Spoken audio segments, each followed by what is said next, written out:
Finally, you can actually hear me. You can actually hear my video. Is that good? Yeah. So I guess what happened was I think for the past 2 or 3 days after Windows did an update to my computer, they ended up messing up my OBS configuration to the point that it didn't know what audio to accept, both in terms of the microphone and on the desktop side, like the game audio. Thankfully, in the past 2 to 3 days, I did not do any sort of like voice record and stuff, so that part was a-okay. But in terms of the sound stuff for the game, it kind of messed that up basically. But thankfully, it only affected about 5 recordings. Not a big deal. Yeah, I guess it's a little bit of a big deal, but not too much. Yeah, so I'm gonna just share the link to all the servers now. Which brings up another point. You might be asking yourselves a very important question. Why is Streletsy doing Wars of Liberty today? Doesn't he usually do that thing on Thursday? Well, I was normally going to do that, but there's a big but. I was thinking, why don't we do Wars of Liberty today, so on Thursday we can do Age of Empires 2 Chronicles of Greece. Yeah, because it literally comes out on the same day I do my stream, so I figured, you know what? That is a great idea. An excuse to play it for like 8 hours, you know what I mean? Because otherwise, if it came out on like a Wednesday and I wanted to do it on Thursday, I couldn't, because then I'd have to stream AoE3. So this way I can do a big stream and do it for the new game that's coming out, right? On Thursday. I don't know what hour it's coming out, so if it's going to release in my time zone at like 6 or whatever, I'll just program my stream accordingly to start whenever it comes out, alright? Yeah. I'm going to probably be doing just gameplays, I'm assuming. I don't think anybody's going to give me any recordings of cast or anything for that, so we'll just be playing stuff. Probably a lot of casual games. I doubt the scenario people are going to have it on CBA and stuff at that point. If they do, that'd be a miracle. You know what I mean? If they already have Athenians, Spartans, and Achaemenids there at that time, that'd be a pretty impressive feat, to say the least, I think. I have seen that before. I think I've seen times where people who worked on those scenarios got access to the beta and they already coded up for the release of the DLC or whatever, which is phenomenal, but I don't think that's always the case, Maybe the DE team is working with these scenario editors to, get the CBA with the new civs out on the day of release. Who knows? Who knows at this point? Would be great. Would be great, honestly. But I don't know if it's going to happen or not. Either way, just doing free-for-alls on, like, Black Forest, Gold Rush, Arabia, whatever, that's fine with me. Or even water maps like islands, because there's a lot of cool naval systems going on with these new Greek-oriented civs now. So that might be interesting to take a look at, honestly. Yeah.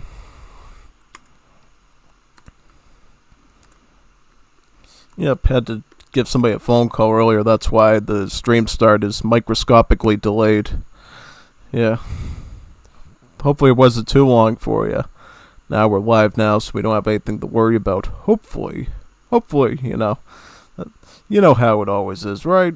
Yeah, you know how it always is. So, yep, we're live now. I'm just sharing the link with all the Discord servers, because surprisingly, there was a good turnout from the Cappy and getting recordings out to the point that we can actually do a full-size stream today.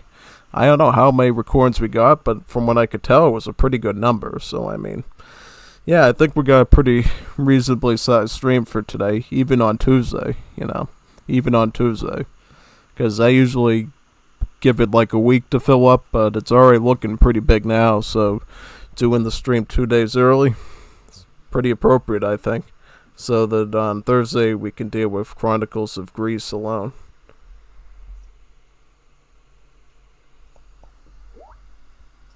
No, a week ago.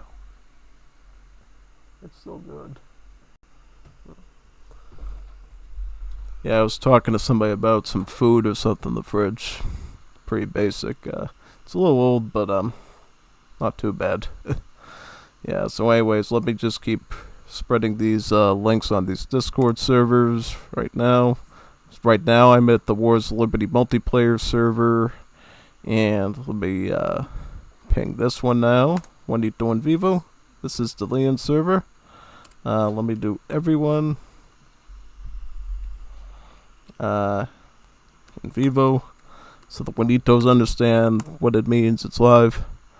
Alright.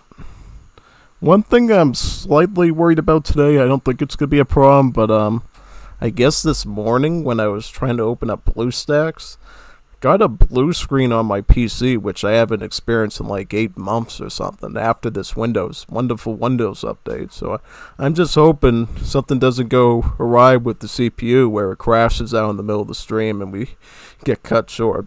That'd be pretty bad if it happened, but hopefully it doesn't happen. Hopefully not, basically. Let me see here. Live with Casted Wool, right? Yep. Wonderful.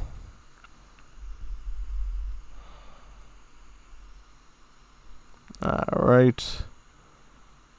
This one, yep, definitely the Brazilian server. Things are a little bit slow. I'm a little bit worried, but I'm just like when something delays slightly right now, I'm like freaking out in my mind, like, oh no, it's gonna crash. Hopefully not. Yeah, I think we'll be alright. I think we'll squeegee fine through this.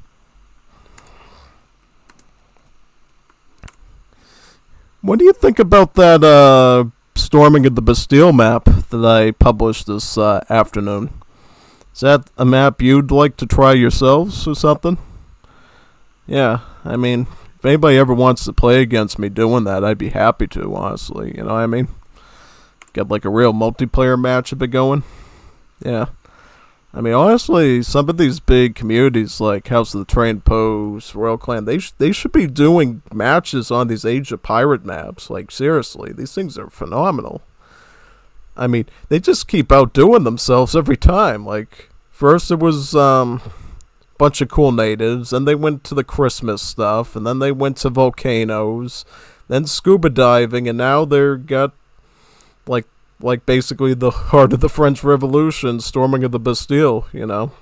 And it's like, where are they coming up with all these ideas, basically? It's like one after another, and it's like, wow, they're doing really good, like really good with these ideas, and it's just rocking, really, you know? Yeah, big time. So yeah, I think I got all the servers we need, right? Let me just scan quickly mentally. Yes, I think we're okay. I think we're alright. Yeah. So, who do we got here? We got, let me pull this chat box out so I can read it a bit easier here. Box, I gotta split it a bit. Okay. Sound is back. Hi, baby. Daddy Cappy here now. Oh, we love Papa Cappy. Papa Cappy is here for us. Wonderful. So what we're going to do now is I'm going to download all the matches for today and just count them off to you to see how many we actually got. If you remember last time we didn't quite get through all the ones from last week, so we're going to be doing those ones first and then all the new ones after that. And let's just see how many there is actually here. Alright, so we got, let me count. So we got... So, Combate 2. Oh, we already got that one, so I actually don't need to download that one again. So, yeah. Combate 2, Combate 3, Team Game 5, and Oddman Defense 3 TC Boom. So those are the 4 we didn't do last week, alright? So we're at Cuatro. Then we got Juego Equipo Uno. So that's 5. We got Estilo Metal 6-9, which is 6. Pasillo, Civil War, actually from Rommel, so this is the only Rommel one that I see here, so that's Siete. And then we got about, I think, like 3 more ones from Cappy we can do. So that would be about Diaz, right? And then from Cappy we got about uno, dos, tres, cuatro. I think we got about... let me think. 14. Yeah, because I don't want to do the team game number 4 because I already uploaded that to the channel today. So I don't think you want to watch that again. So I think we got 14 stuff for 14 recordings to do today, and that's a modest number. I mean, it's about what we usually do, right? 13, 14. Yeah. So yeah, let me just download the new ones now, so we don't have to worry about them later. Get those out of the way. Alright, get that one. This one.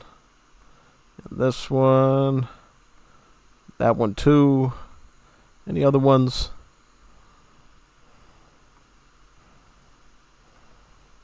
This one. And this one. And finally this one. Alright, so got all those download. Check out the downloads folder and then just throw all those things into the save game folder and we should be good. Gonna ignore Combate 2 because we already got that one, as well as all the ones below that, so we should be good because we took care of those ones last week. Paste those in. There we go. So without further ado, I think it's about time we can start now. I just gotta make sure I keep Chrome closed so we don't have any stream lag or anything like that, or blue screens or anything unfortunate like that, which we don't want. And now I will be looking for Combate Dos. Right? Let me see where that one is. Is that the one we did last week, Combate Dos? Let me look at. If it looks like we did last week, I'll know right away, and we can do Combate 3.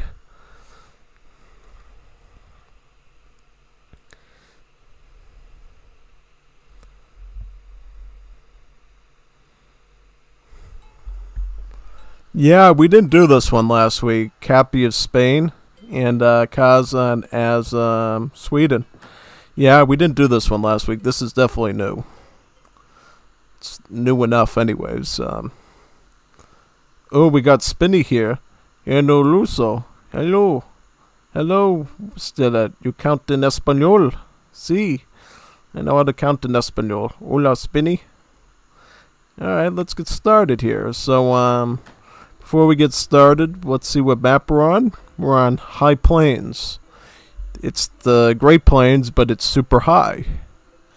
Either high elevation or the other type of high. So, yeah, it's the High Plains. The cool thing about this map, though, in all honesty, is you got this really awesome trade route that cuts through sort of like the middle of the map, and it sort of splits it in half, basically. This is a great map if your civ loves trading posts, if you're like the Belgians, the Ottomans. This is an awesome map for you. You also get some of the better natives in the game. Namely, you got a solid maneuver unit in the Comanche, and then you can get the Cheyenne, which are just absolutely insane. Basically, Hussars that basically double as anti-cav, right? Like mounted pikemen almost. So yeah, very powerful. Let's get started and see how this one turns out, alright? Here we go. So Kazan's running the Swedes, and Cappy is running Spain. Sweden's a very interesting civ, to say the least, in Wars of Liberty. It's very different than the one you're used to in Definitive Edition if you just play DE. Sweden in Wars of Liberty is much more wood-focused. Yeah. They got the torps, but you can only have one of them, because it's a very different type of building here. It's not a house, but rather... Well, it is a house, because it gives you population, but it works in a very different way. We'll see if we actually find the torps here or not, but as you can see here, normal houses, you know. No houses that eat berries and dead animals and mines and stuff. These houses, you know, they're not living. They just sit there and act like houses, basically. You open the door, you cook in the kitchen, you go to bed in them. These houses are not cannibalistic creatures that eat berry bushes and trees and mines and stuff. Save that for Definitive Edition, basically. So, the main things you gotta know about this Sweden is they get this building called the Sawmill, which is basically a building that trickles wood, and it drops off these little stockpiles of 100 wood around them over time that your villagers could pick up. And they also include big bun text that improve the HP of all your buildings called renovations. So yeah, You got that, and then another thing you need to be aware of is sort of their whole building system. So you got your normal buildings like the town center, the barracks, the stable, the artillery foundry, the market, right? And the church. Well, for Sweden, for all those buildings I mentioned, they got an additional building called an annex that you can build next to that building, right? So if you got the town center here, you can actually build a big giant clock tower right next to it, and then I think it's called an observatory, I believe, that has a really good line of sight, and it has the ability of the Portuguese explorer to basically see a small circle on the map basically for a number of seconds. Yeah. Similarly for the barracks, their annex is the Torps. It's a house that can also do this other thing Sweden's well known for in Wars of Liberty, which is called the allotments.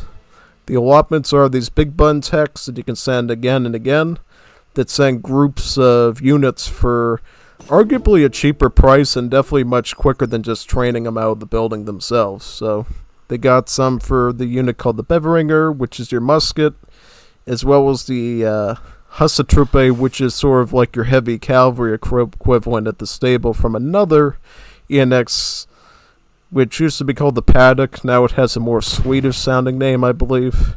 Yeah, so there's that.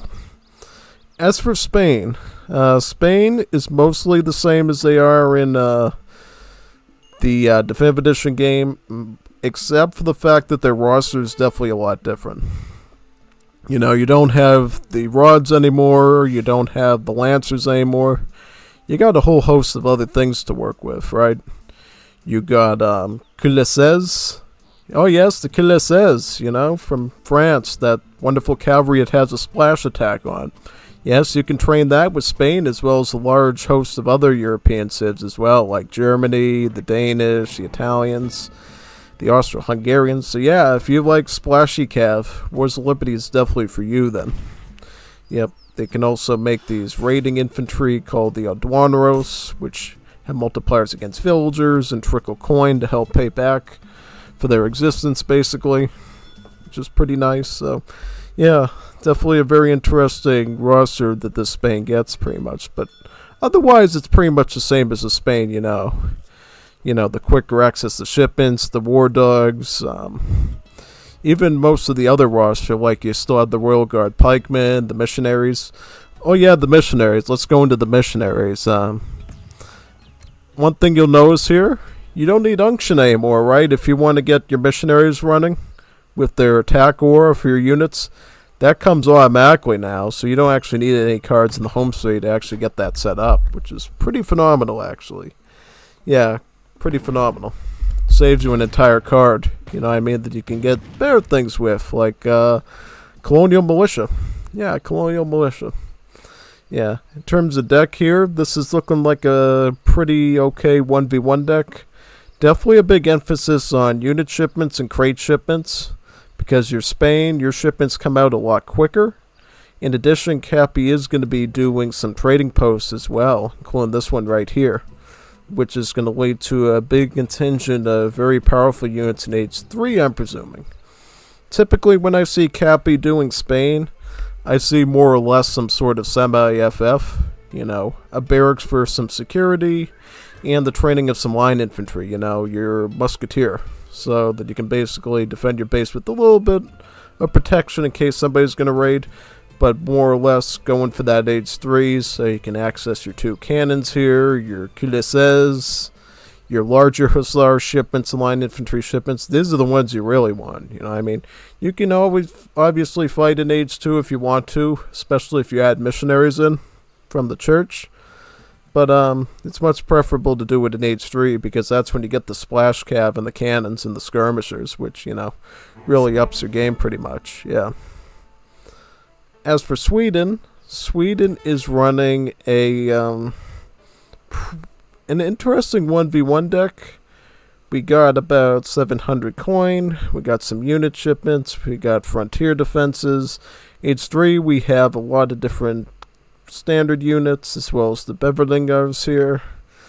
We got a mercenary and the Norwegian Fenrics. These are basically like an Eagle Runner Knight pretty much, so they might use a firearm. It might look like a musket or a skirm, but no, they're actually a dismounted dragoon that's good against cavalry for the most part. So yeah, thought I'd point these guys out. And yeah, you might be asking yourselves another question. Why does this man not have 700 wood in his deck? Well, apparently because of the wacky way that Sweden works, they don't actually have wood shipments, you know. They're sort of expected to use the sawmills to trickle their wood for them. So they only have like food and coin crates that they can actually rely on. So yeah, Kazan did not forget to put the wood in there. It just didn't exist in the first place for him to put in there. Surprise, surprise. So yeah, looks like he shipped in some Beverlingars, and he's going to be training some Grenadiers, it looks like. Okay, that's a pretty good combination. Yeah, if you just played Definitive Edition, you're probably just asking yourself right now, why are there Grenadiers coming out of this barracks? Well, that's mainly because the Grenadiers in Wars of Liberty, at least for the most part, have been reworked to act like more standard infantry. Yeah, so instead of throwing grenade after grenade after grenade, the Grenadiers in Wars of Liberty act as sort of like a heavy infantry that has a charged grenade throw. So yeah, if you look at this unit closely here, you see the grenade attack. This occurs every 60 seconds, and then it just switches off to its musket attack here for the, the cooldown period, basically. Just that this Grenadier is actually a one population unit with the costs somewhat similar to the Musketeer. It's obviously a bit different, a bit cheaper in the food, but pricier in the coin. So yeah, it's basically like a Musketeer that's not good against cav, but it's good against infantry, really. I guess you could sort of think of it that way. Yeah. Definitely these Beveringers are one of the weirder Musketeer units because they cost food and wood instead of coin. They're kind of a hybrid between pike and musket because their siege is very high, their multipliers are abnormally high for a musketeer, 4x against scout instead of 3. Even the assault multiplier is somewhat bigger.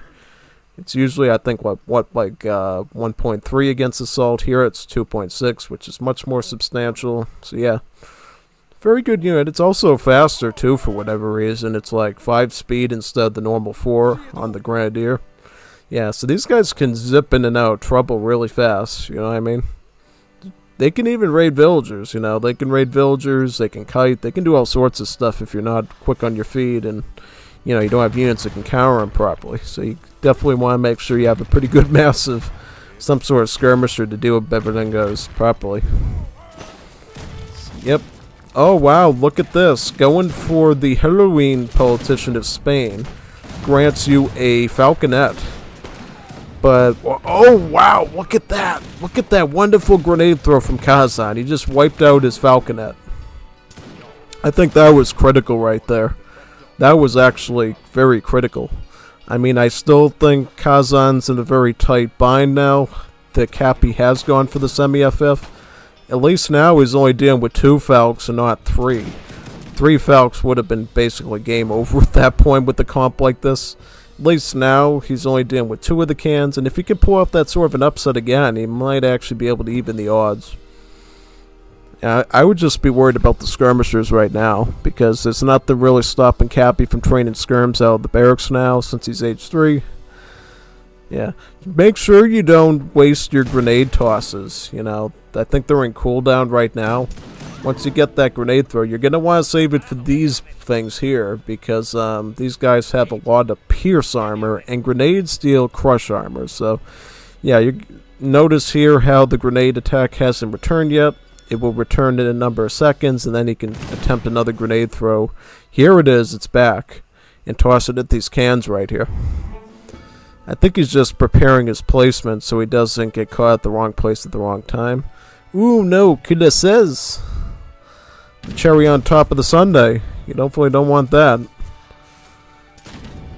Does he even have... Yeah, he doesn't have a lot of food right now. That is definitely an issue. I mean... Oh, he's going after the houses. I mean... I don't know, like, can you really blame Kazan for going after the population centers now? I mean, look...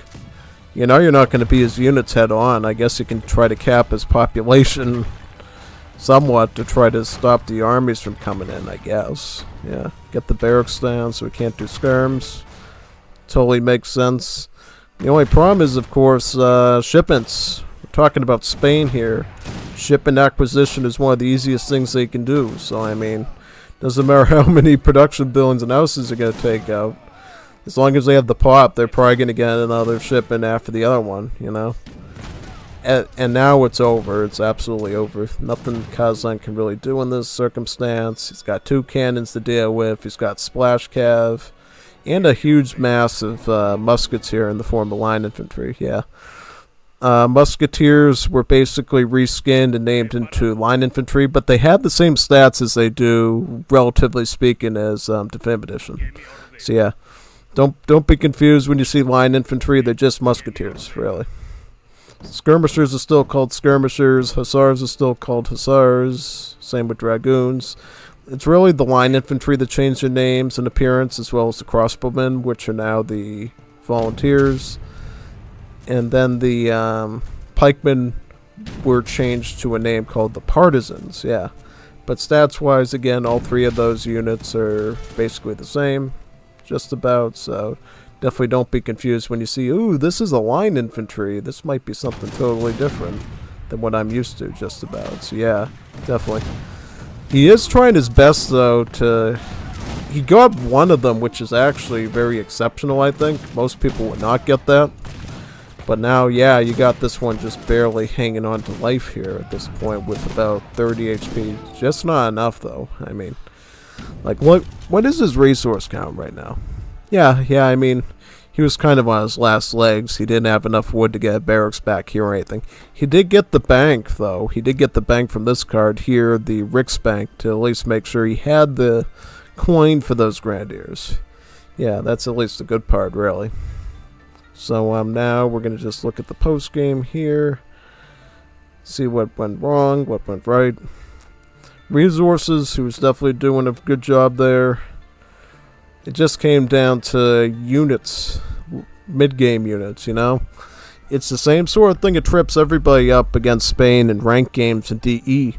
You know, they're preparing for an Age 2 fight. Spain's going for the semi-FF. And once those semi-FF shipments start coming in Age 3, it doesn't matter how good Eureka is, you're probably going to get blasted by the cans unless they're really throwing hard with their micro. Which Cappy definitely wouldn't do. I mean, he's a very exceptional player, so he would not throw his micro that easily unless somebody waved Ventanas or Juanitas Muy Bonitas in front of his eyes. And maybe then he'd maybe drift a little bit from the attention, but otherwise I don't think he'd fall for that trap so easily. Yeah. So now we're going to boot into the next game. Combate 3. Yep, Combate 3, the next recording. And then I believe it's Team Game 5. These are still the games we were supposed to do last Thursday, but we never quite got to them because some stuff popped up, so we're just doing those now. Combate 3. Here we go.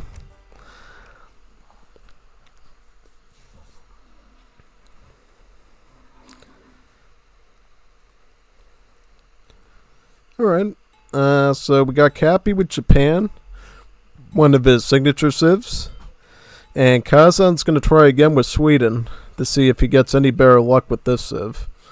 Now, in this matchup, I feel like Sweden could potentially do better, honestly, and it's Great Plains, so we'll just... High Plains, I should say, so we'll start here, yep. What I was going to say was, I think the Sweden civ does a lot better against Japan than it does Spain, at least in principle, because Sweden can get some pretty good booming going between the sawmills, the bank card, and the Lamp Mandapari card. Not that I think Kazan's going to use it here. Just that ability to get free villagers with market technologies with that card is really good. So we'll see how this one turns out. Also, I like the fact that the Beverengers of Sweden have about the same speed as the Ashigaru/Sugumas of Japan, you know. If you didn't know, the Musketeers of Japan are very fast, both in DE and Wars of Liberty, so Sweden can go toe-to-toe with them on that. So you shouldn't have any problems there. Now the question is how does he deal with, Japan's early skirmishers? How does he deal with Japan's shrine economy?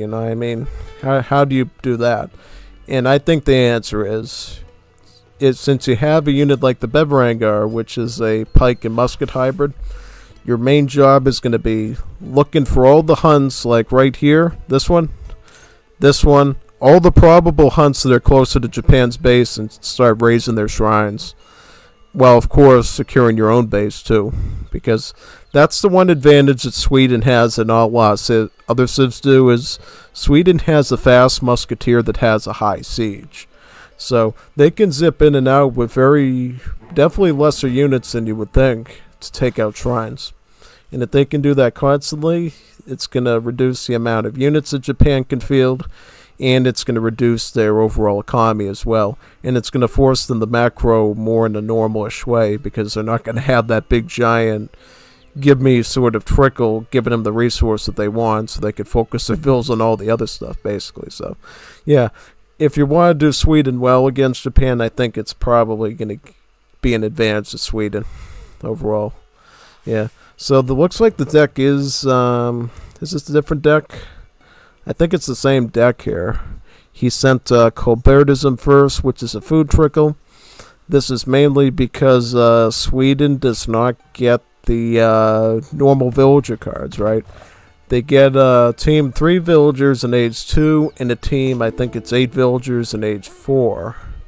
So, yeah, you're not going to get any normal vill cards to play Sweden. You're going to have to get a food trickle, or you're going to have to send Land Mana Party, which is, again, a card that lets you get a free villager for every market tech that you send. And it doesn't look like Kazan's going to do that, because that might be a bit too slow, right? He's probably thinking about aging up at a sort of a more normal time, so he doesn't get caught off guard by Japan's Shiguma massing, with Shigumas basically being the same as Ashigaru's. Yeah. Is this going to be the standard Cappy 1v1 deck? Yes, it is. Start with the Heavenly Kami, make the shrines cheaper and work more efficiently, and then start either sending in villagers, crates, or shipping in some of these Japanese infantry. If you want to go for an all-out rush with Gensui, Siago Takamori, you can. This is basically your daimyo. Modernize the Meiji period to be generals now. You got your diplomatic intrigue if you want any consulate units. I mean, they do have some okay options between the naval infantry, marines, and the flankers, and what else do they got? They got the isolationism and the Dutch. So if they want to have like a maneuver unit for whatever reason against like Machiteros, they can actually do that as well. Yeah, definitely stuff you want to think about when you're playing Japan, if you're going to do any consulate units or not. Yeah, definitely. Oh, wait a minute, no, what am I talking about? They don't have maneuver units anymore. They got the flankers, right, with the Dutch. What's the R unit? Oh, yeah, the Academicos with the Portuguese, right? The early skirmisher, like the crossbowmen, yeah. So, yep. In that sense, if you want to go Portuguese consulate with Japan, you can still do that. And it plays pretty much similarly to how you would do it in Defensive Edition, because the unit is basically the same. The Academico Volunteer is literally the same as the crossbowman in terms of its stats. So yeah, it's not going to be too much of a difference there, just so you're aware of that. Going up with the Teshuga Shrine, is that right? Yes. A very greedy age up, you know. If you're going for more of a direct combat, you're usually going to see people go with the Torii Gates because of the XP bounty advantage of it. If you want to go more greedy, go with the Teshuga Shrine because it makes your shrines much more efficient, as well as the Teshuga Shrine being a shrine itself, because it's literally got shrine in the name, right? It's going to act just like a shrine and trickle in even more resources on its own, too. Yeah. Kazan's going up with the Statesman. This is the same as the Governor General. About 200 coin, as well as a outpost wagon, right? So definitely good for a forward base. I think in this case, Sweden's going to want to be very aggressive, looking for shrines and sieging them. You know, if he can get his outpost mid-map like he did last game, maybe like right here, and then have his barracks like right here and start pumping out the Bevelingars. yeah, that's going to be a good idea. He is shipping 6 of them in now, probably to get that out right away. Yeah, where's the barracks going to go down, though? Is it going to go defensively, or is it going to sort of be like in this spot? Yep, right in this spot. I sort of knew it was going to be in this rectangle here, because that's sort of what Kazan did in the last game. Except last game, he was up here, and he put it over here. This time, he's from the opposite side of the map, and he's just happens to be putting it this forward here. It does alert Japan right away to his existence, just about, because they got a shrine right here, so they can literally see that. If we look at the Fog of War, oh yeah, they can see it being constructed. They can see the wagon here. Cappy already knows what's coming, so he's going to start preparing for that right away. Unfortunately, because of how far out it is, he could not get the tower constructed in time, and the Beveringars, again, are going to have to come out of the town center, right? So he's not going to be able to start working on this one just yet, but he can look for some other ones. There's like one right here. And there's another one right here if he wants to scout, you know. Does Kazan at least know about the hunt plate? Yep. See, when you're in Fog of War against Japan, if you see the animals sort of lined up like this in a neat line, that's a good sign that there's a shrine there that's being used. And that's where you want to go right away. Like, hit this shrine. He can hit this one as well. They'll take care of 2 possible shrines just about. Yeah. Now, what he's going to do now is, which is very good because I see the early skirmishers here, get the grenadiers out and try to go for a good grenade throw. Because if you get a good grenade throw in, you can actually mess up at least 1 or 2 of these early skirms and make it a much more even playing field for your heavy infantry. Yeah, that's a big if, though. Like, alright, so he is going to go after the shrine. Also, the early skirms are going to be coming in, too. So, I mean, he might be able to keep these early skirms away, but he's going to have to pay perfect attention to where these skirms are, right? You definitely don't want any of these grenadiers dying for free. Just isn't going to help you out too much. Alright. Yeah, now he can just chase them with these, or at least he can do a little bit of chasing. Yeah, what's the range difference? So, these got 18 range, so they can sort of outrange these volunteers a little bit. So, definitely has to be careful with that. Took out another shrine. Now, is he going to find this shrine? Does he know about the hunt up here? Yes, he does. He sees these animals in an organized fashion, so he knows to go after this shrine next. Right? If he can take down enough of these shrines, Sweden has a real advantage and a real shot here at stalling Japan's growth really well. Right? So he's going to siege this one now. And does he know about this one here? Yep, he knows about this one. He literally can see these 2 within the line of sight of his explorer, but he is going to go for this one first. Any other ones down here? Yeah, he can sort of follow like this road, starting here, up here, to this one, to this one. It's like a road, basically, you know? You follow the path to get every shrine down, basically. And the more of them you get down, the more you hurt Japan's economy, the more bounty you get for yourself, too, in terms of your own shipments, right? Because Kazan feels confident enough to be able to get fencing school. This is going to help with his infantry production and put him a bit ahead of Japan in terms of getting units out quicker, which could make a huge difference depending on how even these armies are. Yeah. Now, what is he going to do with this? Because this could be a bit problematic because these Kies can kite these guys because of their range. Let's see. Yeah, see, that's the problem, though. Cappy's not going to let him get any grenade throws, so he might have to do something about that. He might need to try to snare a bit. He does get some grenade throws in, and you can see right away why grenadiers can be very good against skirms.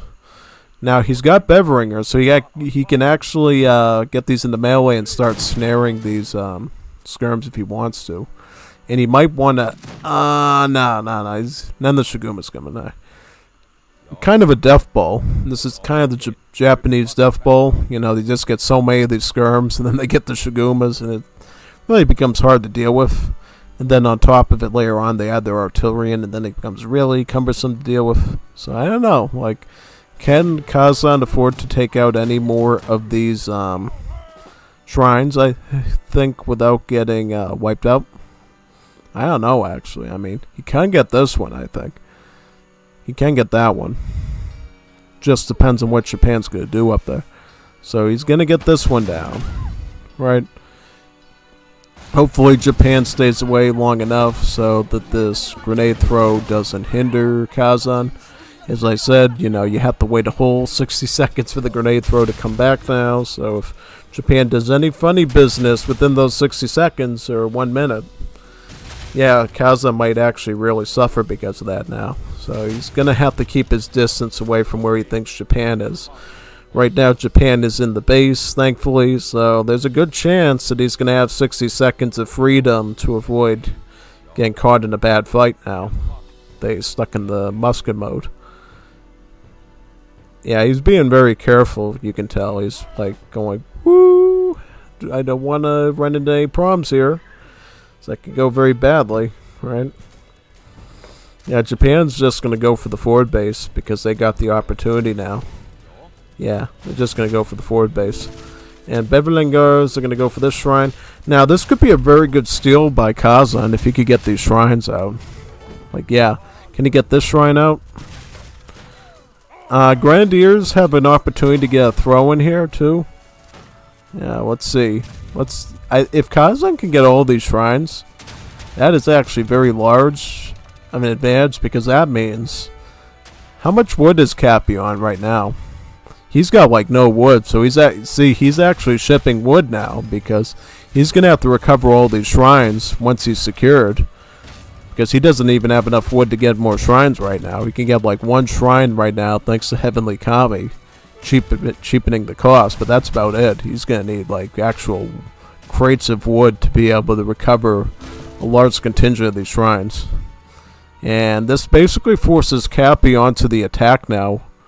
Onto the warpath, because if he lets Kazan grow his army to a point that he can counter Japan, he doesn't have much of a reflex to be able to have a counteroffensive, right? So he has to sort of take out villagers, do as much damage to Kazan as possible, because Japan did a whole lot of damage to him, right?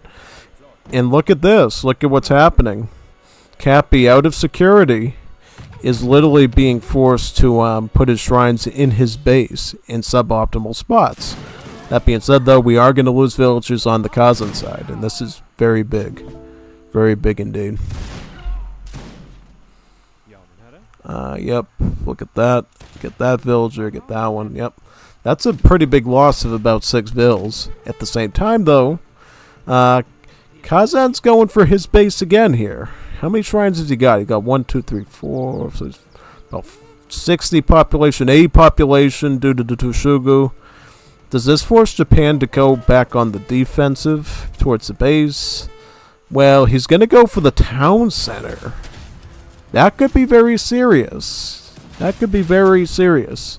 If he gets the town center down, that could be very, very serious. Yeah. And then he puts the hussars onto the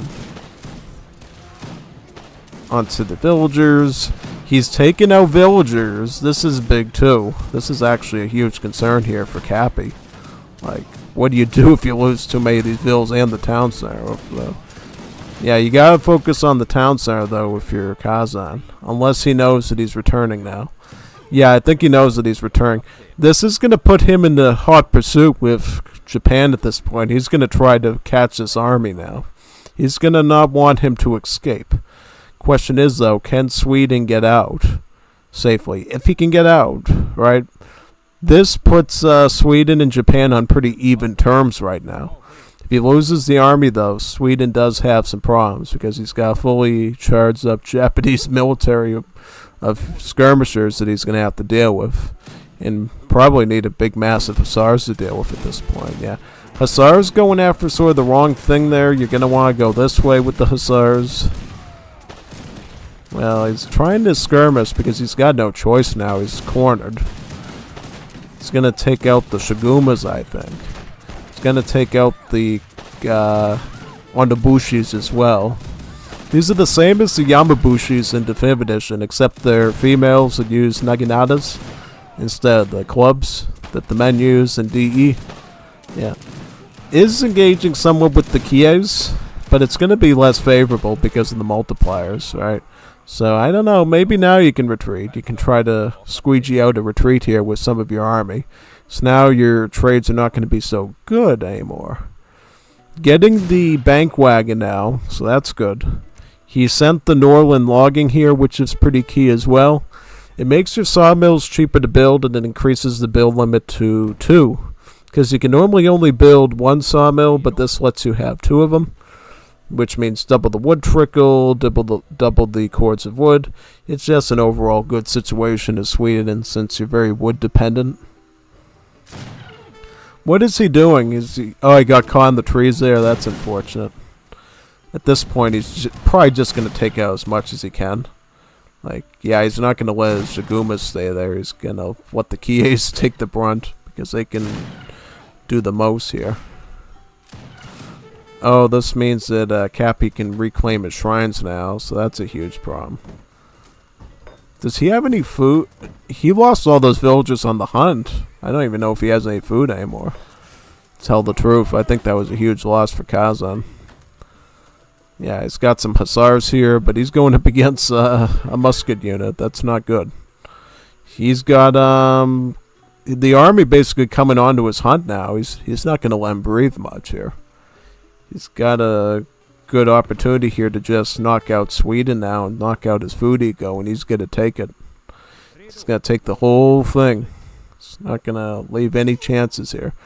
He's already incurred enough damage right now. He does not need to let Sweden have any wiggle room to plan another big attack like that. Yeah, guess not. Alright, so he's got 2 hussars. Not enough res though to like keep this base defended. I think we're just gonna see Japan just take over the whole base now. I really don't see it going any other way right now. Yeah. Doesn't seem like it. Doesn't seem like it. Could be wrong though, we'll see.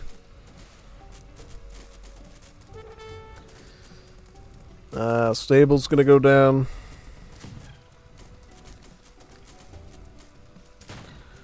And what about some of these houses?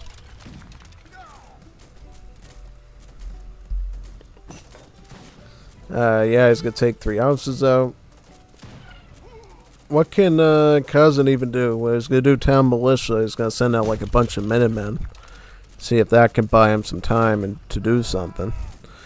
Try to keep your sawmills alive if you can, because that's like a key building. I don't know if you can save the bank. Save the bank if you can too. The bank is going to be very important for keeping coin. Alright, so Minutemen coming out any second, I would assume. Where are the Minutemen? Yeah, you need that like right now. He's going to send out both of those batches. And garrison up in the better TC now. Alright, so yep. I think this saves your bank for now. And then you need to start making like hussars or something. You need some sort of big tanky unit to take the front, and then you can use these Minutemen in the back to try to assert some sort of like army to defend yourself with. Seems like the ball is back in Cappy's court now, because it seems like for the most part, at least some of the shrines have been recovered. Yeah, he's got how many shrines now? About half of them. So yeah, definitely was not looking good before. Now he's looking a lot better. Where's his food? Like, where's his... So he's got some hunts up there. Has he got anyone eating down here? Yeah, I don't know. He doesn't have any food crates. If he had like 700 food or something, I'd say maybe it's time we go to age 3. Try to get some Hussatruppe or, you know, skirms or something here and try to beat him with better upgrades. But I just don't know right now.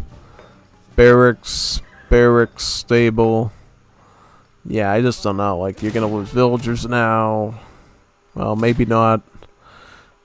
Yeah, just didn't have enough place there to do that. Yeah, because now you can't even build a forward base because Japan's constantly going to be there now. He probably should just put the stuff back here. Give himself a few more seconds to work with, at least. But who knows at this point? Who knows where it's at? I mean... Like, you can tell Cappy's score is already starting to go back to where you would expect it to be with Japan. Yeah. I don't know. I mean, at this point, like, what would have potentially anyone done to make this a little bit better in Japan, in Sweden's favor? Maybe to get rid of those Kies earlier on, you know what I mean? Like, get some like 3 Hussar shipment. Because you got like, he does not have the 3 Hussar shipment here. I thought Sweden got a 3 Hussar shipment. That would have been a great choice here, you know? That's sort of what you base your unit shipments off of, is stuff you normally don't get out of the gate right away. You know, like 3 Hussars to go after the Kievs. Would have been an alright move, I think, to basically keep Japan on their back heel. Because if they didn't have all those skirmishers, the Kazan infantry army would have been much more, you know, successful in their endeavors, really. And I think that would have been a pretty big thing there, just about. Yeah. Any chats on this stuff so far? The only game from that series was Germans versus Americans. Hola, amigo. Oh, I understand now. Spinny soy famoso. I checked the cast of games in Discord, bro, so you can see what are missing the cast. Just trying to make it easy for you. Yeah, I think last week I got to the Germans versus Americans one, but I didn't get to the 2 other ones. Yeah, we capped off last week with the Germans versus Americans, so we definitely did that one. Now we're just doing the Combate 2 and Combate 3. Yeah. I was going to do the other Combate ones, but I just ran out of time. I just didn't have enough time. Yeah, so we'll just do these. Finish this one off now, and then after this one's done, we'll move on to the last 2 from last week. And then we'll do all the new ones you have for us. About 14 games in total, so definitely not skimping on anything, you know. Got a very fine collection of stuff to have. Absolutely. Yeah, I mean, Japan at this point is so emboldened, they're just taking shrines wherever they can get them right now. My question is there any place where Sweden can potentially eke out in Age 3 and start to make skirms?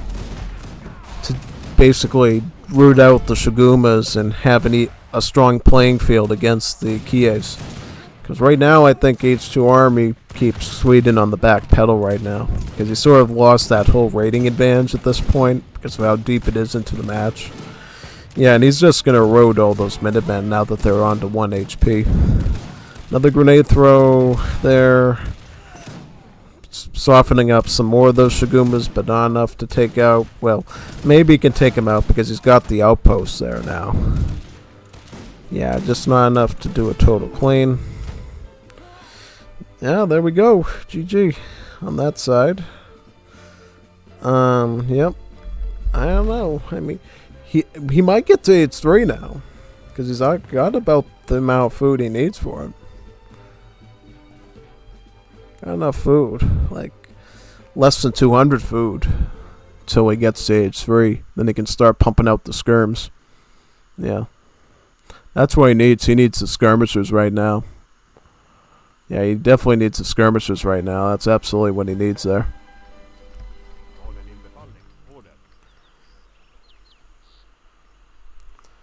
Yep, getting a shrine over there. Wonderful.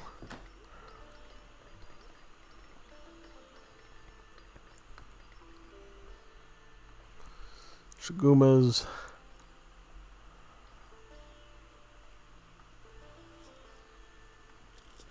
How many cards is he on too? So he's just has the Royal Decree left and the Frontier Defenses, which is an infinite card. So yeah, it's about time you go age 3. You're going to need 8 skirmishers, 5 hussars, a fort perhaps to defend. You're going to need all these unit shipments, you know. Now, he doesn't really have the super powerful upgrades for the Hussar troop base, so I don't think he's going to go for that. At least I don't think he is. He could. Hussar troop bases are basically just nerf versions of Knesses with less overall stats, you know. Could do them, potentially. They do get a good card, though, that gives them a added multiplier against heavy infantry. So they're sort of like a hybrid between, like, the Escolta and the Knesse, once you get that card. So, yeah, they can do some good damage and some okay splash, so, yeah. But he doesn't have that card, so I don't think he's going to go down that route. He's probably looking to go more the Hussar route, which is fine, since Sweden can get Royal Guard, Corona Prince's Hussars, which we saw last week. Gotta get that stable up, though. No matter what he's doing. Thankfully, he has all these towers here from the help of frontier defenses, so he's gonna be able to stall out Japan for a while. Sadly, though, Japan is already age 3, and they're already on their veteran upgrades to Discipline Shiguma and the Discipline Kie. Nope, that's not quite upgrade yet, since he doesn't have enough to warrant it. Yeah, basically these Shigumers are basically the world's first anime girls, They got red hair, like most anime girls. You do have special colored hair. These ones have red hair, so, yeah, they're looking for your super chats and your donations as a lonely American male. Yeah, they're looking for your super chats, your merch purchases, and your donations. Yeah. So definitely send it. Definitely send it to the Shigumas. They need all your simp money.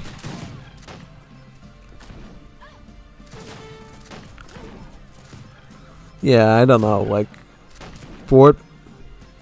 Yeah, he's gonna have to send it out of probably this tower and put it maybe over here. Is there anything worth defending down here? Like a... Yeah, I mean, no. I mean, you got huts here. I might have considered putting the fort here if he had more time. Because you got 2 hunts there and you got a mine. So, I mean, you're defending some really good resources there. So, I mean, yeah. I just don't know, though, because he's got, like, no army right now. So, if that fort doesn't have, like, a space in the back to just do its thing without Japan noticing, fort's not even going to be a real thing here, really. Now, fort is up. Well, it's not up, but the wagon's here at least. Where is the fort wagon gonna go? Right there by the sawmill?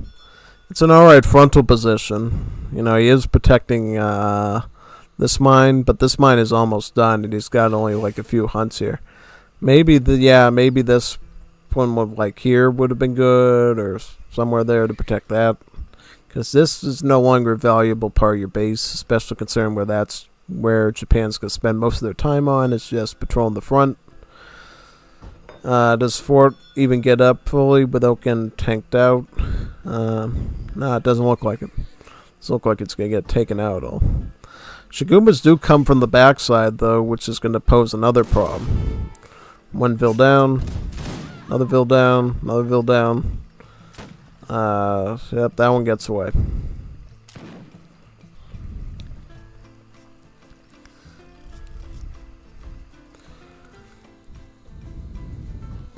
Alright, so we got the Anabushis.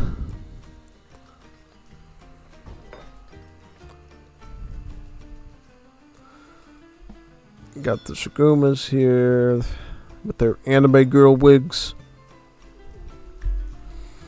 Yep. Where is Cappy's res at, too? That's going to be pretty key. So he's already getting industrial age with the Shogunate. Going to get his daimyo or his Gensui out of that. And then he's probably going to start pelting him with, like, Morotaru shipment as well as the Kanonao shipment here. This is the same thing as the Flaming Arrow, except it's like a modern cannon design of it. So just be aware of that, basically. Really, the Morotarus would be perfect for just sieging out this fort, going after the town center, disassembling many of these towers. So that might just be where his shipment goes, really, from there. Yeah. Yeah.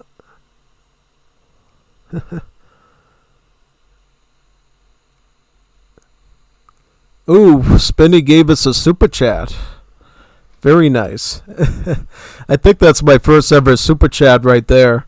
It's so poor offer, but it's honest work. Well, hey, you're the first person to ever give me a super chat, so that's pretty good, actually. That's really good. Very good, actually. Yep. Very nice. Very nice indeed. So, yep, we got about 4 Hussars here. They're going to try to rear off to the side and do some potential raiding. Oh, wait a second. You know, let's do this, actually. I'll give you the anime girl super chat. Thank you. Thank you for the super chat, Spinny. Thank you for giving money to cute anime girl, Kitty. Meow meow. Yep, there you go. That's your prize for sending the super chat. Yeah, maybe I should do that more often when people send me super chats in the future. Yeah. I'm assuming once I get to a good number of subs and get bigger streams, prize super chats are going to be like a more common thing. So I better learn how to thank the super chats in the most super chatty sort of way. Yeah. Yeah, okay, so, Hussars. Yeah, this is not going to fly. Yeah, he's just going to stick the Shigumas in front of that. Yeah, that's just not going to work too well, sadly. Yep.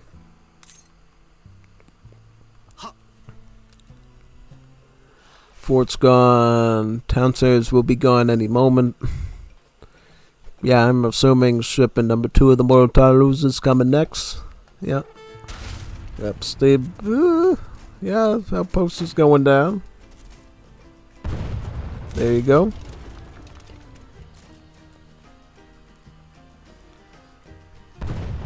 Yep, looks like the sawmill will be going down as well. Nice.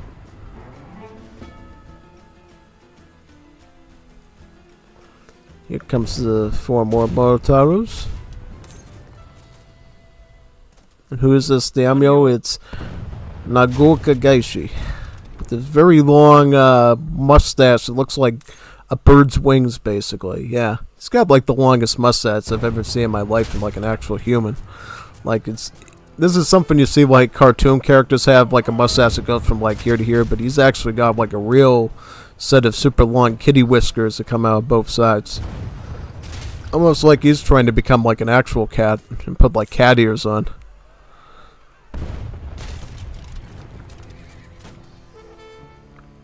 Mortaros. Yeah, that base is not surviving with any of those things. Just saying. Just saying, it's not happening. Shigumas are at honored level. These are guard muskets. Absolutely not. They're not surviving. One bit. Definitely not.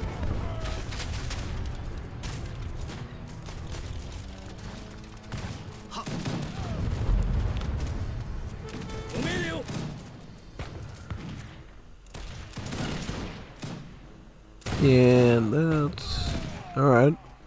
So more towers are going to roll their way in and take a shot at that TC. Yep. I actually know that thing first. I'm not going to go after the TC. One more hit, and it will be down. Right about now? Oh, he's repositioning. Yeah. There you go. Alright. Good job, Cappy. You did well. You survived potential danger very well here. Absolutely. Looking at the post game now, we got the resources here. Yeah, Japan rocking with the super booming power. Yep, Japan in the end sweeping a pretty good advantage on the unit numbers, but the kills were actually pretty close, you know. This just shows you how good Sweden was in this matchup. Even with the smaller army, they still were able to keep up in terms of the overall kills, just about 137 against 142. Sieges did get some sieges in, so this definitely was a much better matchup than the Spain one. Definitely a much better matchup, just about. Yeah. Alright, so we'll do the third game now. Let me boot that up. Loading, where's the game? Boot up. There we go. Who's here now? I see people. We got Leo here, and we got, who else do we got here? We got Leo, and we got Spinny here. XD, thank you, friend. Hi, Gilinglito. GG. Is una partida contra ti, Cappy? Yeah. Yeah, Cappy's a very strong Wars Libby opponent to face, so you definitely want to face him if you're looking for a real challenge. So what's this one going to be called? I think it's called, look, O for Ottoman. Ottoman Defense 3 TC Boom, it's this one. Right, yep, I think it's... Let me just make sure it's this exact one, because I don't want to do a duplicate. Let me see here. Yep, it's that one. I did pick the right one. See, I know my stuff. I got memory. Got memory power.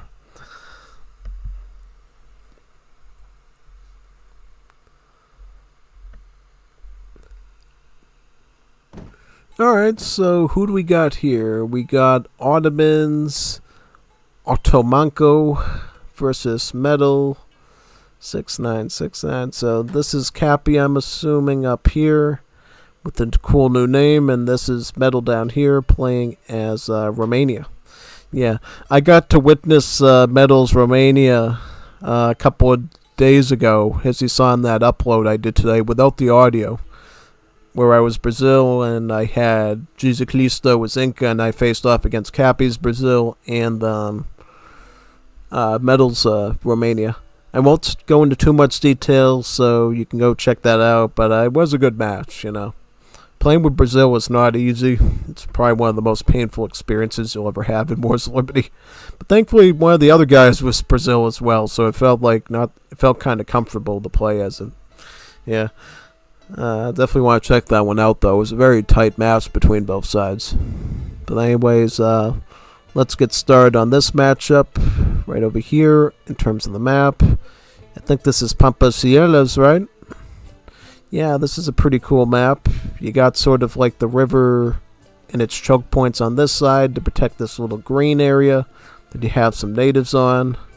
Just about, you got some Mapuche natives on there, and then as you get into the interior here, you got some Inca natives, and then you got the elevated portion up here as well, and sort of like this desert canyon. So a lot of varying different biomes on this map and areas that you can set up walls on. So yeah, this should be a pretty good matchup, I think.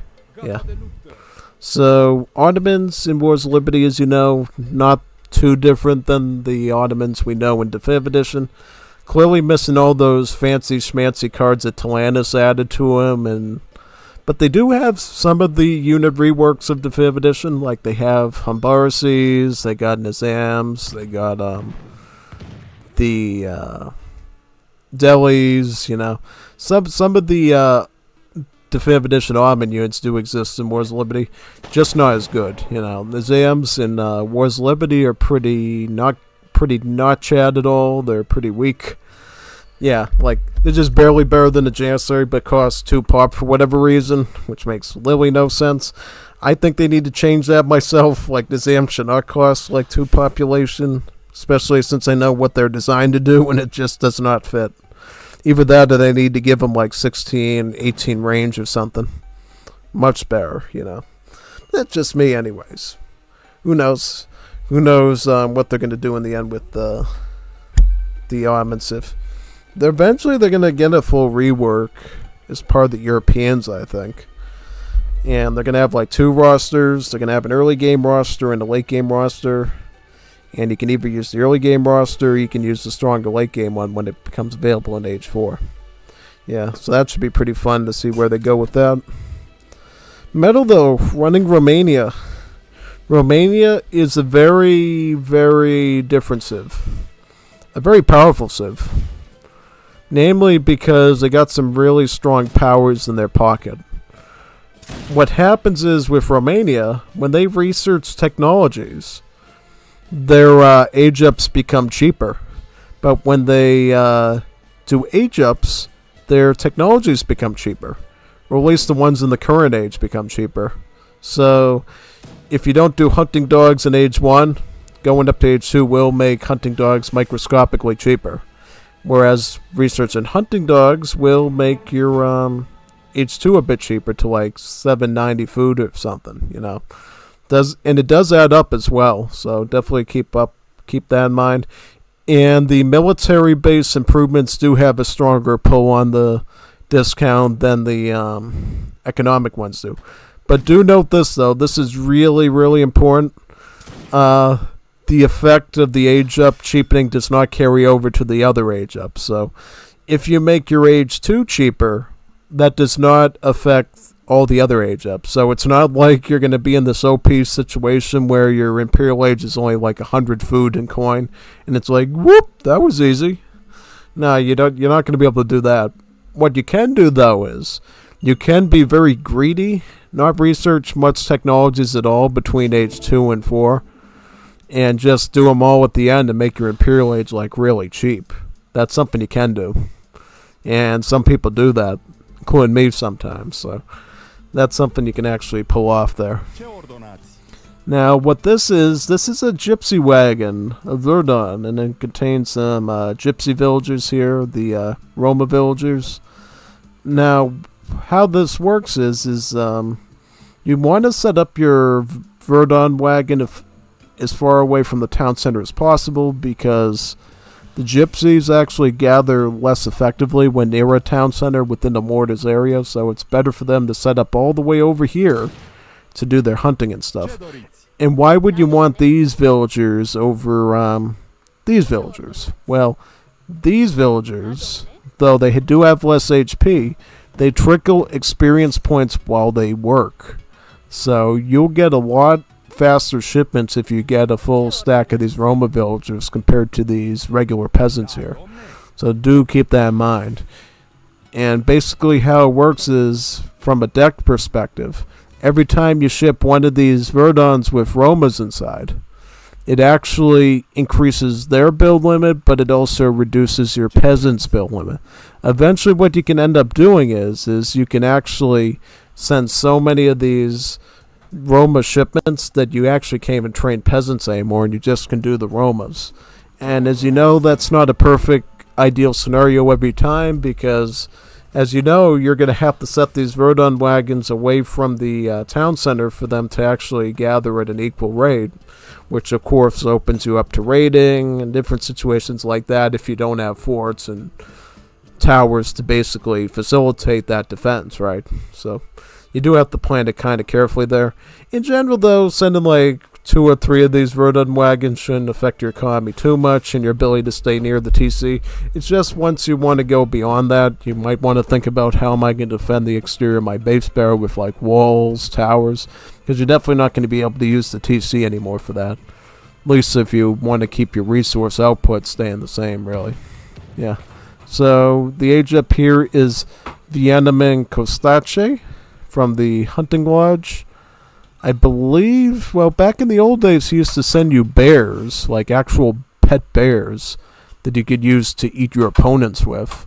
I don't know if he still has bears. It's been a while since I've dealt with this politician, because nowadays I mostly go with the market politician or the barracks one. So, 3 villagers, that's pretty good. You know, that's a pretty good age up there. 3 free villagers, they'll send them up pretty well with his eco. Is getting the bloodhounds. This is the same as hunting dogs for other civs. And for those that don't know what a hunting lodge is, it's basically a livestock pen that also contains your hunting techs as well as your line of sight technologies and your villagers' stats upgrades. Yeah.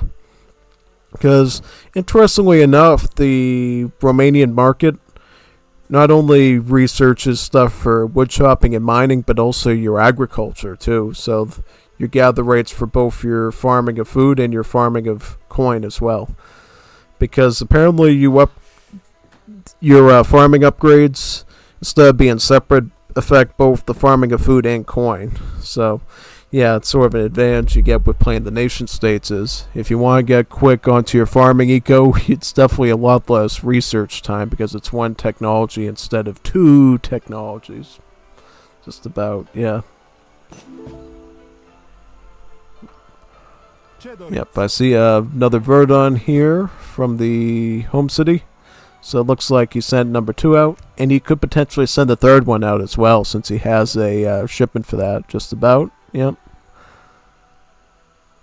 Is sending the Latari.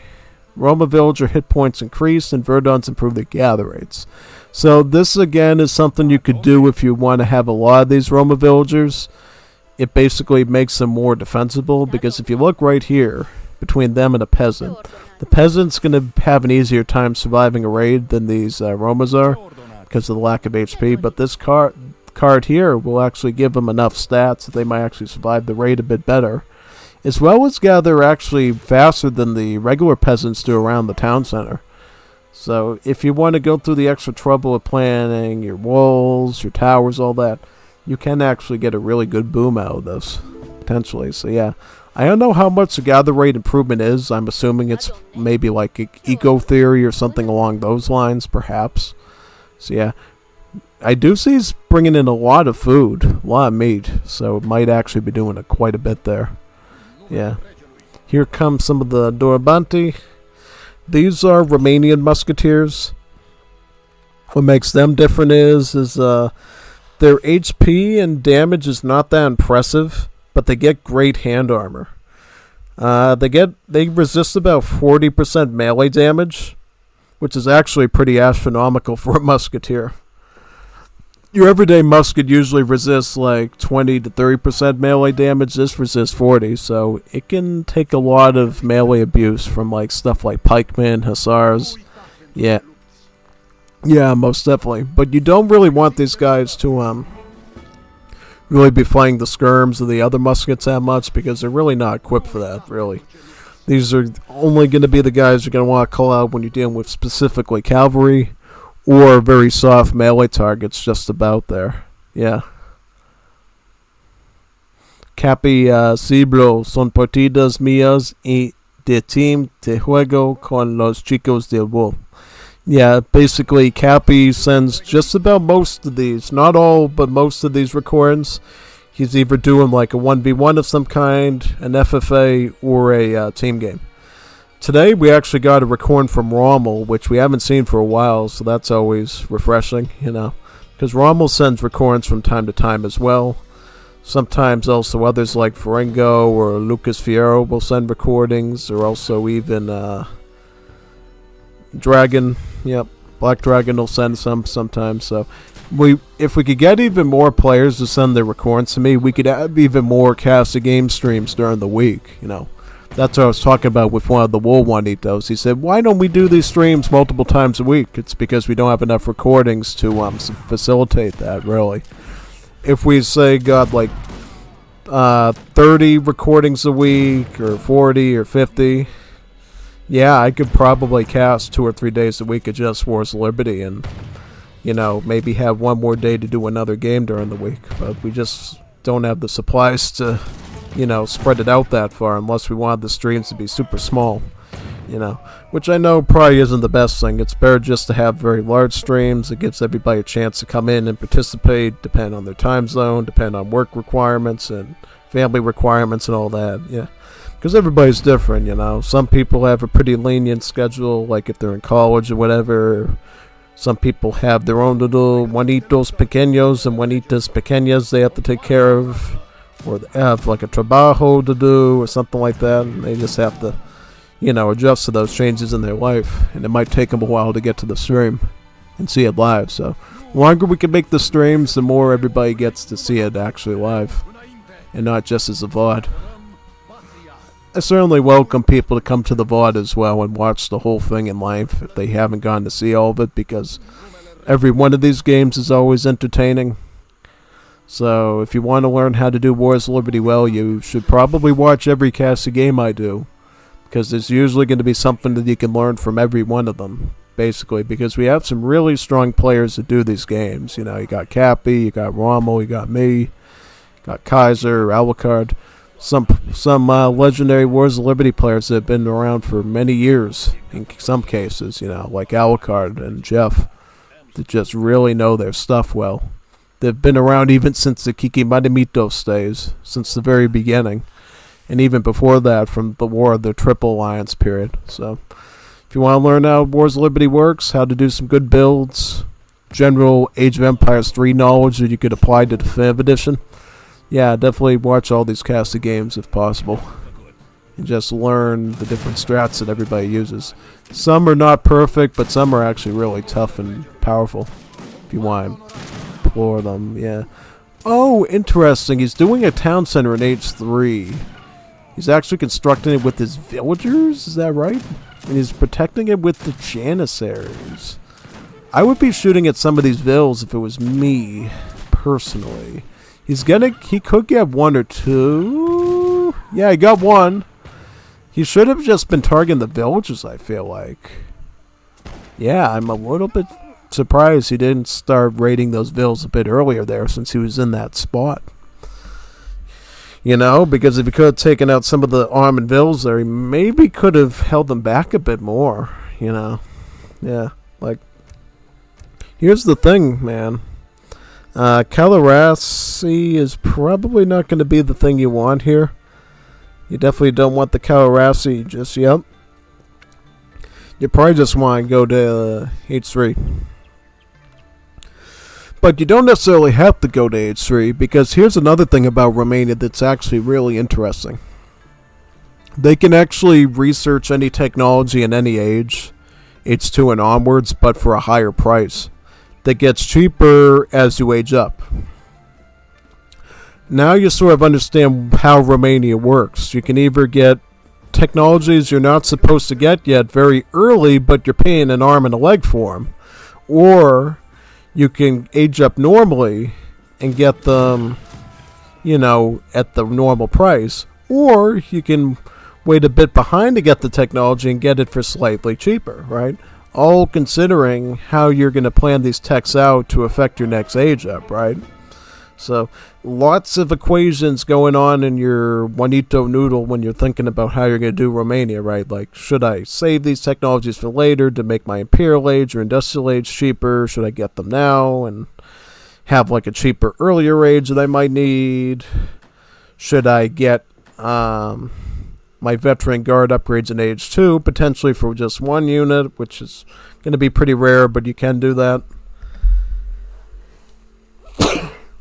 What we normally see, though, is people actually researching the technology at their barracks and stables to get early dragoons and early skirmishers, which you can also do. You can actually research a tech to access a unit in age early for a pretty considerable cost, you know. Like, if you wanted to get early Venatori skirmishers is Romania. You end up coughing up about 400 wood and about 400 coins. So it's like 2 veteran upgrades. It's not the worst price, but it's not something you're going to be able to do in every game unless you're building around it, right?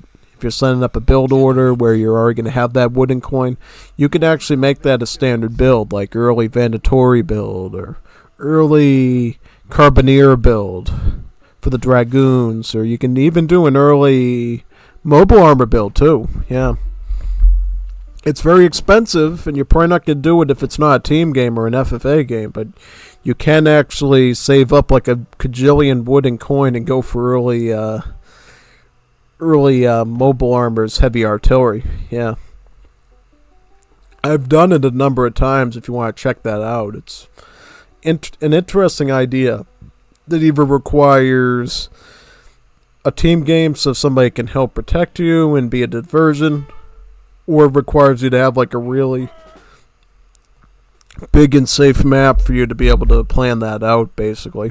The way I do it is I use the food mine that you can get as Romania from a card and just use the same upgrades from the market and the home city for mining to benefit both my food and my coin gathering rate. So I don't have to get hunting dogs, I don't have to get steel traps. I can just worry about just my mining techs to get both the food and the coin macro going at the same time, which is a pretty powerful play that you might not expect, but you can only do with like Romania and their food mine.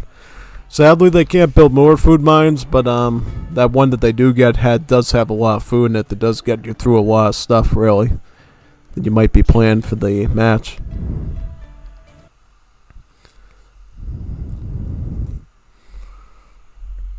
Ooh, Spinny's been following the mod since the days of the War of the Triple Alliance. This mod truly is Age of Empires 4. There was a show match last week hosted by Jeff between Alucard and Cap. Did you watch it? Very good matches, by the way. Yeah, I saw that. I don't think I got to see that yet, but I'm going to check it out at some point, because I know Cap and Alucard are like golds in the Wars of Liberty community. They're some of the best players we got, so any match that they're doing in a 1v1 is going to be like a gold mine in viewability and probably rewatchability too.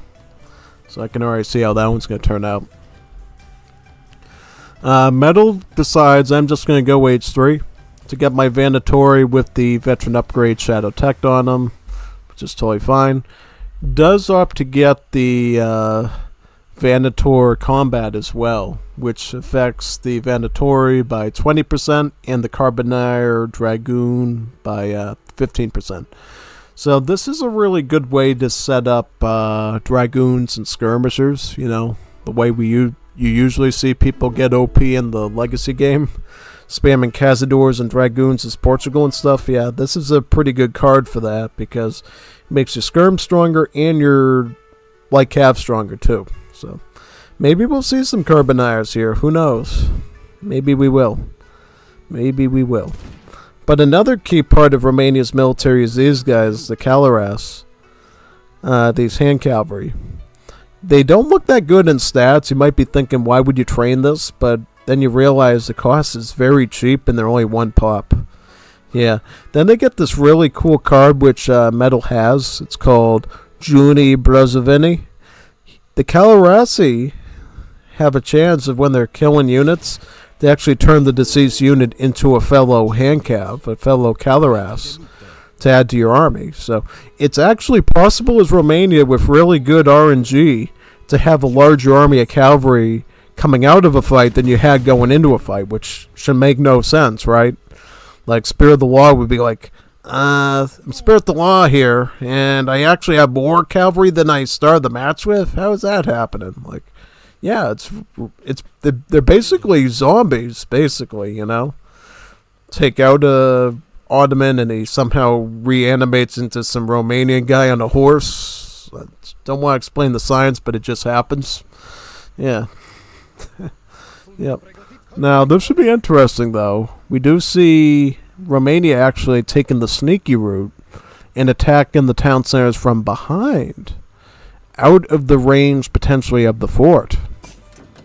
That might be pretty instrumental here, yeah. Now, will Ottomans actually try to go to Industrial Age? Does he know about the... He can see the mule artillery. Oh, no. Well, maybe if Metal can plan this properly, he might actually catch Ottomans off guard and completely overtake them. Because now he doesn't have like a million res to just spam out a bunch of Abbas and Jans to defend this now. I want to see how this turns out. This might be a really smart move. Also, Romania's going Age 4 as well. So this actually puts Romania in the stronger position. He's getting the Age Up upgrade and the attack on the town center. This could be substantial. And this is sort of what makes Romania powerful. They can plan their technologies in such a way that they can get that industrial age on time with their opponent, even while they're doing these sort of attacks, and it can be pretty substantial, Now, what does he get once he's in Age 4? I would say probably try to ship these, get these heavy artilleries in, because you're probably going to need those here. Maybe get Carbonaires with mobile armors. Carbonaires to deal with Safahi if they come out, and then you use the mobile armors to deal with the infantry and the artillery. Because mobile armors don't do quite as much damage as a heavy cannon, but they do have a lot of HP compared to them, and they have a lot of survivability as well. So that's sort of what he's going to do. He's going to train about 2 of them, and then ship 2 more of them. Yeah. Yep. These are very tanky artilleries, just about. But they're very slow. They're very cumbersome, as you can imagine, because they're not like normal cannons. When you see one, you'll know why they're very slow, really, from the appearance. So yeah, gonna take out some of these cavi here. He's gonna have to target down these Safahis if he wants any chance here of making a survive. He's not gonna survive this, but he can try to do as much damage as possible, potentially. Let's see. Takes out Jans. Any of these cav he can like wipe out now would be great. Because here's the thing, if he doesn't take out any of these, they can just regenerate their health, just like they can in Definitive Edition. So, I mean, you're going to want to wipe some of these out. He gets one of them down. How many was in that shipping? 5? Yeah, 5. So now he's down to 4 of them. Now he's going to start getting factories. Okay. Well, what does he do from here? Is the question. And maybe Metal knew that. Maybe he knew that was going to happen, and he just wanted to put the pressure on him, perhaps. Which, that makes total sense, honestly. Yeah. As you can see here, he already has about 5 of the mobile armors right now. And you can, this is why they're so slow. It's because they're literally like a turret. Like an actual turret from a shooter game, basically. These are actual, like, full-on turrets, just about from the appearance. They're very tall, and they look very heavy compared to your cannon, just about. They're very modern looking. And that's why when Eternity made the Great War Age trailer for the Wool team, he actually put these mobile armors in the map with the tanks and stuff because they just fit in with the theme really well. Which I think was a good addition, showing the Serbs trying to fight the Austro-Hungarians off at the river, basically. It was a really neat addition. So now the Savahis are trying to engage on their own, but I think they will be punished. Yeah, because here's the thing. He did have a huge mass of muskets there to deal with the Savahis, and he had the artillery doing a lot of damage as well. 65 crush damage without any malice. Yeah, that's going to be very big. But I just don't understand why he's getting the Carboniers now. I mean, he could use them against delis potentially, or artillery. I just think it's a bit too late to have these, and he might have wanted more skirmishers, perhaps. Because now, Cappy's stuck with like an army of Janissaries, and he's literally going to have to start getting bombards out of these factories. Or, how many factories is he at? He's at 1? He hasn't built the other one yet. Oh, he's shipping the other one right now. Okay. Yeah, because here's the thing. Cappy right now should get these factories on the bombards, like, right away. Because I see what's going to happen. It's not going to be good if he can't prepare for it. He's not going to be able to survive this with just Janissaries alone. He's going to need bombards with them. And I don't see them coming out right now unless he ships. Does he have the shipment? He has the shipment, but he's using it on the factory. So, depending on how much these sluggish cans can get there, I think Metal has a window, a timing attack, if you will, to actually deal with the Ottomans effectively here. I think he's going to put the mobile armies at the front. Alright. Well, he's going to be firing now with the fort. Makes total sense. About 5 cannons. I mean, it's going to do some okay damage. Now, this is the problem. The fort actually has the same firing range as the cannons, so the cannons are actually going to be hit by the fort. Because Cappy was actually paying attention, targeting... Yeah. Is he going to attack this now? No, he's going to attack that infantry.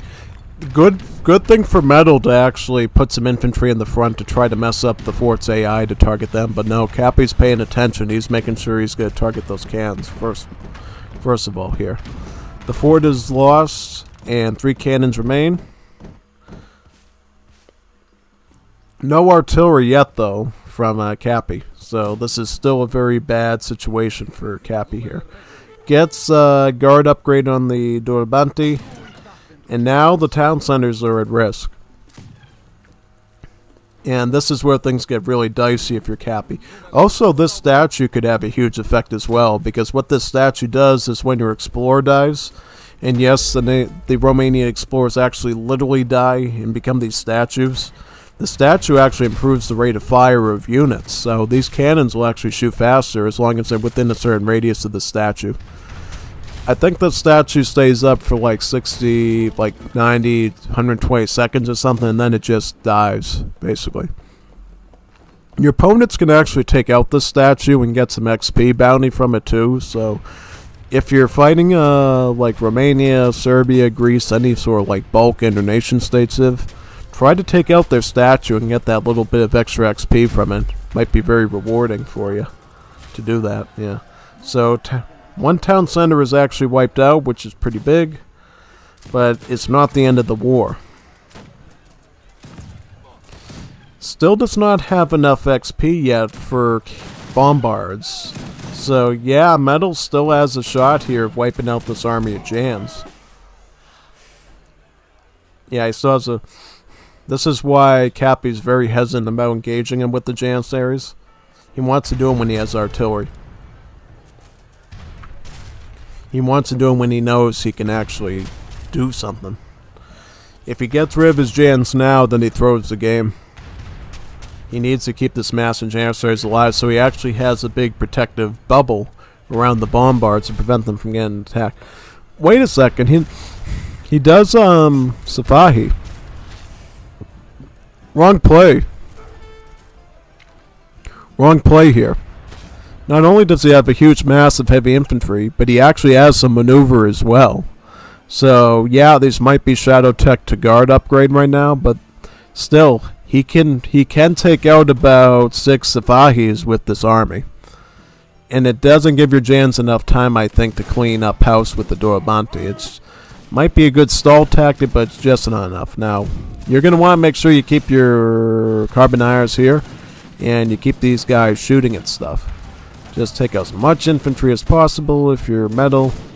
Here we go. Safahis. He's spreading out, which is good. That's what you want to do. Spread out as much as possible here. And try to target these guys down first.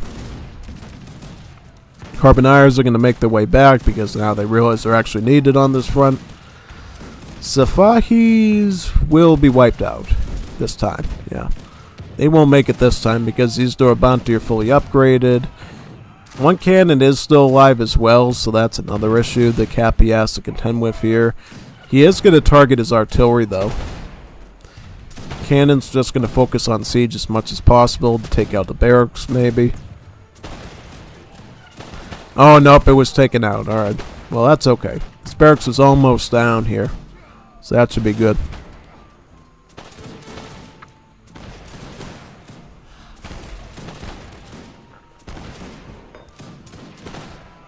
Take out this barracks.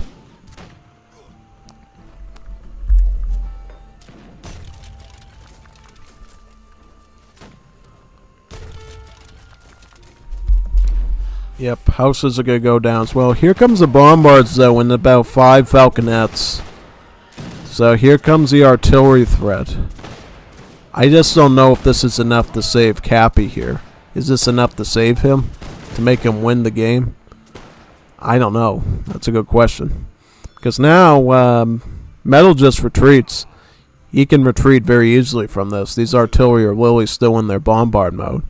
So yeah, he just runs away from this, regroups, gets everything he wants. You know, he can literally get some anti-artillery right now if he wants to.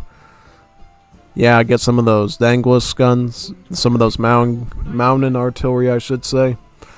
Yeah, Schneider guns used to be what the Culverin was. Now they're mound artillery. It looks a lot like heavy cannons. So yeah, can get that. Dorobanti engaged with Jans. Yeah, he's just going to retreat now. And he's going to get his anti-artillery up right here. Along with some hand cav as well. So, I mean, right now it's clear that Romania's got the better position. How much coin does he got, though? And how much is on this mine? So, yeah, he's got enough mining, I think, up here.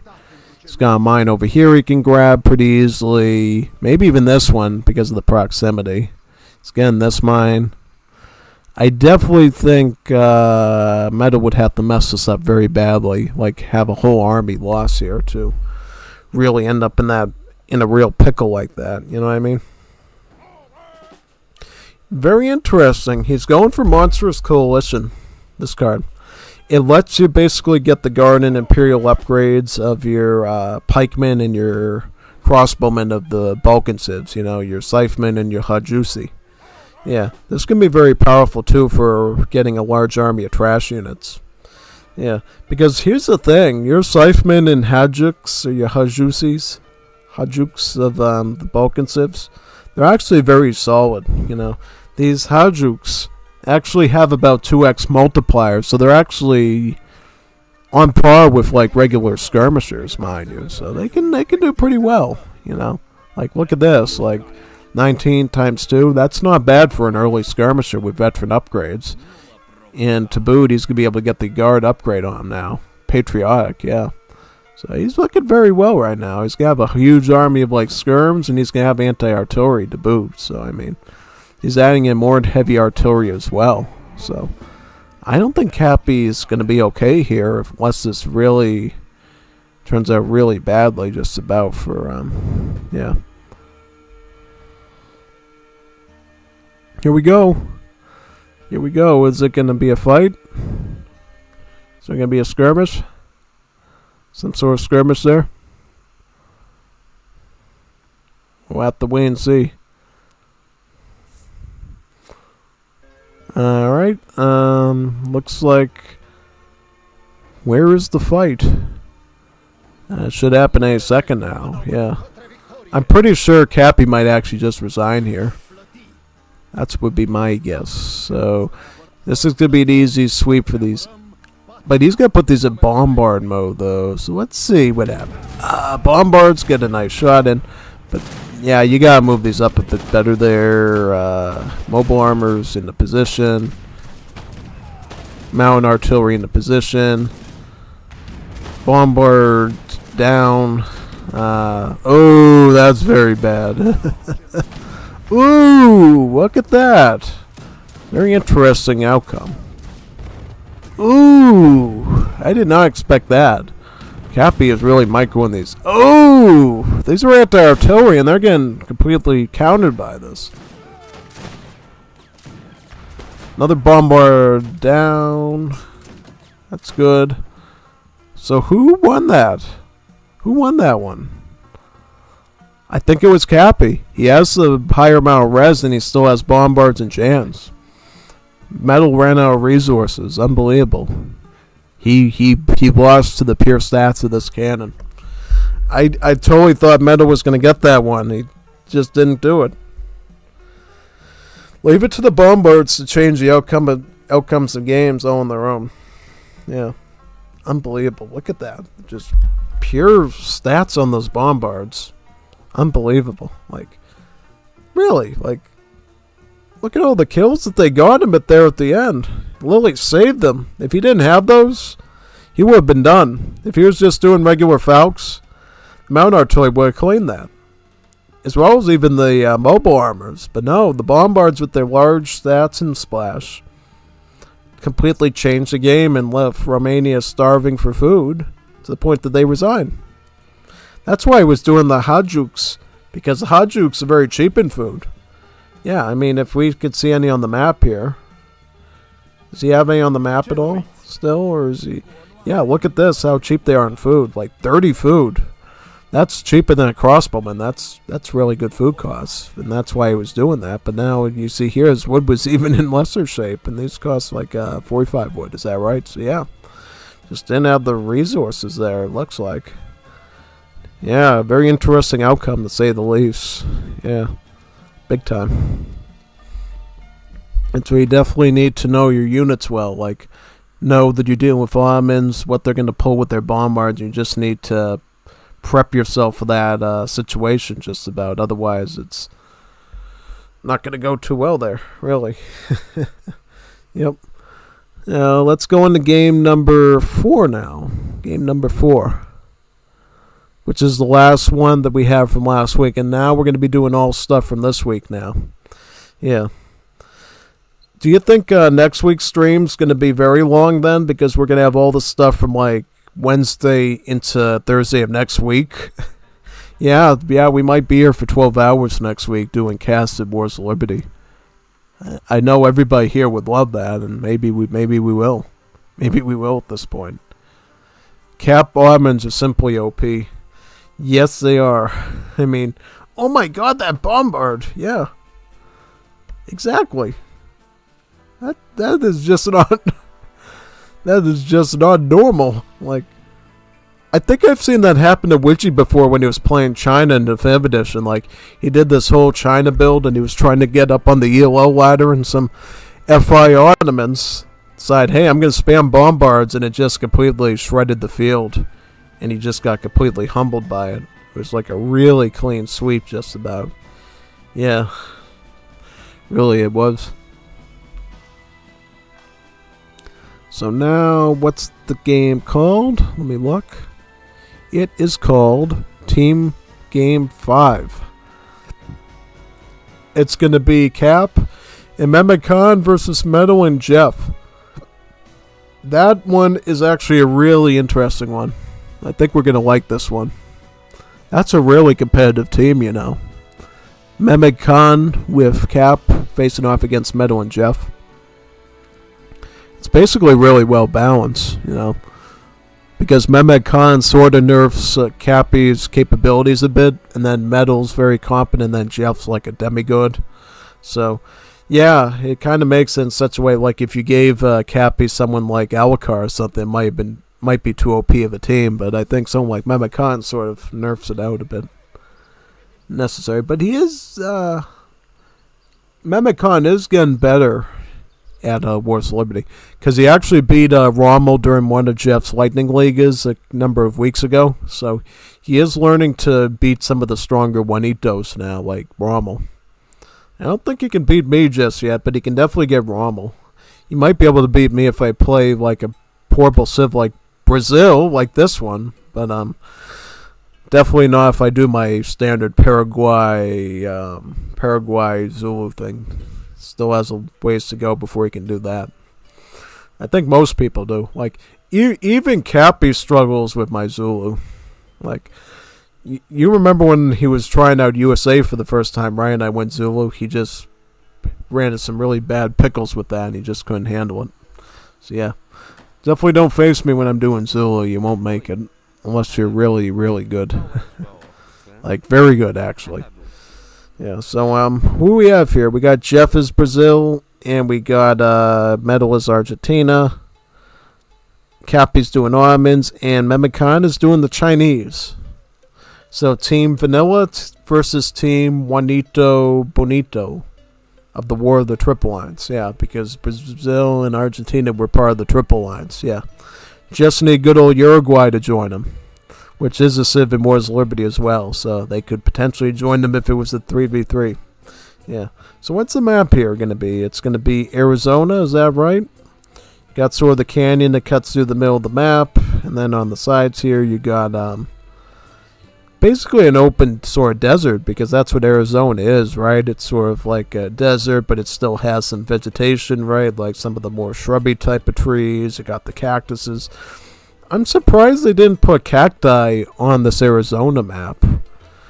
I'm actually really shell-shocked they didn't add a lot of cacti to the original Age of Empires 3, because where you exploring most of the time in the American Southwest, right, you're going to see cacti there. They should have just added those as a nice embellishment, at least, if not a source of food and wood, you know, because the cactus, you know, well, I don't think you can get wood out of a cactus, but definitely food, because they have fruits on the cactus, the cacti, that you can actually eat, and they're really good for hydration. So, yeah, that could have been an interesting choice there, I think.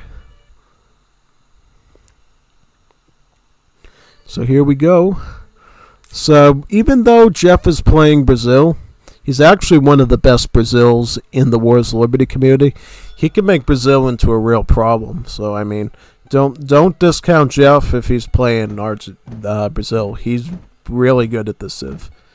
Like, he knows how to do really good raiding tactics with the Voluntario Patrias, to the point that he might actually become a real threat here. So we're gonna have to watch this one really carefully here to see how this one turns out. Yeah. So, as you know, with Brazil, you don't train villages normally. You just do slave trades that delivers the villagers in batches of 4. Your other option, of course, is abolition, where you basically slowly turn your slaves into citizens through different cool techs that give them extra bonuses, like being a bit stronger, being able to gather faster from mills and plantations, being able to trickle some XP while they work. But funnily enough, the first abolition technology actually involves making your slave trades more efficient. Like, eek!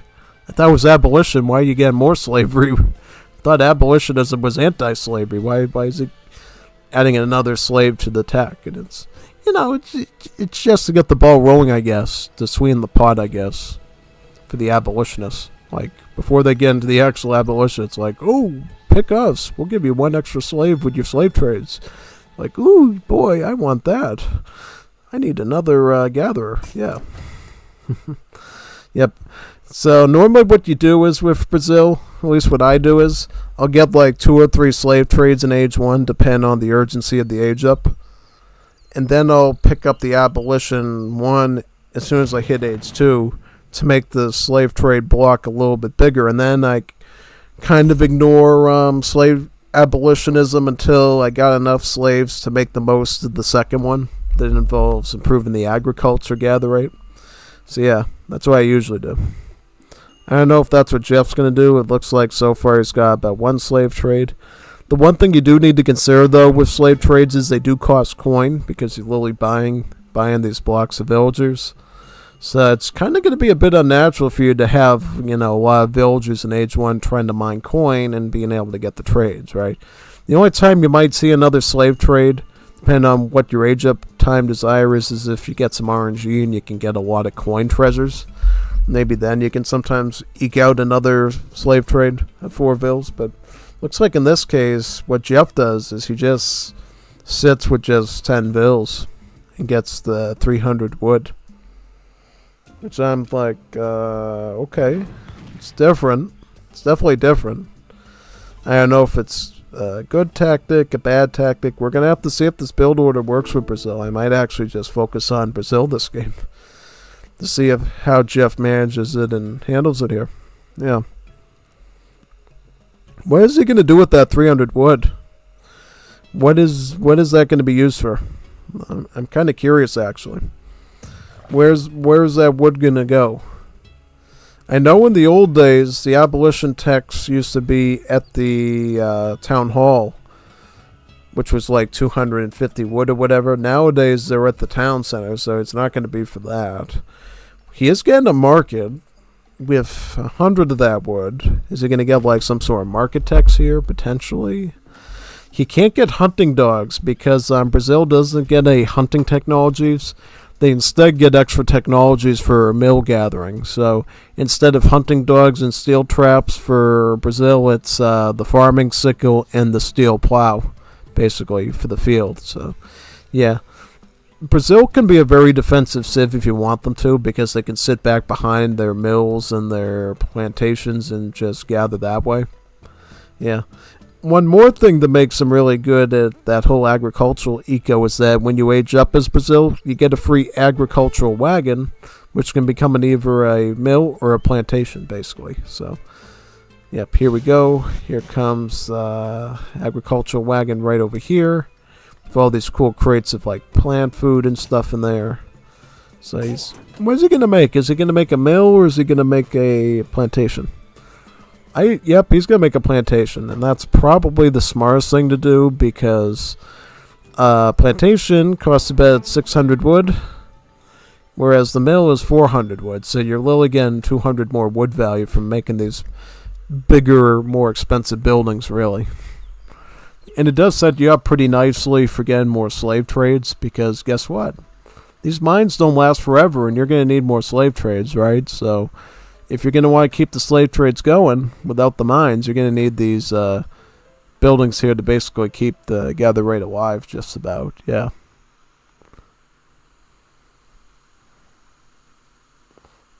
Cap the auto lamer. Yeah, good one, Rommel. Good one.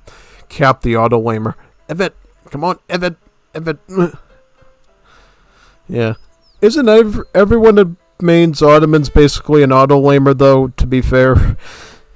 That's what I thought, because I remember I mentioned it all the time, but that time when I was casting for House of the Train Posts, HV and I and Revnak were mentioning to me, if you're not that great of a player, but you want to win using your smarts, just play the Ottomans, because they're not that hard to play and they have a lot of cool builds to do that don't take a lot of skill to pull off. So I guess if you're looking for easy ELO and you're not quick with your fingers with the micro and stuff, Ottomans is the way to go. Seems like it makes a lot of sense, because you don't have to remember to train villagers as the Ottomans. You just have to remember to make sure you have enough houses and that you get those build limit lengthening technologies as soon as possible too from the mosque. So yeah, very easy to manage your macro when you're the almonds. So you can basically focus more on the micro aspect of stuff like the abyss, the Janissaries, whatever you're running. Yeah, makes a lot of sense. Is going for looks like to be a FF. An FF with the gunsmith. This is the same politician as the marksman, so this will grant Cappy about 4 Abyss Gunners. And China is sending up some of their Tigermen as well. I'm believing from a shipment. If I stand correctly. Yeah, I sent the shipment of them. These are basically the same as the Quang Pikemen in terms of stats.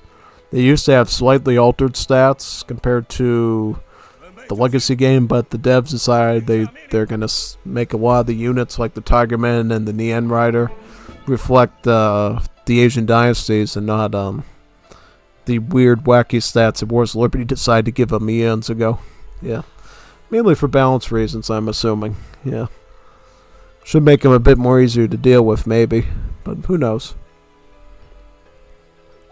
Here comes Red Banner Army and then shipping in about 8 Chukanus. Yeah, send the Tigerman in alone, though, is probably not recommended. Especially since Jeff already has a large mass of the Voluntario da Patrias here. These are basically Brazil's answer to crossbowmen. And what they do is, they're not that strong, but they have really good movement speed.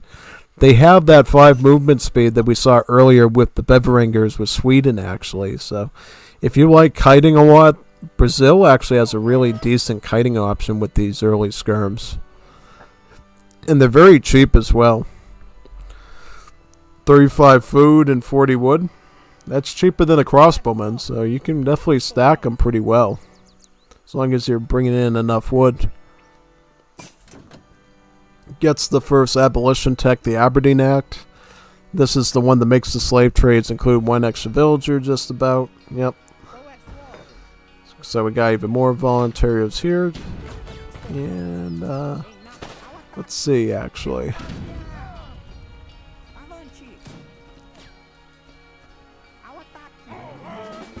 So you got about 21 voluntarios, is that right? Yep.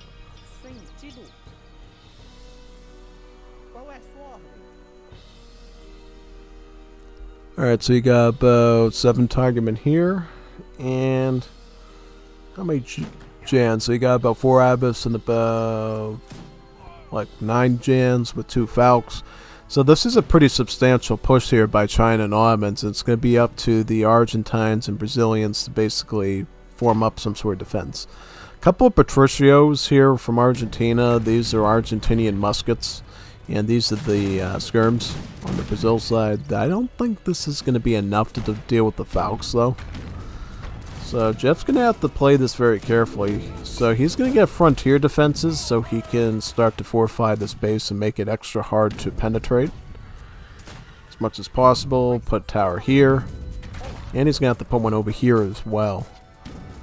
Yeah. He's basically setting up a perimeter that's going to make it uber difficult for Ottomans to advance even with the artillery. And give them more time to do stuff, really.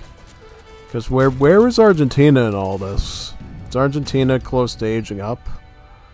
No, they're not. So I'm just wondering what they're going to do here. Like, towers should get up in time. And this should help against these infantry, though. Right? Or at least take out some of this infantry. But here comes those Falcons, though. The Falcons are going to close in there. So what does Brazil do? Brazil could actually go Mosquetero, I think. That could be an appropriate response. Or does he have German immigrants? Yeah, he could get some of the German immigrant cavalry now, too. The Legion Batallos. The Diabo Batallo Diabos, yeah. That'd be a good choice. They're basically immigrant Uhlans, so they'd be really good for wiping out these cannons. He just needs to wipe away some of these Tigermen. And maybe some of the Jans, too. So he's getting the... yep, this is another abolition tech. Can he get them in enough time to be able to survive this match? Maybe. Yeah. I'm guessing what Jeff realized here is he's not going to be able to have a lot of map control for the coin, and he's going to have to go full abolition so he can train the villagers normally as the freed slaves. No.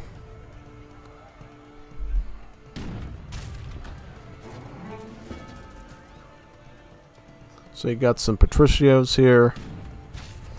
Here are the Voluntario de Patrias. Now we will see what he will do with this next batch of towers now. Yeah, I don't even think Jeff feels comfortable even shipping in any units. He's just trying to stall for time as much as possible, it looks like. He will get his abolition tech like he wanted to, though. He will get that at least. Oh, Infernales! Ooh, that might work. He's gonna get one cannon, and he's gonna get the other one, I think. He gets the other cannon. Okay. At least that part is dealt with there. And now Jeff can move these towers even further back now. He does have the slaves over here on the hunt, so he is getting some sort of resources, it looks like. The Mamluks, though, really throws in a wrench because these things are really tanky and have a lot of HP.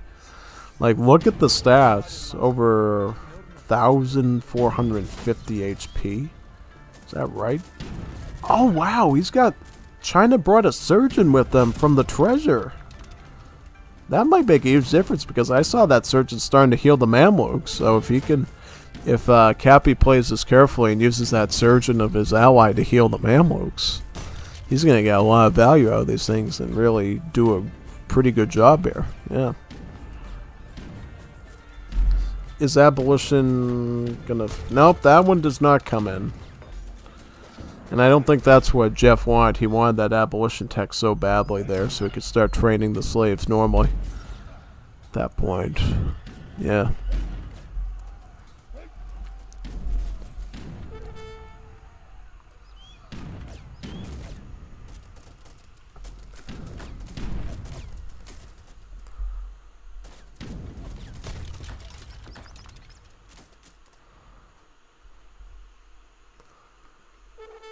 China being drawn out a bit there, so he might not want to waste too many of these bear armors by being... Yeah, that's not good.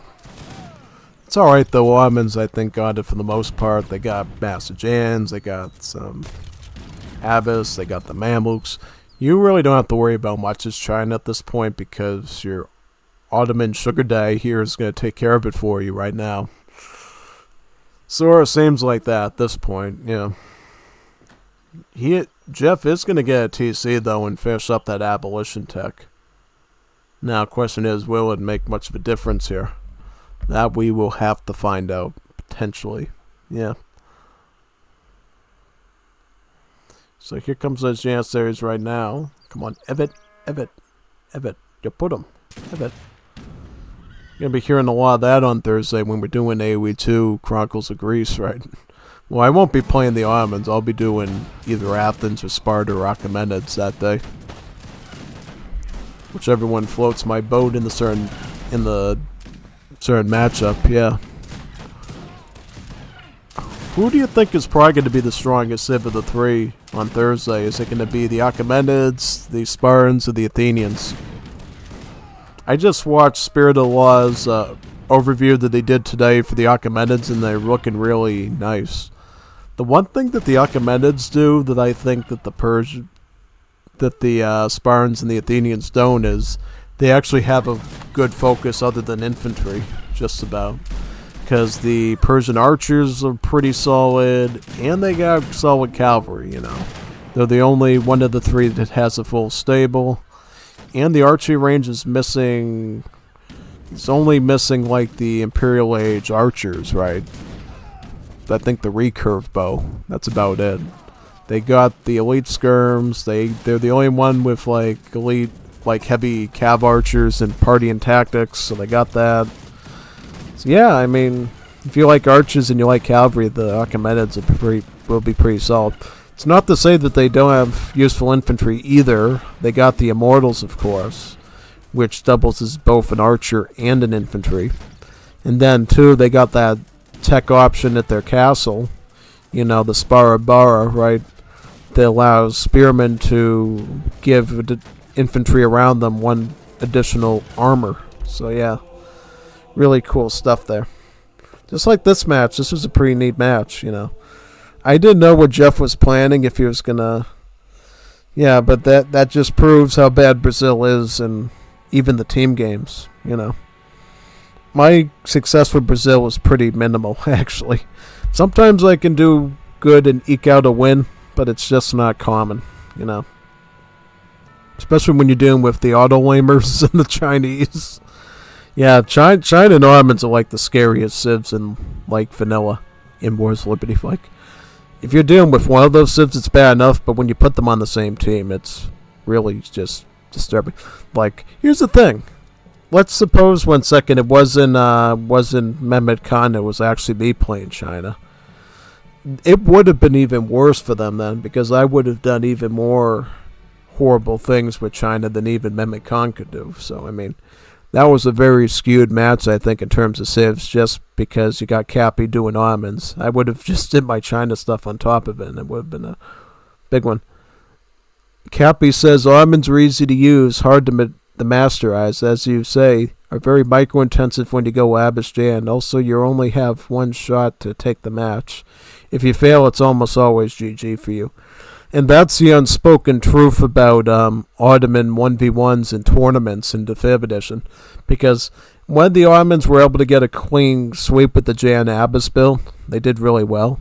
But I've seen civs before be able to defend against Ottoman's initial push with civs like China, and then they counterattack them and put them on their heels, basically. Like, if China can get enough Chuko News with repelling volley, they can make short work of the Jans and use the hand mortars to basically fight their way through their bombards and falcons and all that. So I guess it really depends on what situation you find yourself in, really. Yeah, and these were like really competitive matches, as you know. These were the stuff from the ESOC Autumn Championship 2024. These were like the best players there ever were in AoE 3. You got Chef Sadiste in there. You got not Revnak, but you have Kaiser in there and all the other ones. All the big names, the big wigs. Yeah. So what's this game going to be called? It's going to be called Juego en Equipo 1, which basically means a team game 1. Swedes and Germans versus British and French. So basically World War One, but Sweden was no longer neutral, I guess, and they decided to become the Vikings once again. So we'll find that one. They should all be findable under.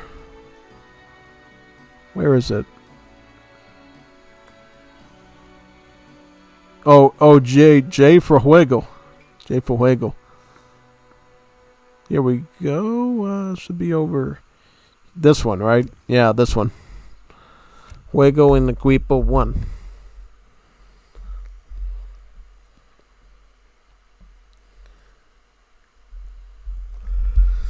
What's the map going to be, though? It's going to be Malaysia. This is a very good map. This is a map we see a lot in the Ligas because of how competitive it is. It gives you the neat advantage of having your own body of water to yourself, as long as one of the Juanitos Malos doesn't sneak a dock up here and start raiding your stuff.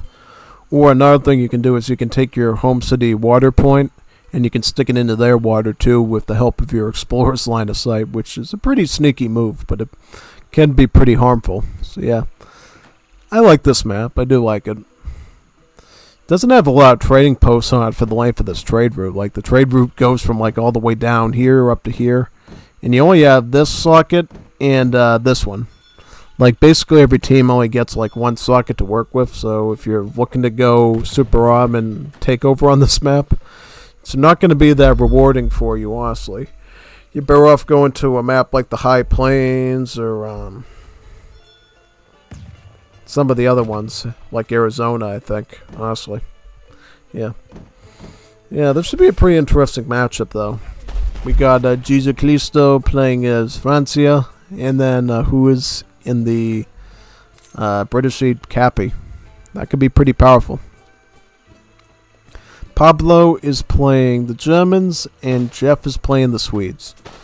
I think this is going to be an even more balanced matchup than the last game, I feel like, because all four of these players are very strong and competent in what they do, basically. In particular, it's going to be seen if the MVP Civ of all time, Germany, can actually eke out a win against Cappy since he's playing British this time. Yeah, and then you got Sweden as an ally, which is very solid. But on this side, you got France, which, comes with their own advantages, too. So, how does this turn out, actually? Good question, actually. I have no idea. Yep, these are the Sanscalates, by the way. The same villagers we saw in today's upload of storming the Bastille. These are the same villagers you can get for that. And technically, playing as the attacker team in that map, you are the Sanscalates. So, yeah, pretty much. We got the hot air balloon. Yeah, basically in Wars of Liberty, instead of getting a native scout, you just get a hot air balloon that has these cool patterns of blue, white, and red to represent the French flag on it. Yeah, isn't this like a really nice looking hot air balloon with really bright colors on it? Yeah, pretty neat. And what do we got here from Sweden?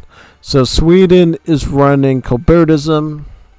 They're also running Advanced Torp.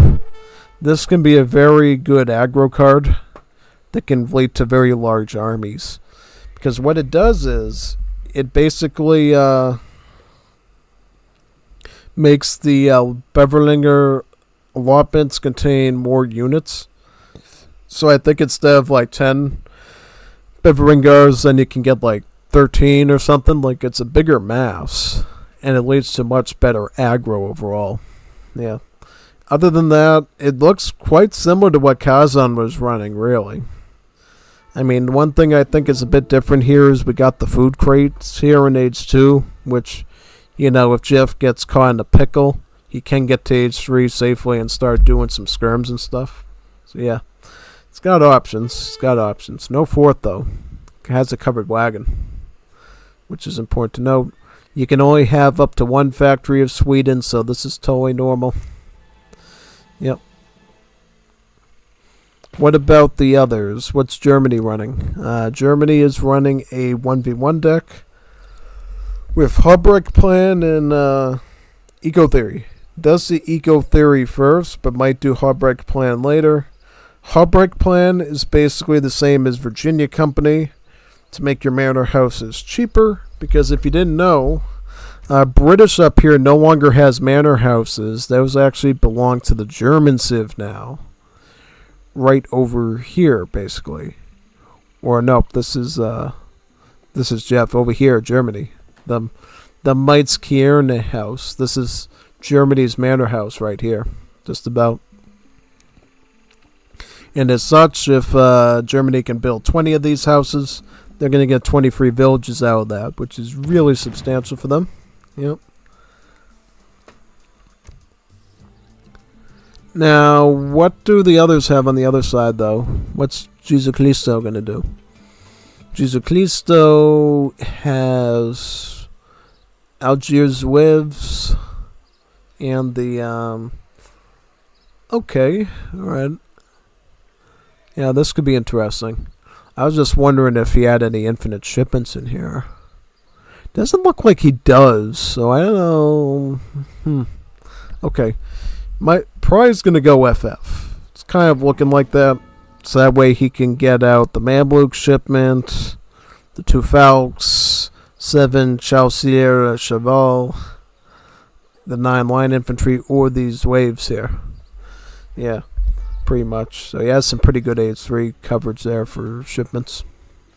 British will be grabbing their TP, though.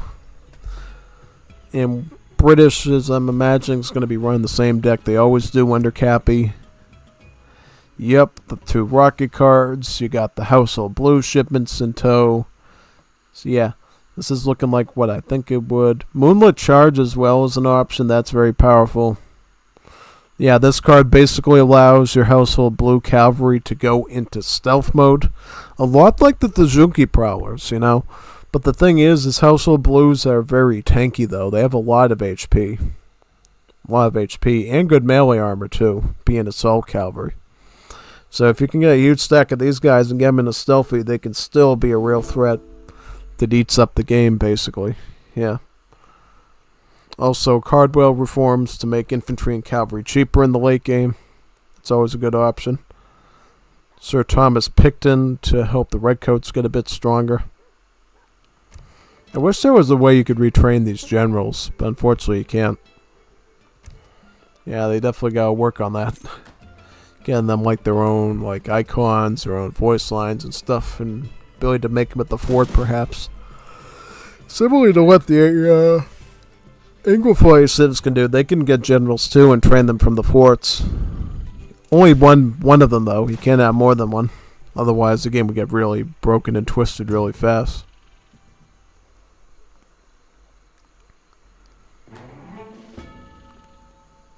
And okay.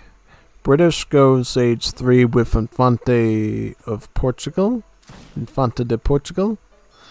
This is generally a good marriage to go with because it gives the British the Portuguese ability to get a covered wagon with each age up. So that'll be very strong. As for Jesucristo here, he will be sticking in age 2 for now, it looks like. Getting Eco Theory. As for Jeff, he will be making some Beverlingers. So a bit of pressure there. So he's already making some Beverling. He's got some right here. He's going to do a raid. And he has his volunteers on the field too. So he's doing a bit of aggro. He's starting to ship in about 700 food. So that way he can either focus on aging up, or he can put that into more units depending on which side wins in his mind. Basically for strategy. Does he get any vills out of this raid? He gets one. Yep, I was gonna be like, oh yeah, if he misses that, man, I don't know. I know what's happened. But you got it, don't worry. You got it. Lost the Beverlingar though, so that's not good. So he's gonna get some more out over here.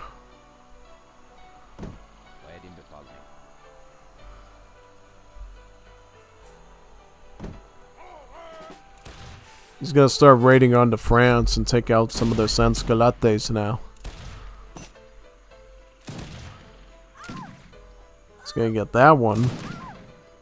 Alright, Jeff's doing some raiding damage, which is pretty solid. Why are they all the way over here though? Was he trying to chase down a bill or something? Yeah, I definitely wouldn't be chasing with those things though. I'd probably use the Beverlingars for chasing just because they have the 5 movement speed. Personally.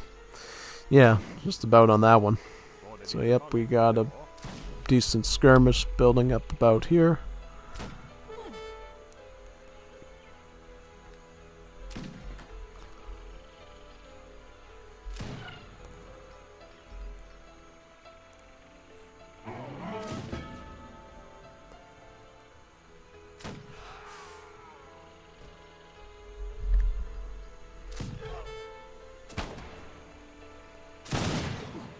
Take out that explorer there.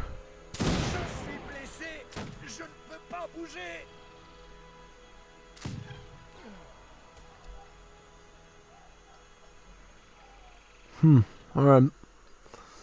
What about on this side? Is France gonna potentially... Alright, so they're doing the age up right now. So they're probably gonna follow up with, I believe, Chaucer Cheval to deal with the fast moving heavy infantry of Sweden. That at least seems like the route they're going to go down. Does have to be careful with these household blues though, because they're assault. They're actually pretty tanky against heavy infantry. So he just has to handle this with care. Now the household blues do outrun the Beverlingars, though the Beverlingars do have a bit more flexibility with retreating than regular infantry would. One thing that the Beverlingars can do though is they can kite and shoot down one household blue at a time, having just a little bit more retreatability compared to regular. Takes out that one, I think. I think he's gonna get down 2 of them at least. Yeah, he's gonna get this one here. Can he get this one down though? I think he can get this one. It's looking like he can.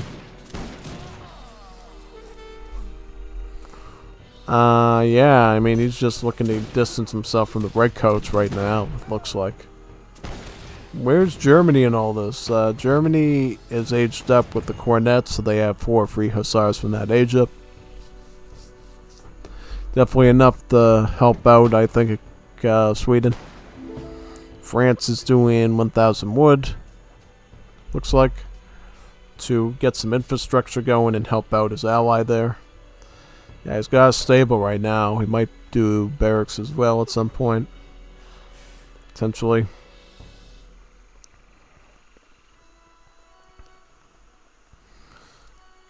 Spandau Arsenal, so he's getting Spandau Arsenal, is that right? Okay, it's alright. It basically cuts the Arsenal technologies cost in half for Germany.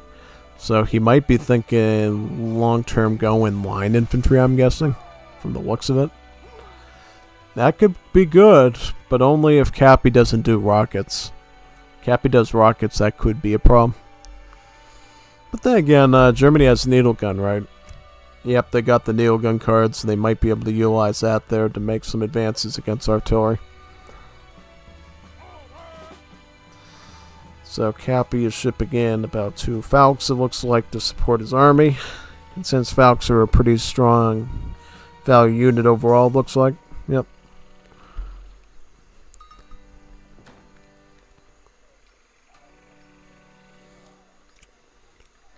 Training skirmishers, is that right? Alright. Yeah, he might have sent Spandau Arsenal just to make the counter-infantry rifling cheaper, perhaps. Yeah, but where's the arsenal? Where's the arsenal, though? I don't see it. I don't see it anywhere. I just see these 2 barracks here. It doesn't even have that much wood. I just don't know what this Germany's doing there. It's almost as if Jeff's playing on his own for the most part. Coming up with these tactics. We'll see, though. We'll see if he can pull it off.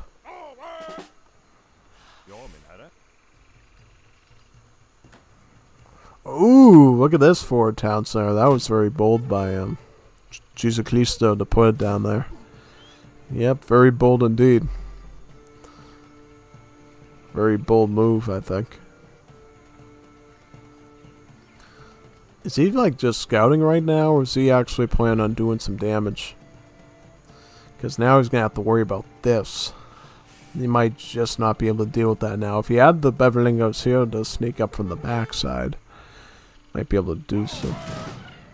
Oh wow, not even enough firepower to take out one of those villagers. Not good. Not good at all. We'll see what can be done though at this point.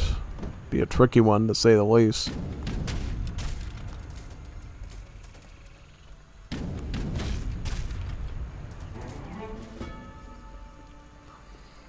Okay. Falconets are probably going to take a bombard onto the barracks first, I would assume. Getting the Riksbank now from Sweden, so he's going to have a... Actually go for the combat, the hand combat instead for heavy infantry.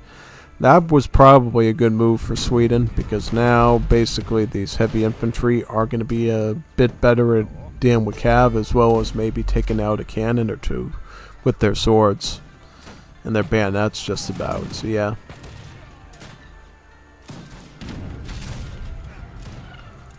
Looks like right now taking out that household blue there. Here comes some of the Minutemen. It's kind of outnumbered here. What's Germany doing though? Is Germany doing much? So he's attacking with some sort of skirms here and some hussars. Unupgraded hussars, alright. I mean, he's doing some work, and then the Beveringers join in with them too. So I mean, to be fair, it looks like that is an okay mass, I guess.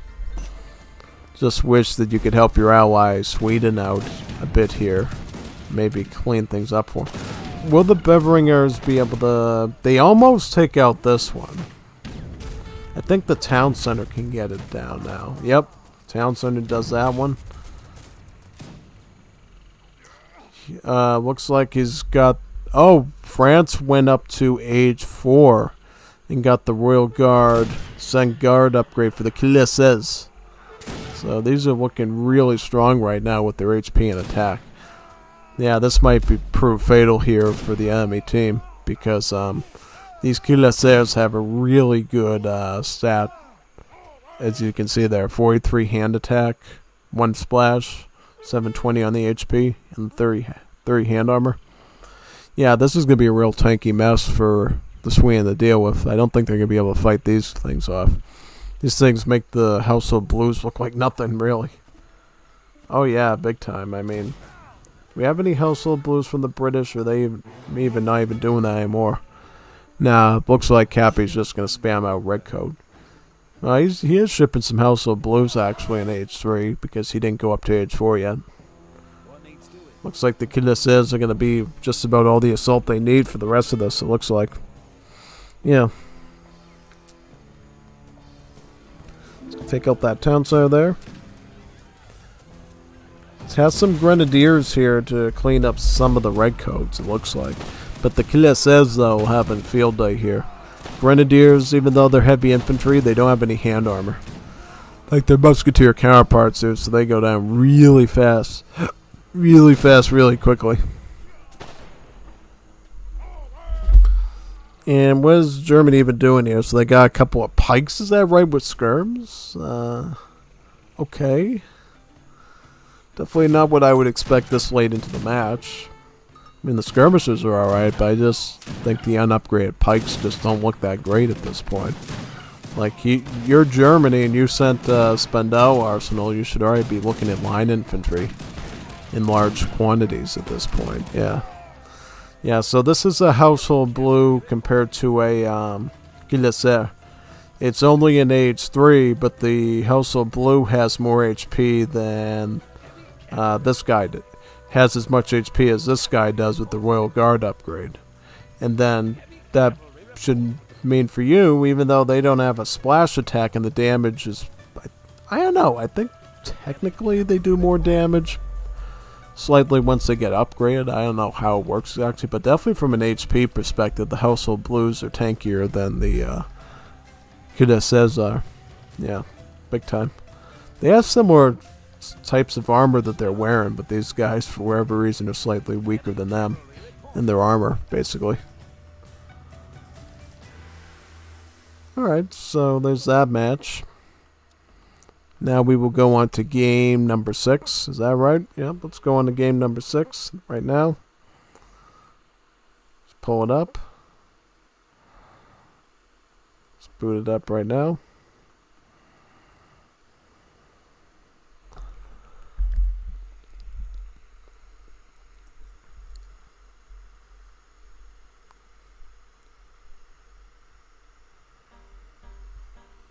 So what do we got here? What's the next game called?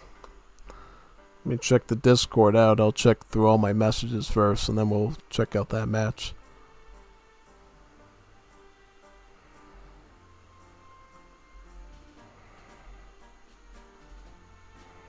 Looks like somebody sent me a friend request. Looks like.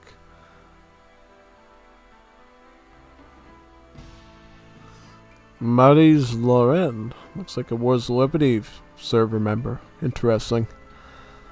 So what's the game? What's the name of this game we're looking for? It's called Estilo Metal 69. So this will actually be another 1v1, it looks like, before we hit some more of the team games. Yeah, looks like we got a lot of team games going forward for the most part. Yeah. So this might actually be the last 1v1 we see tonight. Maybe. Yeah.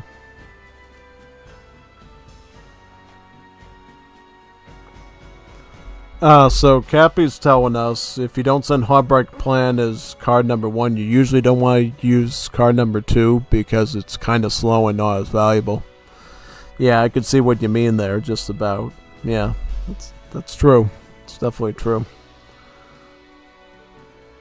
So I'm looking for E for Estilo Metal. Yep. That one right there. Another Metal and Cappy 1v1. Maybe Metal can do it this time. We'll have to see. What's a map? So the map appears to be St. Harold's Island. Now this is a cool looking island. It's like this big giant glacier above the water basically. There's no fish down here. It's like a big glacier, and you got like this handle on it, like this big protrusion here that has like a little pond in the middle of it. It's all ice on this side, so you can't actually construct anything here, but you can build all the way on to the snow in the middle end, and as well as all the way down to the tippy top down, or tippy below day here where you have the mine. Almost looks like a little fish fin in a way, you know what I mean? Like that sort of like outward going protrusion. Yeah, so this should be a good matchup. So whether the Civ's going to be. It's Jesus Cristo playing French, and Cappy is playing China. Really? So what was happening here was Metal spectating this one or something. Yeah, that's kind of interesting.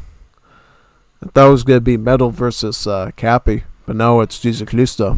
Okay, that's fine. I mean, Jesus Cristo is a very solid player that's been around for many years. Like, I remember during the very first league as in Wars of Liberty, Jesus Cristo was around back then, and I was facing him. He gets some really good scores, and I definitely know that. Like, he can get some really good scores on his eco, and then he just comes in with really big armies. Whereas Cappy's more about his timing attacks and send up pretty solid builds all around, depending on what civ he is, whether he's the Ottomans, the Japanese. Yeah, Cappy can get really good timing attacks overall here, so this should be a really interesting duel. I can't recall, have we seen Cappy do China before? Or is this like our second time seeing him do China? He does have a very good civ that he's utilizing, though. So, I mean, if Jesus Cristo's playing France again, he's going to have to be very careful with what Cappy does with China. In general, I feel like with France, you got some options. You actually have quite a few options, as you know, because France can actually give Royal Guard upgrades for every infantry and cavalry in their roster, including their naval infantry. So what he might be able to do here is he might be able to do some sort of assault-based attack, I think. He could get a pretty big mass of the Zuevos or the Killises and just stomp out China that way. Especially since the banner cavalry role was changed for the Chinese civ.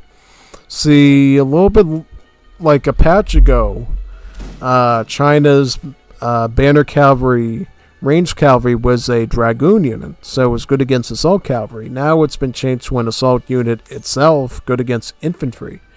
So that means if you're running assault against China, the only way they can actually deal with assault in a giant, meaningful way is by spamming the yellow banner army, which, you know, China basically has to re-macro their whole villager set for, really. So, I mean, yeah, if I was France against China and I think I could make it, I would probably try to get some of those assault units. You know what I mean? The Killises, the Zuevs, especially the Killises with their splash attack, you know. I feel like Zuevs could be good too, but definitely the Killises with their splash attack and better HP and melee attack would reign supreme here. Unless Cappy could mass up enough yellow bear armies. Yeah. So what deck does he even run with China? He runs the Boxer Rebellion. So basically, the Asian Civ's answer to colonial, to town militia, basically. And it causes it so the irregulars and sentries no longer lose their HP. It's interesting. I remember using that a lot when I was growing up playing Age of Empires 3. I thought, oh, it's so cool that I can add some free emergency units to my army by just spamming them out and not losing HP. Until you realize how weak they really are, and it's not that great, you know. But it does mean, though, technically, if you kept spamming town centers and deleting them and building them, you could make an infinite army of sentries and irregulars, which back then I thought was pretty cool, but nowadays I know, that's not that great. They're not that solid, you know.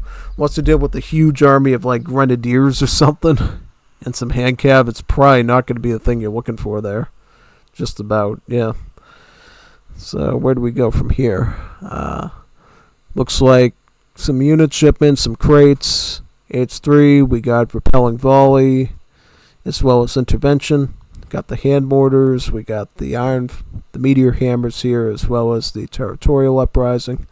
So yeah, I mean, we got a pretty good set of cards here, I think, for China. Now, what does France have here? France has 3 Sans-Culottes that they've shipped out. This is looking... Yep, this is the same deck we saw last game. So basically it's geared towards semi-FF gameplay just about. But you do have the late game combat for the range cavalry, as well as the ability to get a fort and be able to train use waves from that fort, basically. So yeah, that you definitely got, really. So it looks like Cappy's building the Summer Palace, right? Yep, this is going to be like your standard Chinese wonder, because it just gives you free banner armies. Like, why would you decline this ever? Unless you're going White Pagoda. Yeah, typically you're just going to want to go with the Summer Palace and take advantage of its free banner armies. Normally going for the old Han one, but you might end up going for the standard army too, depending on what you're looking for. I definitely would say now I'm probably going to would be geared more towards the old Han army, especially since in the end riders aren't as strong against skirmishers. No, what I'm saying, strong against heavy infantry, right? Because for a while, what happened with China was the step riders were removed from the game and replaced with the Nien riders, and the Nien riders used like a bamboo spear instead of a sword, and they had multipliers against all infantry instead of just the skirmishers. But now what they've ended up doing is they sort of brought back the old stats of the step rider to get to the Nien rider, basically. So now they're basically just going to have multipliers against skirmish, I believe. So in that sense, depending on what your comp is, you might actually want to go with the quicker massing old Han army with the Tigerman and the Chukunus, I think, just to get a more substantial mass going, really. Yeah, so I mean, we're going to have to see here how that ends up going, just about in this 1v1. This looks like 700 coin, followed by 700 wood. So that's normally a sign, okay, we're going for a naked FF, right? We don't care, we're just going to try to go up as fast as possible and try to access those stronger later game shipments in H3. I think he's gotten pretty good timing for that. He's at about almost 900 food. He's got enough of the coin, I think, to be able to pull it off now from those crates. So yeah, I think he's moving in a pretty good direction there. It's reaching that naked FF. Whereas Jesucristo going for the 4 Sans-Culottes first. And probably the 7... He already sent the coin and now he's doing the 4 Sans-Culottes. Yeah, this is something I see them do a lot in Definitive Edition as well with the Courier de Bois. Is they'll send the 700 coin first as part of the naked FF, and then instead of doing the wood, they'll send the 4 Sans-Culottes in.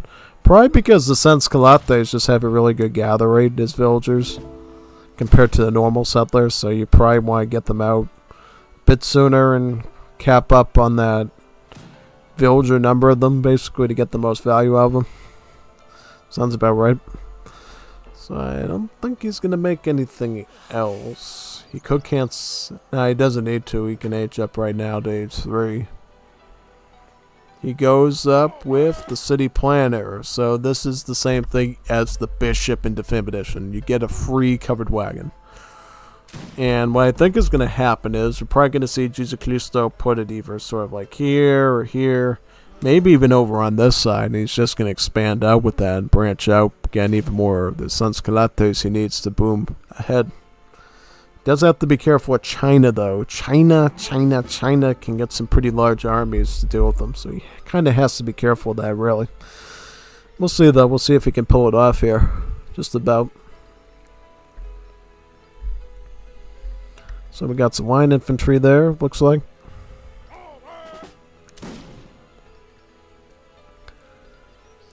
Alright, there we go. Some line infantry.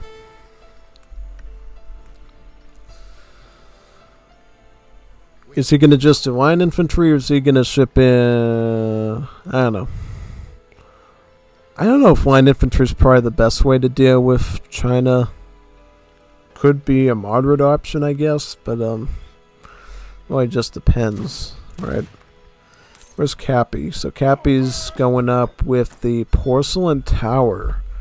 So he is not actually doing the Confucian Academy. So he's not going to be pursuing those long dragging cannons for the moment. Just like in true Cappy fashion, he allies with the Germans at the consulate so he can access the Maycoffer line infantry. How predictable. Yeah. Yeah, I knew he would do that. I mean, he loves Maycoffer infantry of Germany when he plays them. So he definitely is going to make him with China if they have him at the consulate, which they do. Yeah.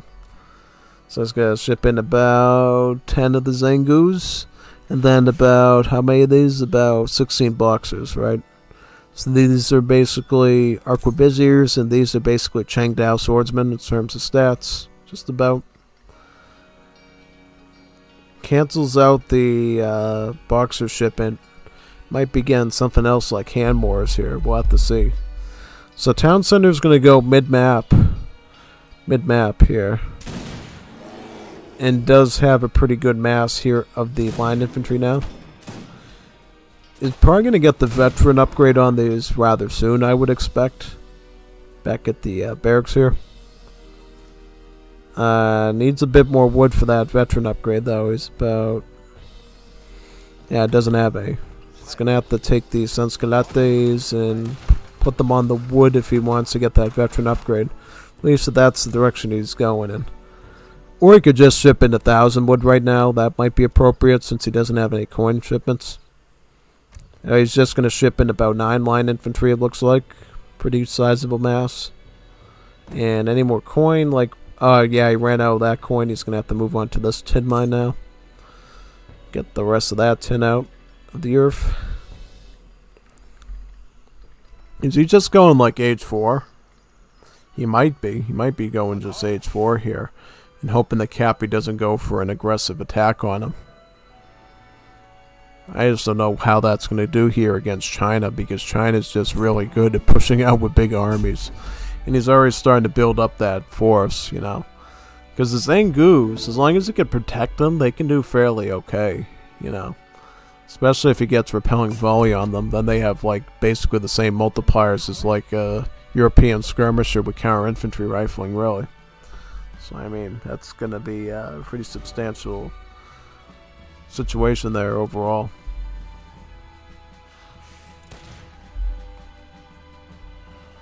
Looks like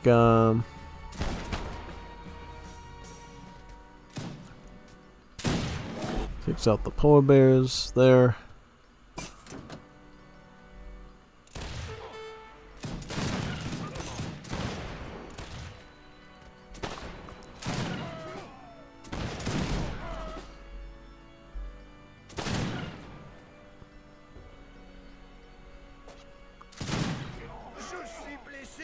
Took out the Explorer. That's not good.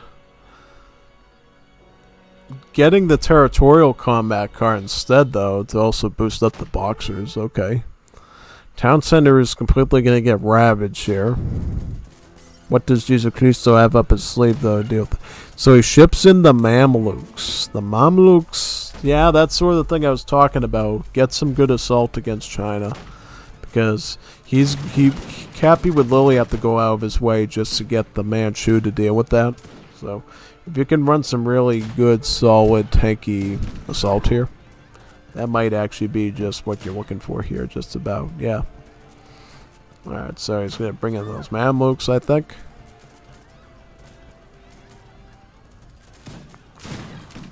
I think Jesus Christus is just hoping he can snag some free kills here. He does get a Zangu. Gets another... Nah, he gets a Boxer there. He really wants to get the Zangus just about. He's going to try to maybe take out some more of the Boxers as well, I think, maybe.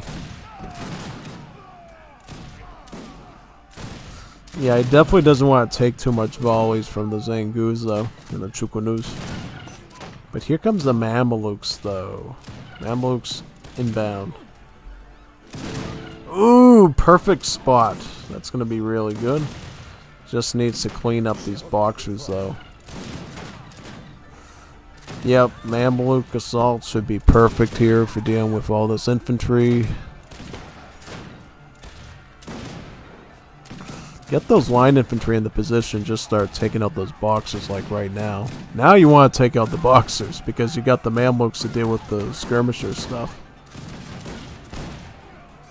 Yeah, I mean, it's happening. It's cooking. It's cooking.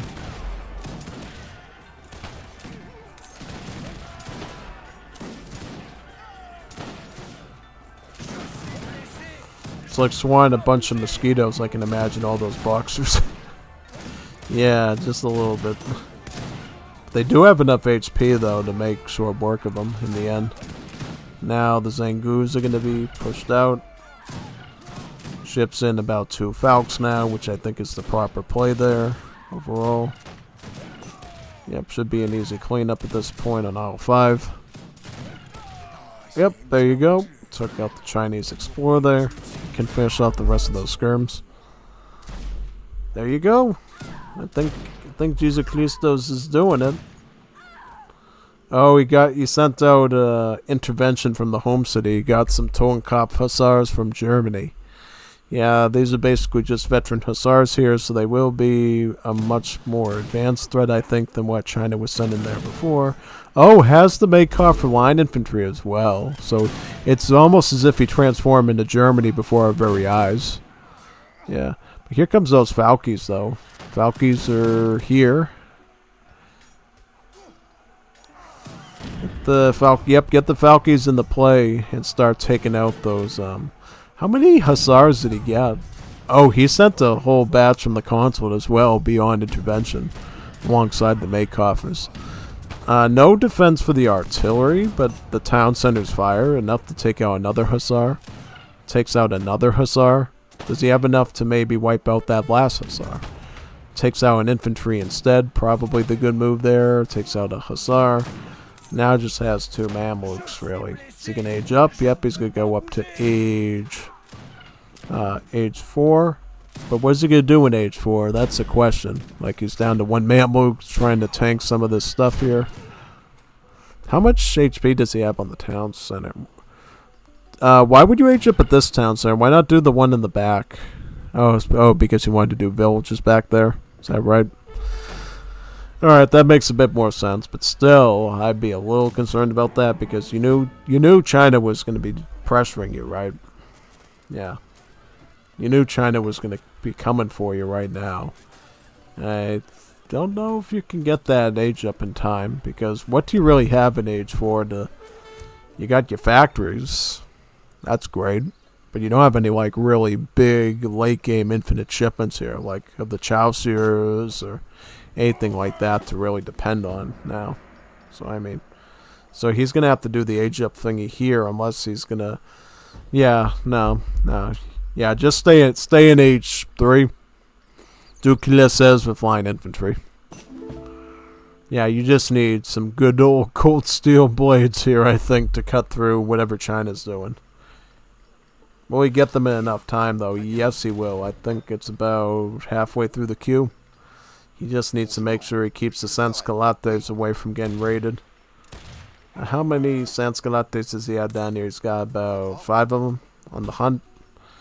China's just going to focus on the trading post, which you exactly want right now. You just need all the time you need to get Kilesses, get line infantry, just get the numbers you need here. Because, yeah, I think all he really has to do is just get some really good assault. Doesn't have the Manchu shipment, right? I don't think he does, no. Doesn't have the Manchu shipment, so I mean, gets enough of these Kilesses, and it's pretty easy win there for France, I believe. At least it seems like it is. Because the one thing the Kilesses have that the Mamluks in is splash attacks, so they're going to hit more of these units at the same time and clean them up a bit quicker. Oh, but then he sends a shipment of the meteor hammers, though. And it looks like those are a little bit more of a problem than I thought they were going to be. Yeah, it still has 2 of them. Maybe the second batch of Kilesses is going to be enough. Does he have another batch, or is this this is batch number 2? Right, so what does he do from here? So he's going to get that veteran upgrade on the line infantry, which I think, yeah, that's a good move. Maybe ship in Zwaves. Zwaves might be good. Get a big mass of Zwaves with what he's doing here, and that might actually work. But yeah, you're going to need some wood as well for these houses. Because you're running at your population limit right now, and you're going to need to do something about that right away. Pathing-wise, I was very cringe, because he should have just been on top of these units, and they were just colliding with each other. He should have watched that a bit better. Now his cuirassiers are all barred up now, and he's going to have to go in with another batch of them with them to get the most of them. Hopefully he can set it up in such a way that the ones that were damaged don't take the initial snipes. Just about. But we'll see. See if it turns out that way or not.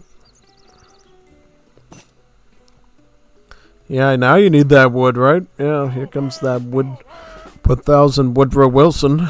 Creates of wood. Woodrow. Yeah. Get you out of trouble. Yeah, I mean, at this point, it's not looking great for France, but it's not necessarily a loss. Unless he throws his army here or something and it makes him quit.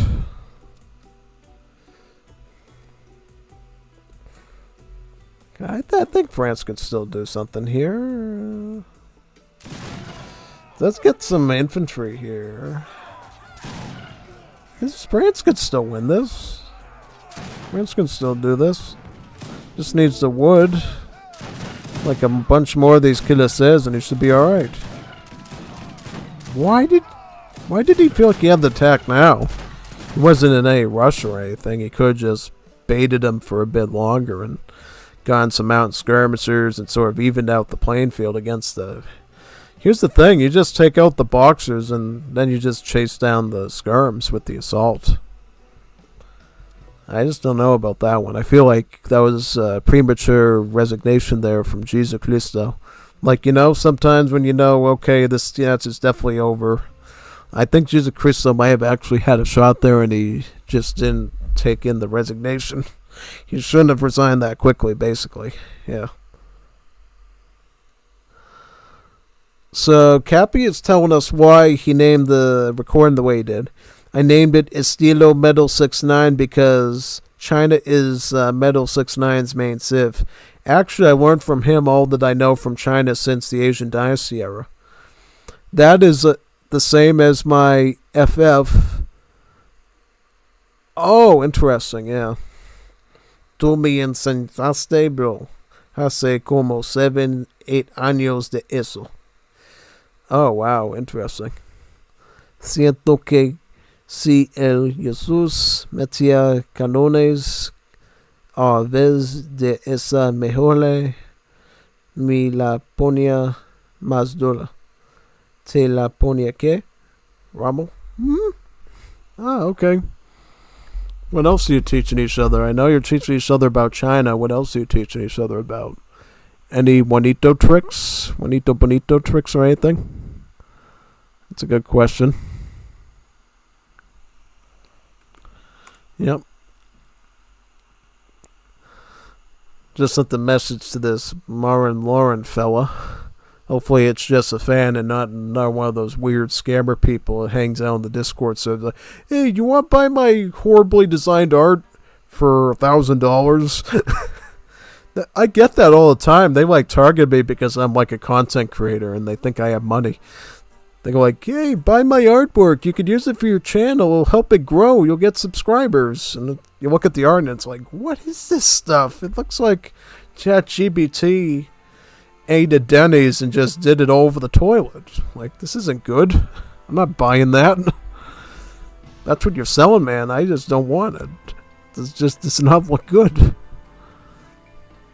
Yeah, it looks like the McDonald's of the art world, basically. Not the Burger King or the Wendy's or the Taco Bell. Well, Taco Bell maybe. It might be that, but definitely not the Wendy's or the Burger King of the art world. So what is this recording going to be called here? It is going to be called Paseo Civil War. So we got 2 Chiles, a Japan, and a Turkey. Is that Turkey? Okay. let's look at that one. So let me look for P. P. P. It's right over. Where is it? Where's that one that I was looking for? Paseo. Here we go. Paseo.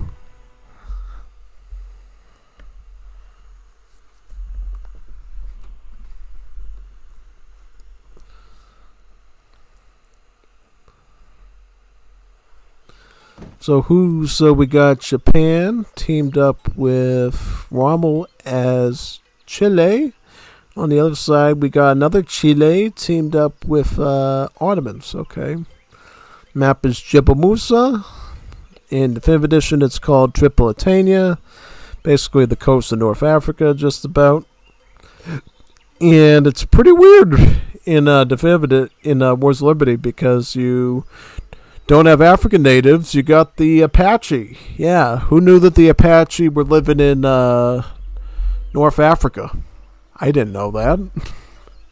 And the Jesuits, of course, because you can't. I don't know about this one. It's pretty weird. But I guess they didn't have a lot of natives to work with, so I guess they just went with that, maybe. Yep.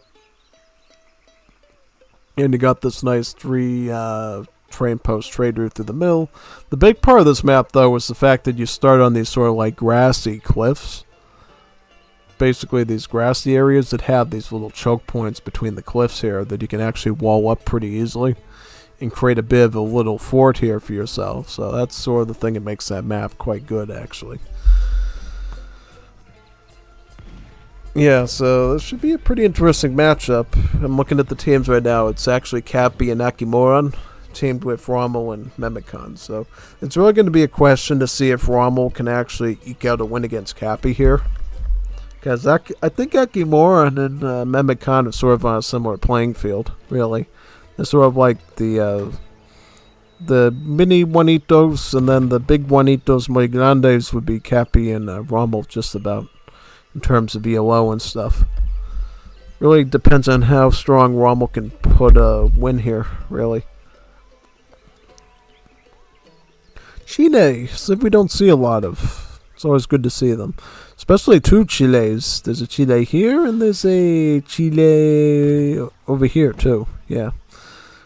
So, yeah, this should be an interesting matchup. Chile has a really great economy in the most weirdest ways possible. Basically, the way Chile works is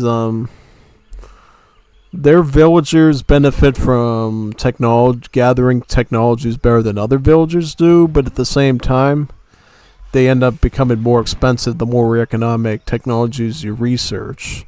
Like, let's say you get gang saw for them. They're going to benefit from gang saw by like 15% instead of 10%, but at the same time, they're going to concur a cost of 3 wood with their food costs. So you kind of have to be careful of that, because if you get the ecotechs too quickly and you lose all the villagers, that's GG. You're done. You're done, son. You're done. Yeah, and that's sort of an argument, too, for maybe, again, the villagers first and the technologies next, or it really depends on what you're doing. Like in a 2v2 here, you might be able to eke out some extra villagers before you need the ecotechs badly, so there's that. Also, depending on what the number of players are on each team will depend on how many ecotechs you actually put into your home city deck. How much does Rommel have here?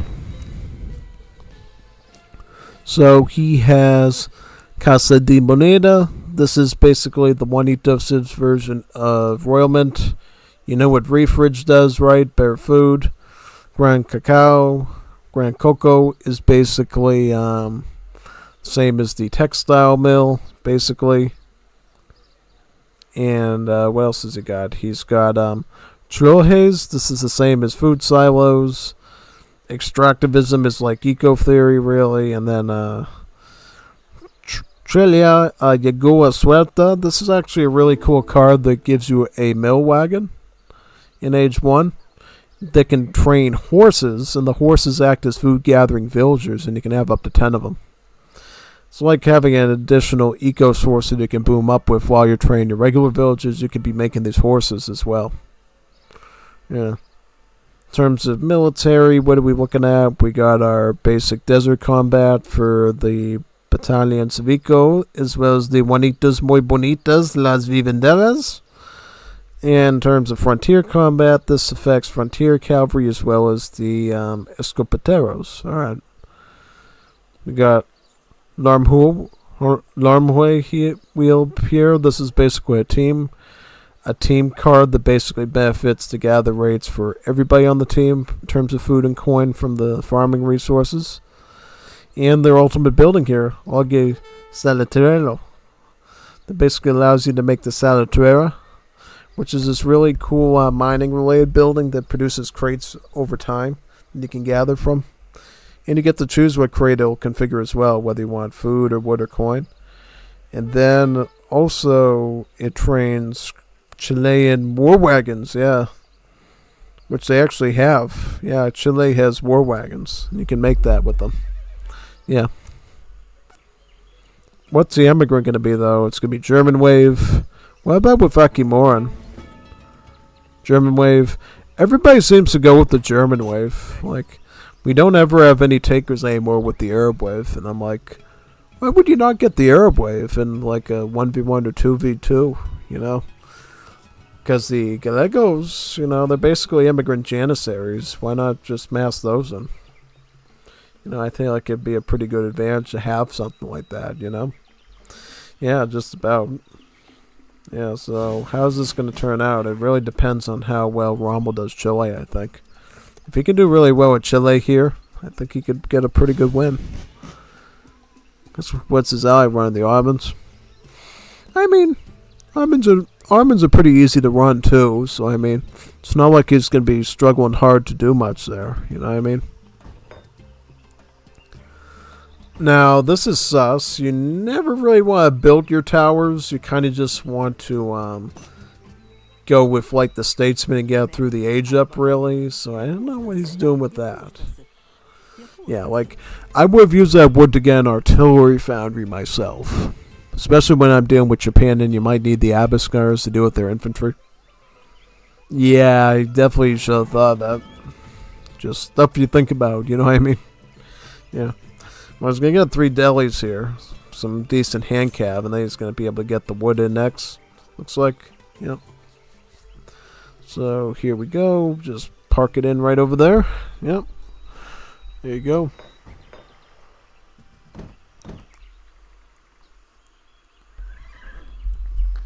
About 3 delis, looks like.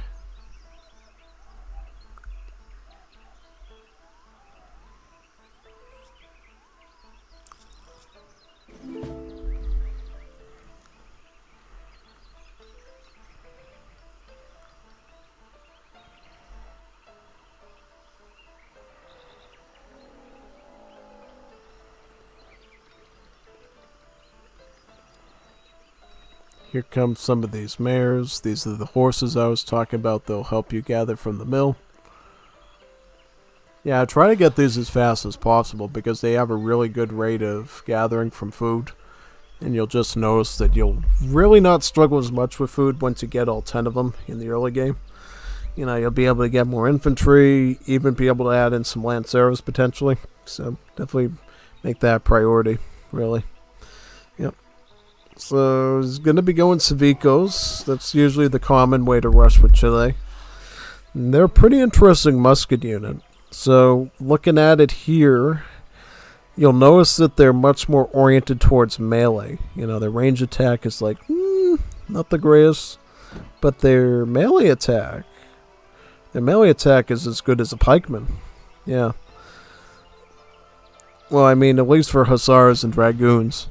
The multiplier against assault is a little bit less, since they're considered a musketeer and not a pike, really. But still, for like hussars, they're just as good as pikes. And what they can do as well is they can go into the Choblica de Diablo mode, where they drink their Juanito drinks and they get super fast and muy loco. You know what I mean? The Civicos will run faster, and their hand attack will go from an anti cavalry attack to an anti-infantry attack, and they'll lose their range attack. And they can switch between both modes pretty quickly, you know?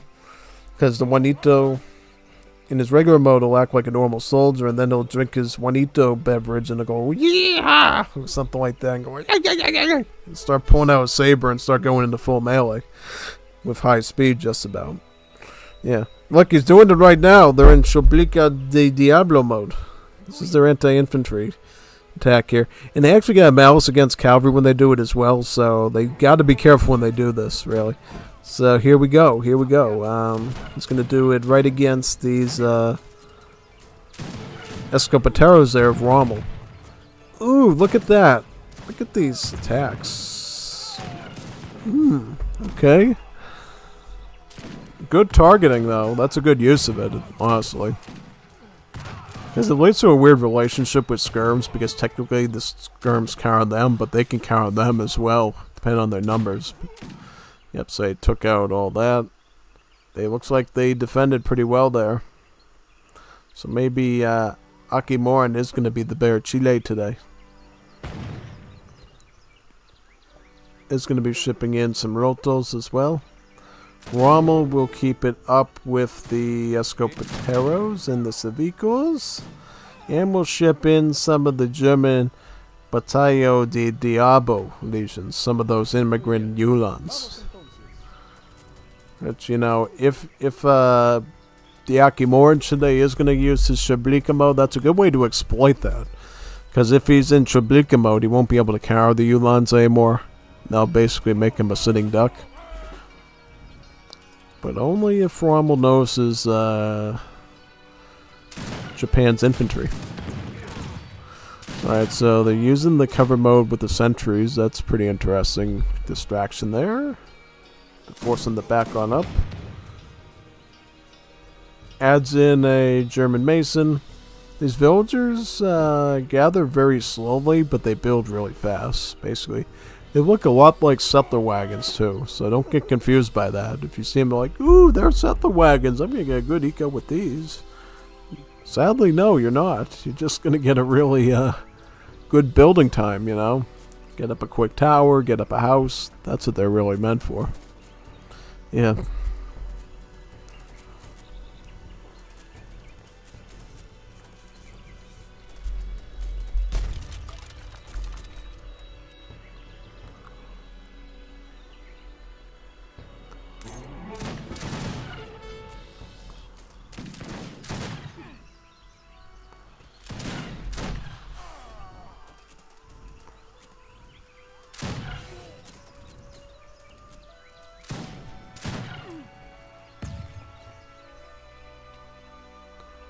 Alright, what is Japan up to in terms of resources here? Yeah, I mean, they got enough to be able to make Kies. Pretty big. Now, the Kies here are going to be this... Oh, here comes the Uhlans, though. Jawohl. Angriff. In the Kampf. Uhlans are going to do excellent here. Look at the damage. 40 hand attack. That's a lot of damage. Like, you're gonna need some flex seal for that. That's a lot of damage. Oh, big time. I mean, the thing you gotta understand about Uhlans in Wars of Liberty is they're actually a one-pop unit. Yeah. You might be thinking, why? Well, because the way the Uhlans are set up in Wars of Liberty, they actually have less HP than normal. Well, here's the thing you gotta understand about Wars of Liberty cavalry. So, there was a split between hand cavalry and Wars of Liberty between Scout and Assault. Scout has less HP than they do in, you know, Definitive Edition, whereas Assault had more HP. So, these new ones actually have even less HP than they do in Definitive Edition. And thus, their HP is so low that they can actually be classified as a one-pop unit like the Eagle, like the Coyote Runner, basically, because of that. So yeah, kind of interesting. They're still on sort of, I would say, on the stronger side of the one-pop units, but still, from a mathematics standpoint, they still justifiably work as one-pop units. Yeah. Because all it really takes is like a good samurai or maybe a couple of pikes or something. You can actually clean house through a whole stack of these Yulons if you really want to, really. Yeah, just about. Muy dura, como pata de pelo envenenado. Ooh, Rumble's getting hot and sweaty. Why's Rumble getting hot and sweaty? He turned red. Did Cappy call him a Juanita muy bonita or something? Why is he getting red and sweaty? Must turn his Juanito super hot right now. Like Juanito chili pepper, I guess. It's the only way I could think of, you know. Escopatero's making a move onto the Kies. Abyss Gunners, this is where they shine. They're gonna shine against these Kies. If Memicon can just keep doing Abyss, they might actually be able to get a pretty good push on them, I think. At least it seems like it, just about. Yeah, I think so. We'll have to see, though.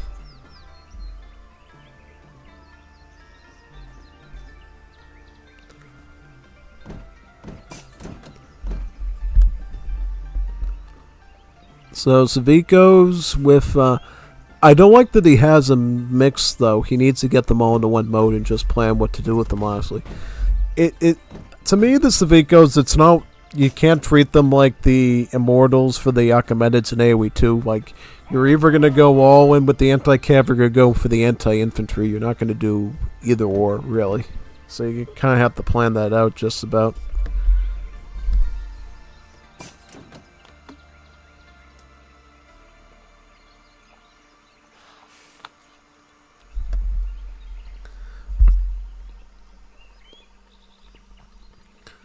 Yeah, I just don't know. I think at some point Cappy's just going to go stable and add in. Uh-oh, you got any villagers here? Uh-oh, Juanito. Oh, yeah, he's got some settlers there. Alright. I was going to be like, imagine if they just attacked him right now and won that battle and just gained all that coin. Oh, that'd be so bad. I've seen that happen over the years in Ligas. You know, people sticking their crates on the front lines and losing the building. And, yeah, me villagers just soaking up those crates. Wouldn't be the first time. It wouldn't be the last time either, honestly. So, if we have to be aware of that stuff, really. Yeah. Just about.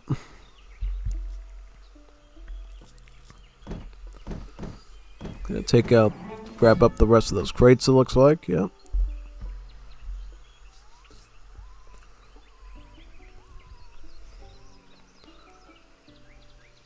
Got about 5 Mamluks here.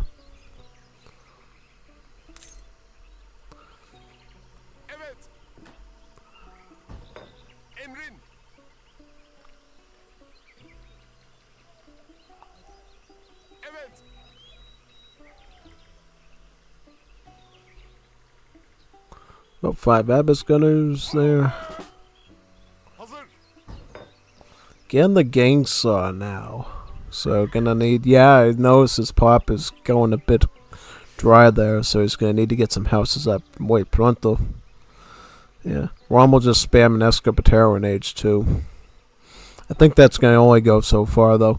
So it seems like Memicon's actually making the better stuff right now. That's gonna make a difference here, because all it takes really is for Cap to go full Gunto, and that Escopatero force is like gone. Mamluks are going to be very big in this upcoming skirmish. No stable yet. Yeah, here comes the stable. This is where things could go south if they're not careful. Akimorin is aging up with second German wave, so it's going to be able to get a free Krupp steel cannon with that. No artillery from the Ottomans yet, so that's not going to make a huge difference just yet. Alright, okay, so you got some Lanceros, you got some of your Legion Battalios.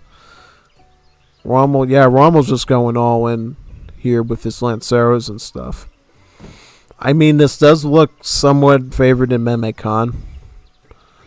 Depending on how much scout units they can amass, because it looks like they're getting Ulons and the Lanceros. The Ulons actually could do some real hard damage to the stuff that Japan has. So he really needs to watch out what he does with that, really. Yeah. So he's aging up though right now. If you lose the Tsuga Shrine, that could actually be very big here because Cappy would lose some population from that. Unless, wait a second, how many shrines is he on? Is he on max shrines? Yeah, you might actually lose some pop from that, potentially. Yep, he's down to 180 pop. Alright, so, yeah, Rommel's throwing Yuans, which is not good. Don't do that, Rommel. Escopateros are going to get some clean hits here, as well as the Abyss. Okay, this could be pretty good, actually. Just don't lose the Mamluks. If you don't lose the Mamluks, I think it's looking quite good. Yep, more Lanceros. Alright. Rommel, watch out for this. You don't want to do that. No. Rommel, no. Rommel, no. Go after the skirmishers. Yeah, well, does Cappy still go for the age up? Because he could just drop the age up right now and just defend. Let's see if he forces him to do that. He doesn't have enough resources to train cavalry right now, so this is putting Cappy in a real bind here. Okay, this is looking alright. I mean, they're holding a sizable mass. Up, they're gonna take these out. These Kies are down. If you let these Kies escape, man, I don't know what to tell you. Alright, well, those are done. Right now, Cappy is completely capped. Like, he can't even do anything. Cappy is capped. The Cappy is capped. Now they're gonna have to retreat now, which gives Cappy some time to make some more some more of the Guntos. Rommel just... He's going to use the Yuan to take out the Culverin for, like, no reason at all. Like, what did that Culverin do to you? Absolutely nothing, and wasn't even a threat. Unless Memicon wants to ship in some Falcons. He looks like he already did. What happened to the Falcons? Actually, must have threw them earlier. Yeah, what has he got now? We could just ship in some Janissaries, it looks like. Yeah, that seems reasonable. The ball still looks like it's in Memicon's court right now with the help of Rommel. So let's see what they can actually do here.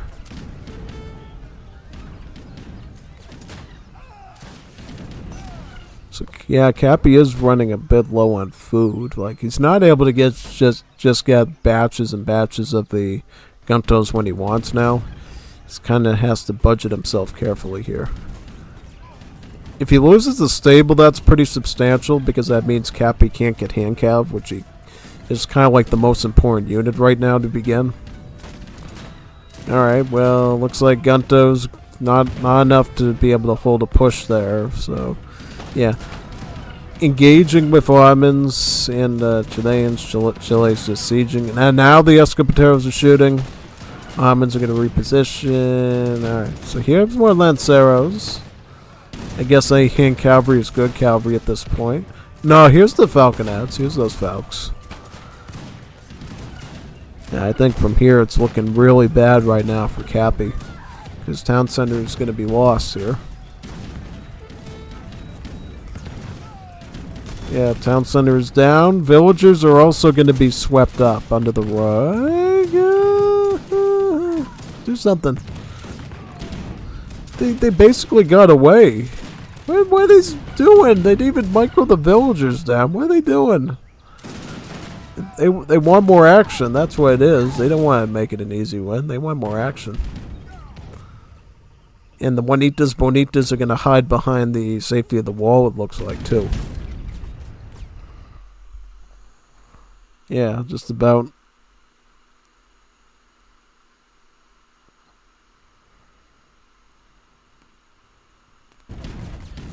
Yep.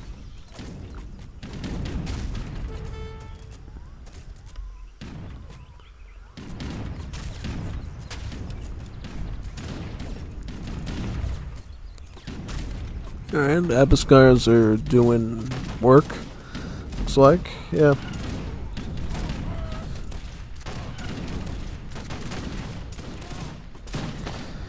Nice, nice, nice.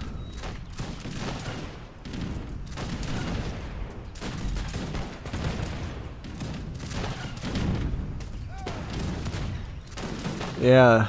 This is when Almonds become really OP. Like, we know Mehmet Khan is not the best player, and he's able to just spray them down for very little efficiency. There, he's just able to just like go boom, boom, boom, boom, boom, Abyss, Abyss, Abyss.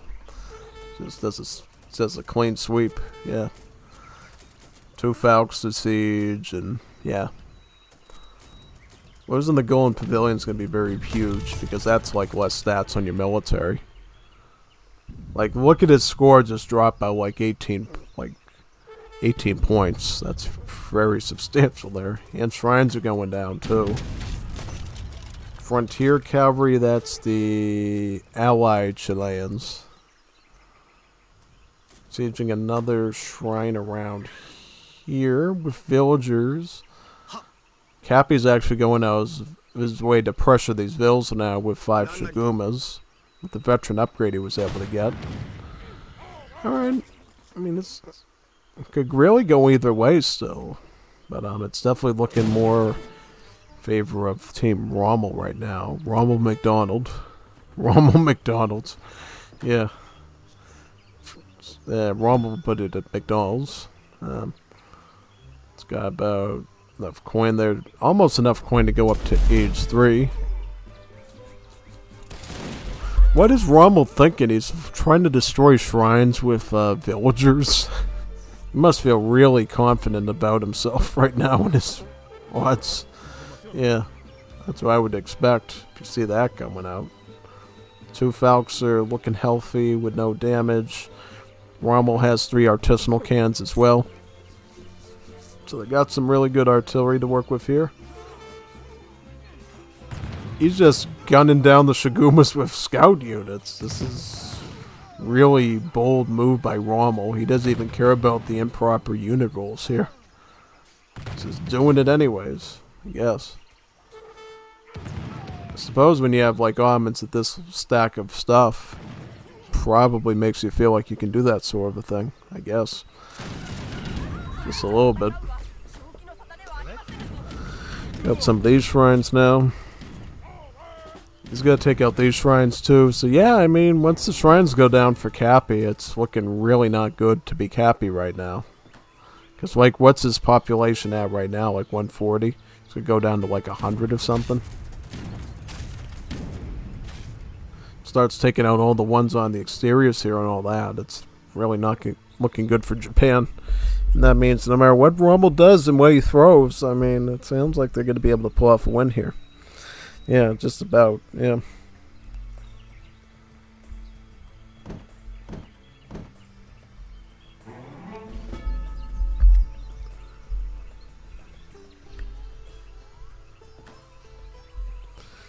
See what happens on this side.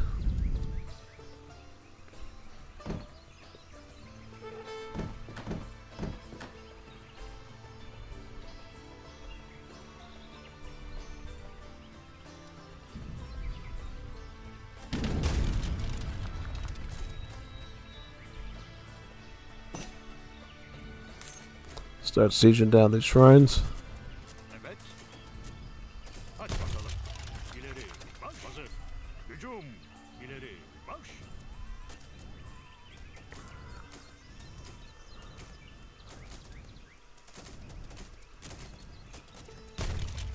Wonderful on that one.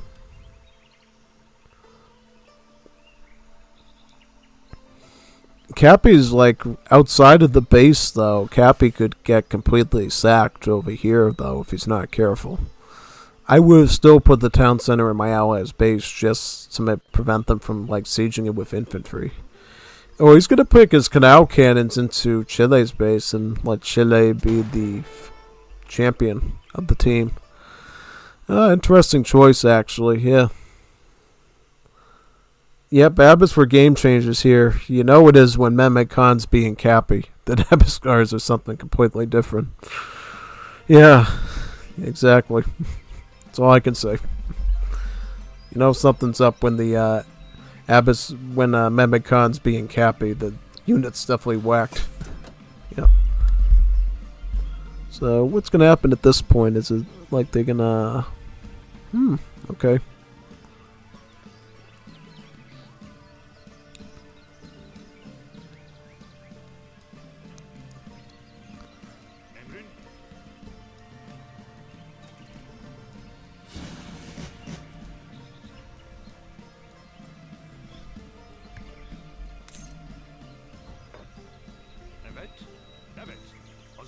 Hücum.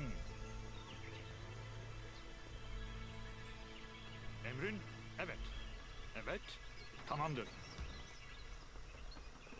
Hadi bakalım. Evet.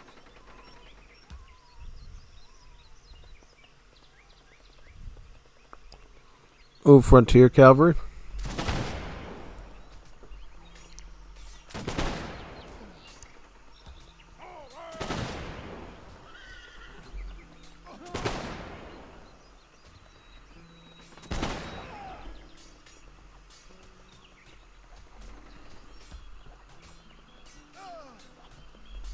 Takes out that one.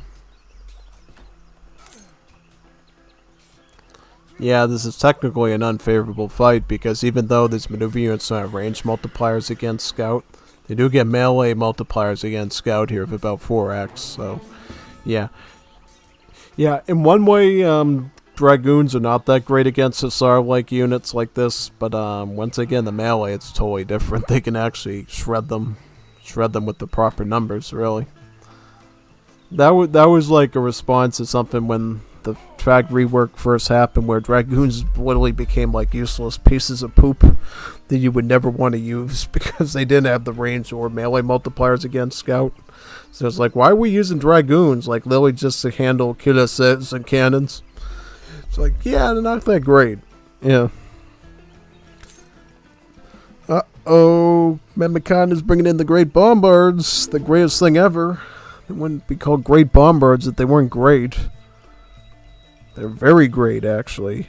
And muy grande, too. Muy grande. We're almost spamming artisanal cannons with some of these Krupp steel guns.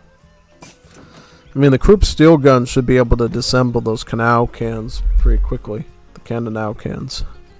So we'll see how that one turns out just about here.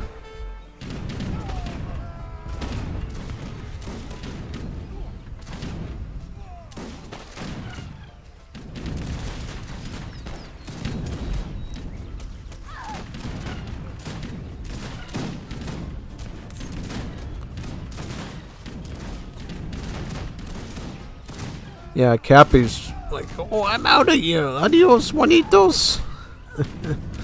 not dealing with that. Adios, Juanitos.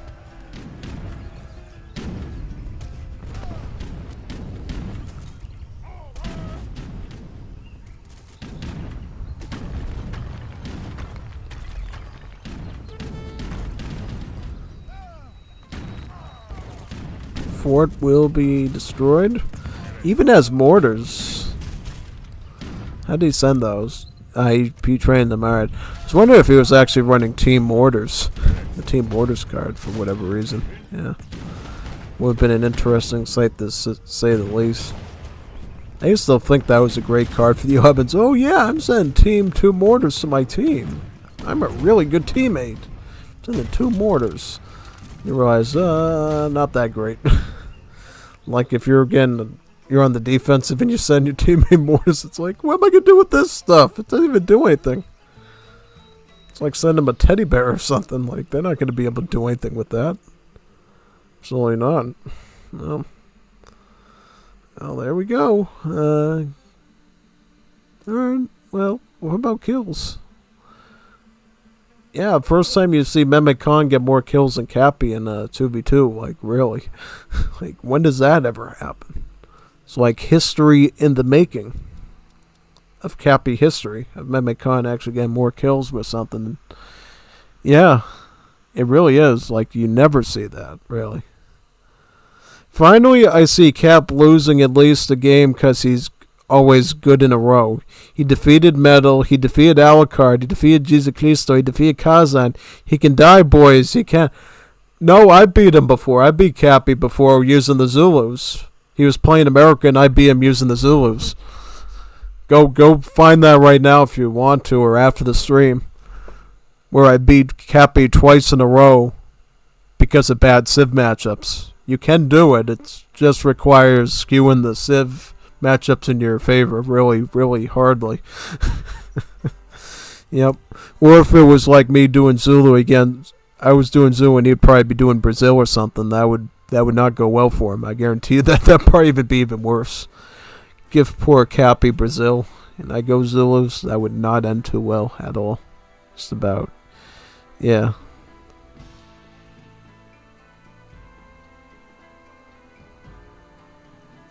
Alright, so what's this game going to be called? Let me see what it's called here. Recordings. It's called Batalla Equipos 1. So that's alright, we'll do that one. Batalla Equipos 1B. That looks like all the other recordings for the rest of the stream are going to be named exactly like this. So we got 1, 2, 3, 4, 5, 6, 7, 8. One of them we're not going to do because it's already on my channel without audio, so we'll just skip that one. But the rest of them we'll do.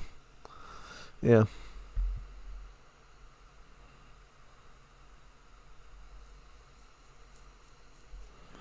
So this one's got Cappy with Jesus Cristo. Yep. It's Cappy and Jesus Cristo against Metal and Ray Power. Alright, this is actually a pretty even balanced team, so we'll start this one right now. We've already done this map and explained it. So it's going to be Cappy is British, and where's Jesus Cristo? He's down in France again? Alright, so he's run France. What does the enemies run? Ray Power's doing Danish. Interesting choice that we don't see a lot of. And Metal is running Romania again. We do know that Metal runs a very mean Romania. From personal experience, I can say that. Dealing with it. So, yeah.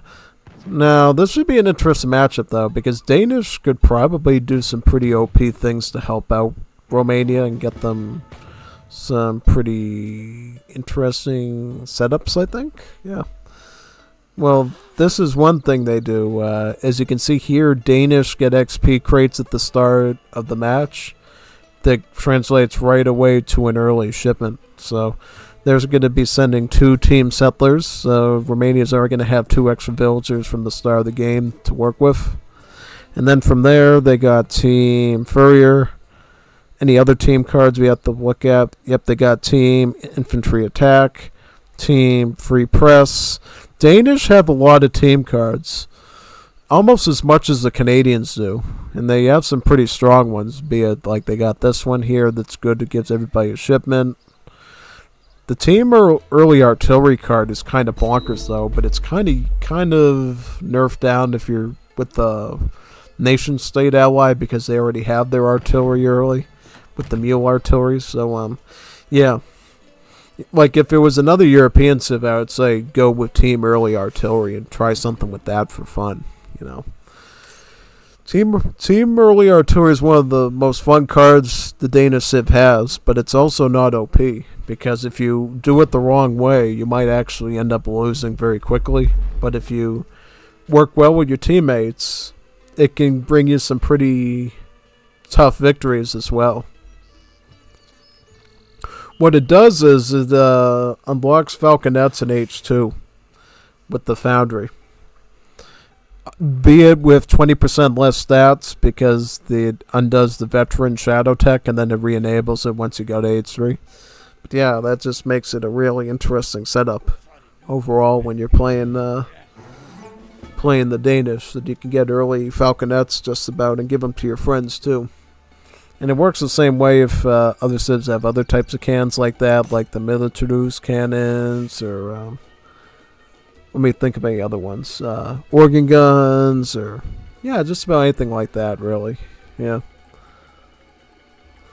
But we're not going to be seeing that today. Actually, Ray Power's going very big on the team play, going for Furrier now, Team Furrier, which is going to benefit everybody's hunting rate by 10%. Is that right? Yeah, this is going to be pretty substantial here. Kind of interesting in how this affects their eco throughout the game. Oh, Jesus Cristo's doing Germany. I thought he was doing France from the stripes. I thought that was blue for some reason. I didn't know that that was the German black color. So, my bet on that one. But this might actually be even more OP now because you got a Germany and a British on the same team. So, I mean, yeah, like, basically Germany could go spam line infantry into the moon and back, and then British could just FI into rockets. That can be a very balanced solution, to say the least. You saw what I did with British rockets the other day, right? Like, I basically did 3 rockets, and then I did an infinite stream of 2 and 2 and 2 and 2, and the rest is history. At least for out. And I beat Alucard with that, too. That was like a substantial opponent there, Alucard, you know. With the help of Kaiser, of course. But, well, Kaiser was also British, and he was tanking for me, and I just got that FI done and just rolled out Congreve rocket after Congreve rocket. Like, it's no tomorrow. Yeah. Now we see, yep. So going with the French Imperial, that's a pretty good choice. So, yeah, if you didn't notice, the British, they don't have normal age of politicians. They just marry people, I guess. Both men and women, so they're not biased by gender by any means. If you want to marry a man and eat his croissant, I guess you can. If you want to have a woman and have a look at her jelly donut, you can, I guess, depending on what European country it is. It's really up to you at that point. It's about whatever floats up your boat or your dress, I guess. Yeah.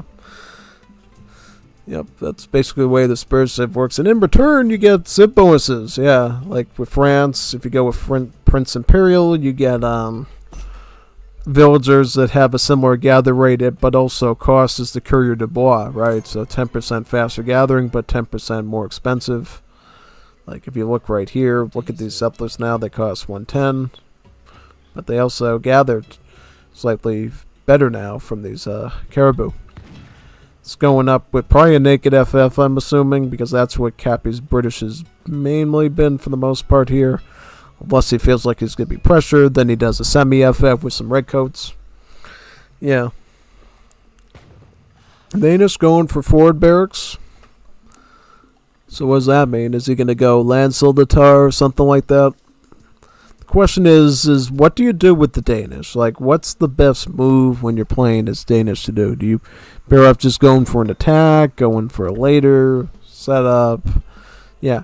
I feel like in the old days when Danish had more stronger line infantry, with the Krag Jorgensen card, it was a bit more defined just to spam line infantry with them. But now that they no longer have line infantry nor Krag Jorgensen, it just feels like they have to work with a lot of different types of stuff, really. Like they got the Lansoldatars, and then they have the Grenadiers now, and the barracks, which they didn't have before. So yeah, definitely changed up a lot of the ways that you think of the Danish in terms of overall performance in 2v2, really. Yeah, just about. Yeah.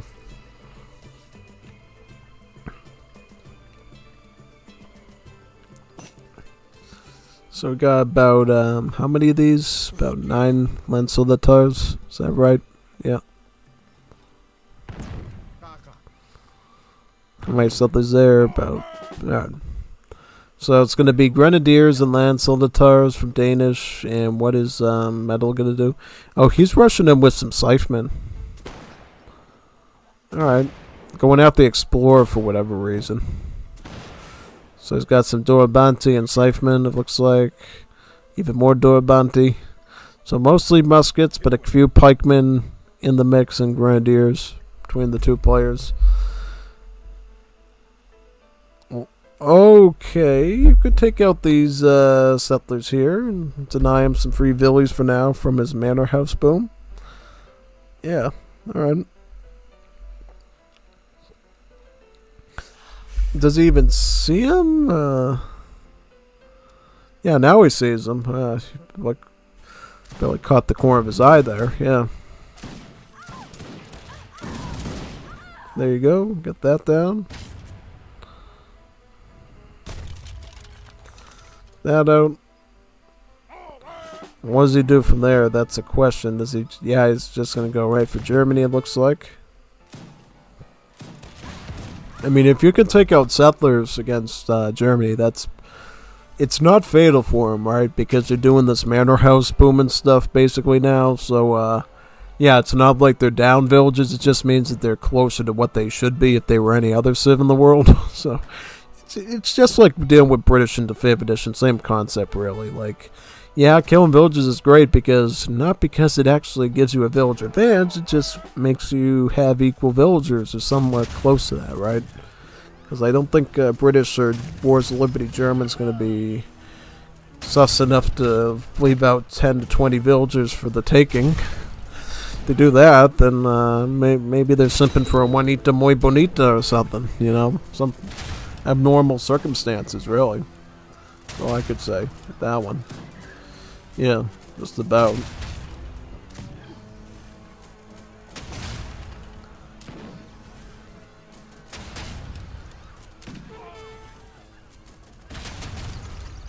Siege on the town center, it looks like. Oh yeah, look at that.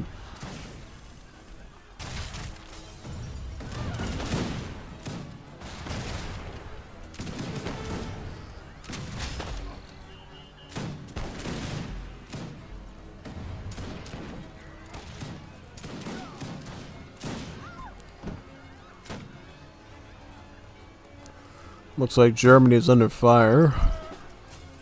Will they be able to keep it up, though, is the question, because Cappy did reach age 3, it looks like, and he's probably going to do Household Blues now. Oh, no, he didn't. He didn't do them yet, but he's probably going to do that on the next shipment, or Falks.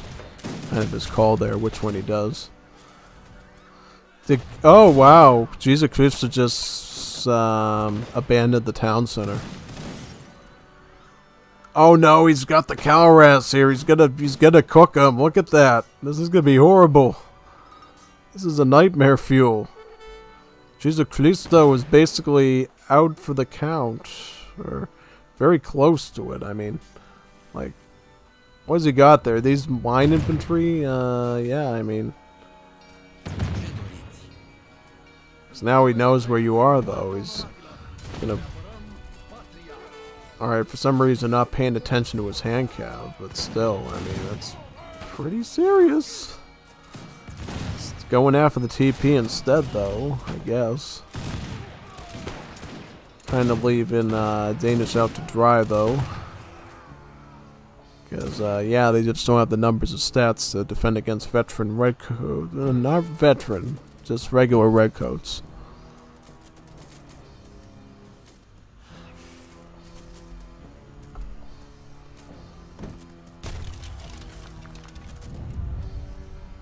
TP is down. And Dorobantes, will they be down? So they'll fight off the first batch of the men there, wipe some of them out, and some more Dorabante coming. Retreating deeper inland with the settlers. Takes out a manor house, but here comes the Household Blues. And these are some very tanky assault units indeed. They're going to want to regroup with the Durabante now. So if they don't, I think you're going to have some major problems here. Durabante need to retreat back and help out with these guys. Gets him up to the vet... what? I thought he got an upgrade on him. That might have been lagged there or something. Like, oh, wait a second. He got him... Because, yeah, like I said, you can actually veteran upgrade your... units as Romania in age 2 for a higher price. Like it wouldn't be 200 wooden coin, it's 400 wooden coin with Romania. It's part of their whole modernization concept. So yeah, I was like, oh wait a second, did he actually get like a veteran upgrade on him? Like, no, I didn't. So where's Ray Power in all this? What's his like Vil count right now? It's like 28. Well, it's 26. He's got 2 of them queued in. How about Metal? Metal's got about 16 Romas, and how many peasants? 24 peasants. So, I mean, he's got a pretty good count of Vils on part of him adding in so many Romas there.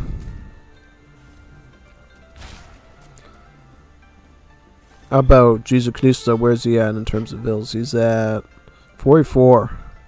So, believe it or not, he's actually got a lot of capacity to get resources and actually to reach age 3 now.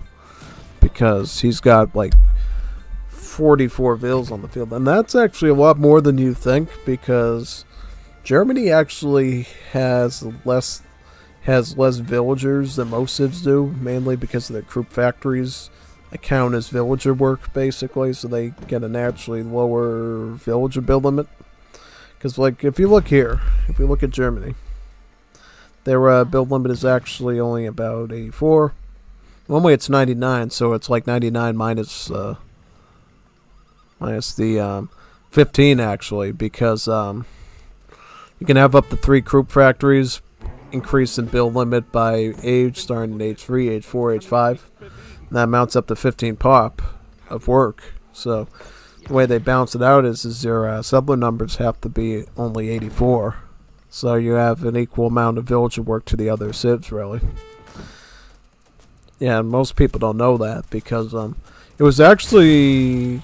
What happened was, back when the devs were working on the compromise patch after the LAM patch, so sort of rein in the LATAM civs and make them more manageable to deal with and stuff, and we were going over some of the Euro civs, Madison came up with a list of stuff, because I sort of complained about Germany losing one of their factories and stuff, and I'm like, I don't like this very much.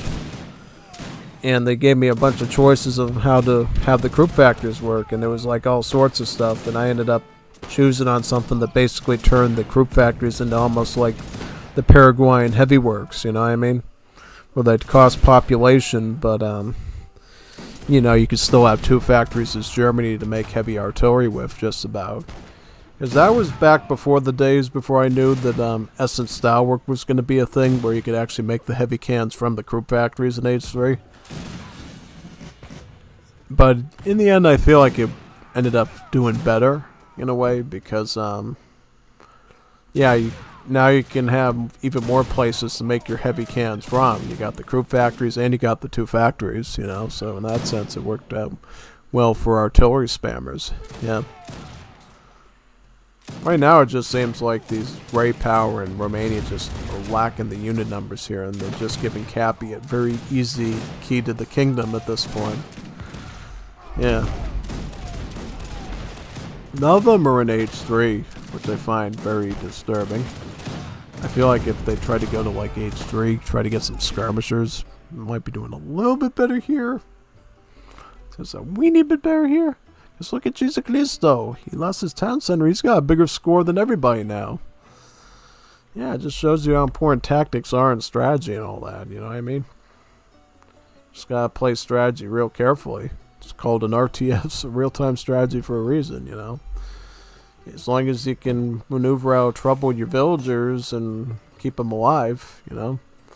That doesn't mean you're out of the game. You just put the town center somewhere else and start growing again. Yeah.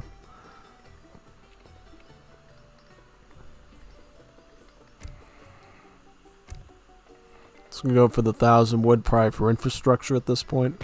How's he on his manor booming? How many mice cairns? Yep, he's reached the full cap on that. With how many bills? He has about 52. Alright, that's good for this stage of the game. Metal just went to Age 3. Metal just went to Age 3. Barracks is being cooked right now by Redcoats, it looks like. Yeah. It's about... There you go. Nice, nice, nice.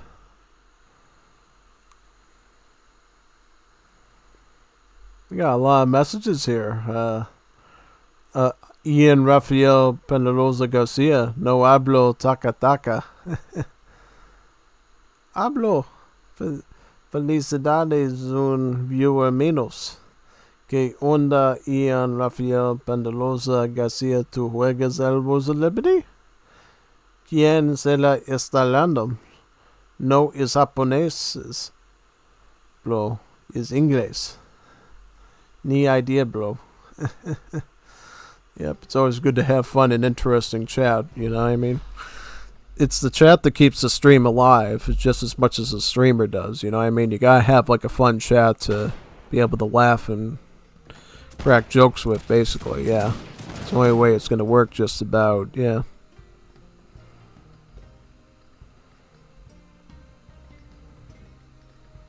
Alright. Okay. Is it me or is it getting a bit laggy here? Yeah, it seems to be lagging a bit on my side. It's kind of strange. Must be the nature of these bigger recordings with more players in it, I guess. Maybe. Or maybe the fact that I do my streaming on 1440 HD, perhaps. Yeah. Maybe. Maybe, baby. Well, what do we got here? We got Danish finally in age 3, and they shipped in some Schutz. These are basically Jaegers. These are the same thing as the German Jaegers.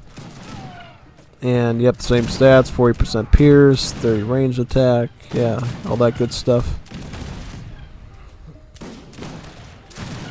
Real Carbineers, no assault units yet.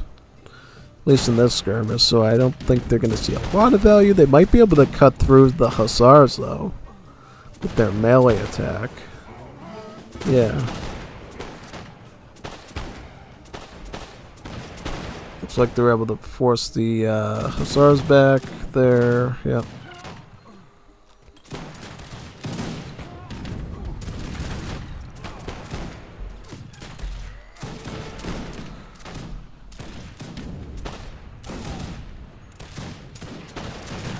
Here comes the Falkies. Yep.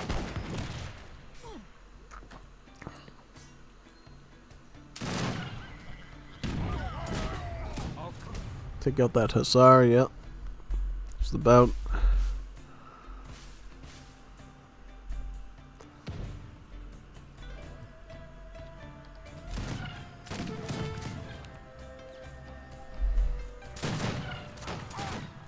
Alright.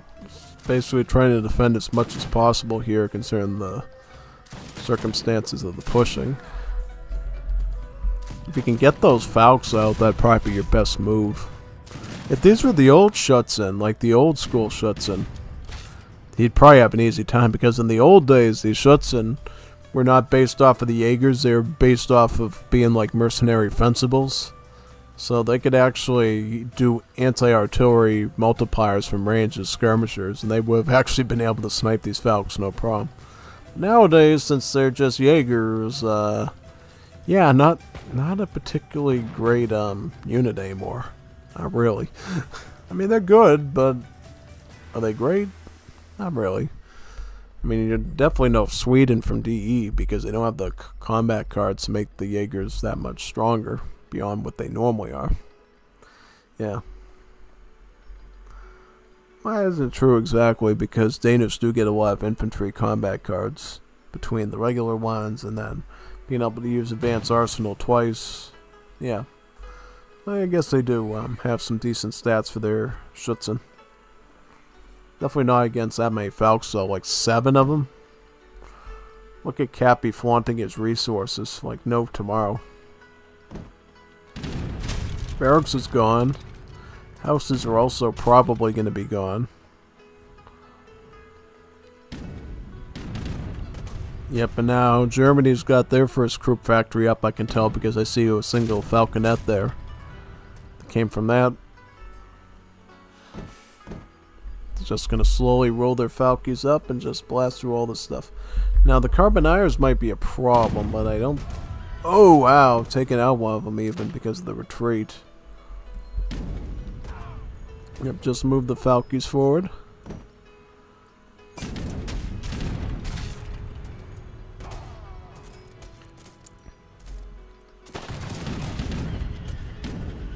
Oh wow, look at that.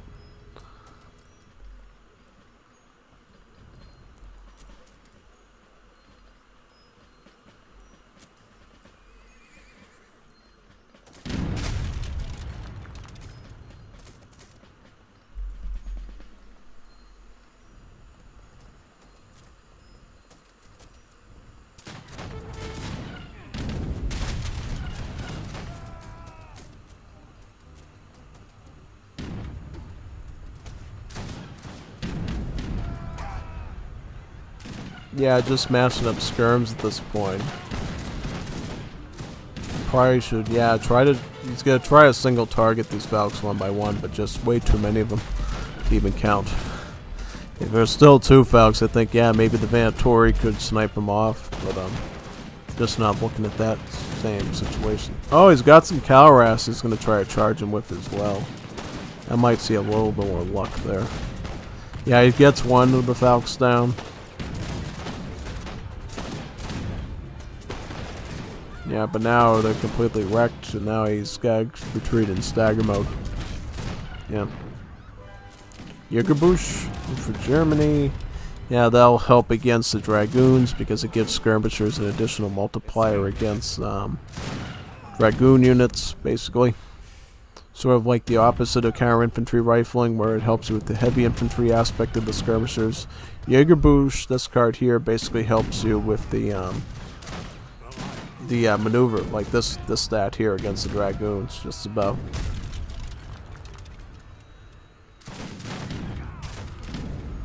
Uh-oh, where's the fort? I think the fort might get sniped. I think it might get sniped here. Well, Ray already resigned. He already backed out.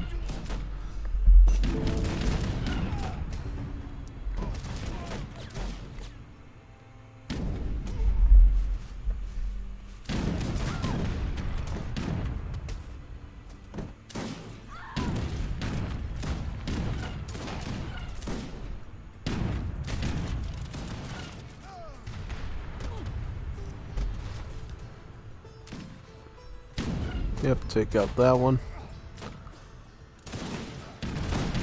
I mean, technically the mountain artillery that Romania's doing are better here because they're counter artillery.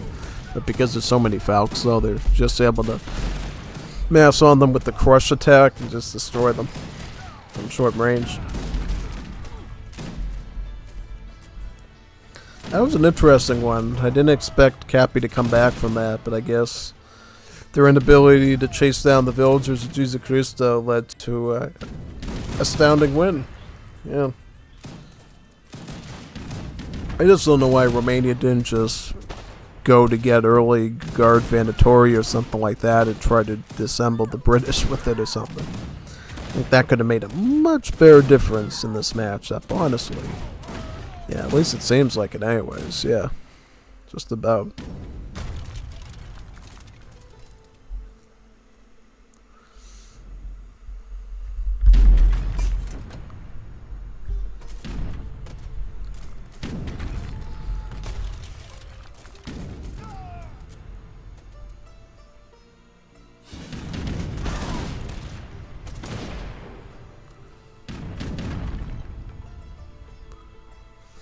Yep, GG.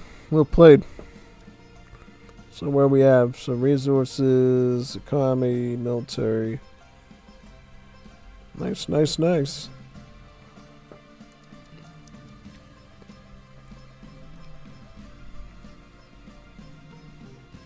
Very good indeed. Yep. That was a good one. A lot of back and forth there, you know. Taking out Jesus Christo's town site was pretty substantial. But Cappy's comeback with his ally hiding behind his base, that was pretty substantial as well, and I think that takes a lot of honor there to be able to pull off, really. Yeah, big time.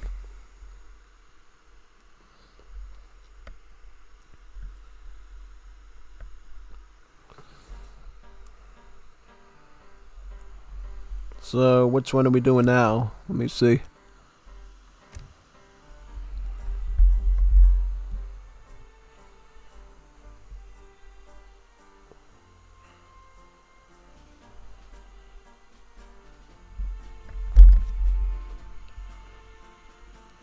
So it's B for Battaglia, right? Battaglia Equipos 2, right?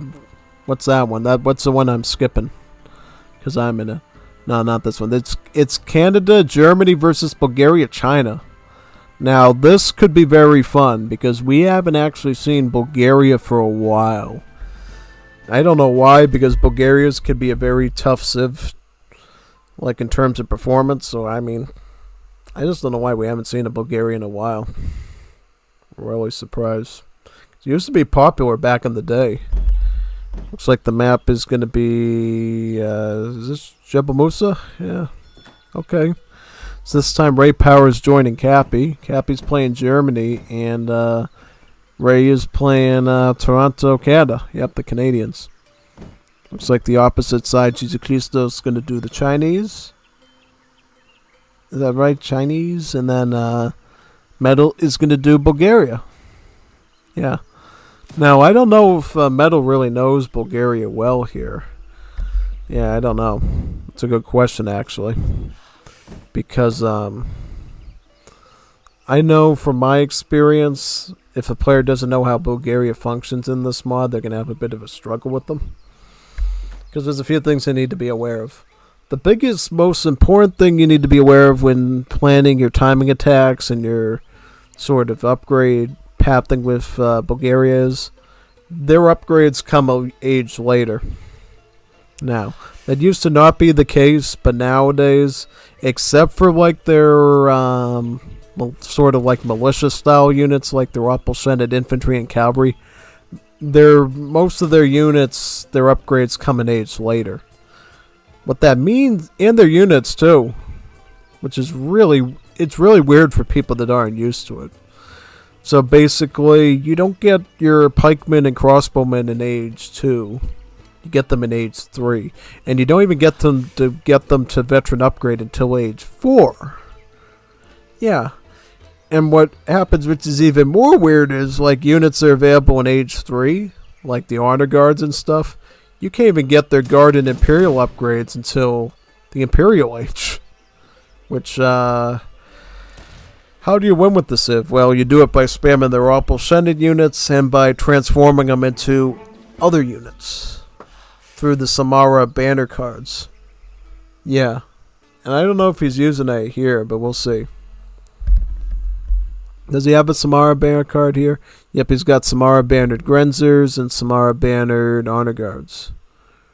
There is an infinite Samara bannered honor guards card at age 4 you can do. Yeah, he does have a Samara bannered Hajusi as well. Hajusi or something. I don't know. I don't know how to spell it. I'm not from the Balkans. Yeah. So short story is basically if you got these infantry here, you can actually turn them into this, or you can turn them into this by using these cards. So all these, if you send this card, will turn into this. If you send this card, all of these will turn into this, right? And similarly for your cavalry unit, your Opel cavalry, you can turn them into this by using this card. It can definitely change up the match, because what it means is you can train the cheaper, weaker unit and turn into something much more powerful, right? You can make a bunch of Opel infantry and turn them into skirmishers, or potentially in the Scythemen as well, so as spearmen, and just completely dominate the game with that. Yeah. To the point that sometimes it doesn't matter that you can access that unit yet or not. You can still dominate pretty well with them, really. Yeah, exactly. Yep. Yep, definitely very confusing, but in the end it can lead to some pretty interesting results, to say the least. Now, I don't know if Jesus Christo's China is strong enough to actually propel them forward with this. It really depends on what deck. He's got a couple of interesting decks here. So what decks does he actually got here is the question. So what is Cap? What's Cappy run, first of all? So he's running a 1 versus 1 deck, just about. I think this is the 1 versus 1 deck he always does. He's got like a solid set of crates and some basic units in age 2. Age 3, he relies heavily on his Ulan shipment here, as you can see here, 10 Ulans. Since, as you know, the Germans can no longer train Ulans. They have Hussars, so this is the only way they can really access them.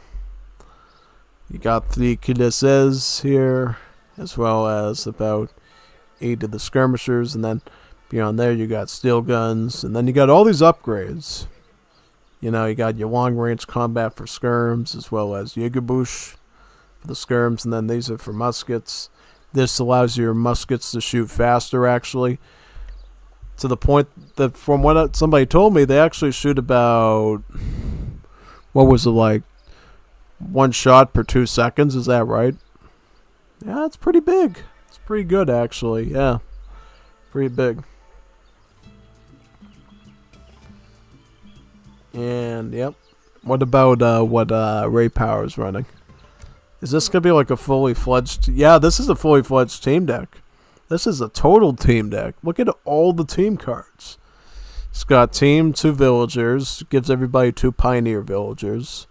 Team sawmills for wood. Team exotic hardwoods for wood.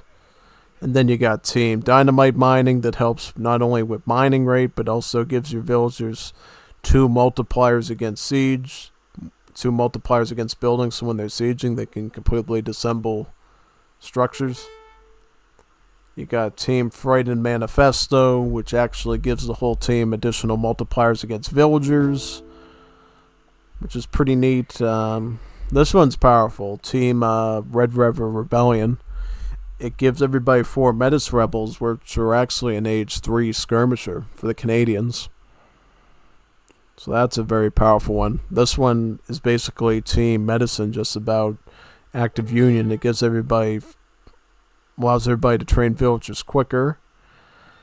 Team Silversmith for mining. Team Food Cell for food. Same with the spice trade. Surgeons. The surgeons one I think is a little overboard for team, but whatever floats up your dress, I guess. Settler Indian Wars is good if you're going to do natives.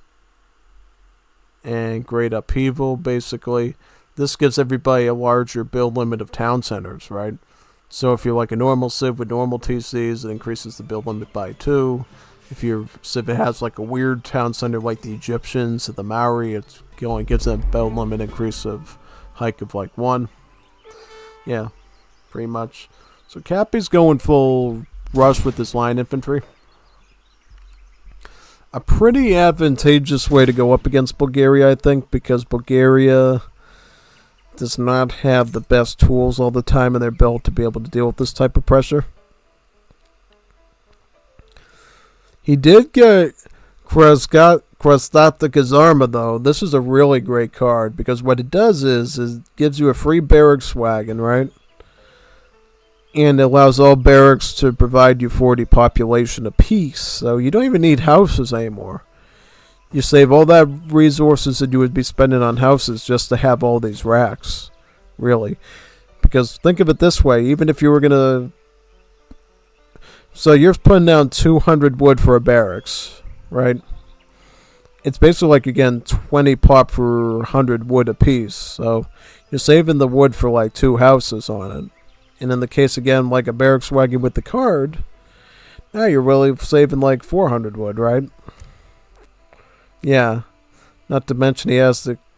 Well, no, never mind. I thought he had another card there. It gives you another barracks wagon, too. So, yeah, this is still pretty good, though. It gives him enough he needs to defend with. Now he's going to go up with Nikola Robotinov. He's a very powerful politician because he actually grants you 2 silver mines at your town center, or wherever your shipment site is set up at. So basically Bulgaria now is like never going to run out of coin because they're going to have like 2 more silver mines in their base. So that's going to be very substantial, I think. Canada's got their Team Metis Rebels as well as their Trupa Diamarines.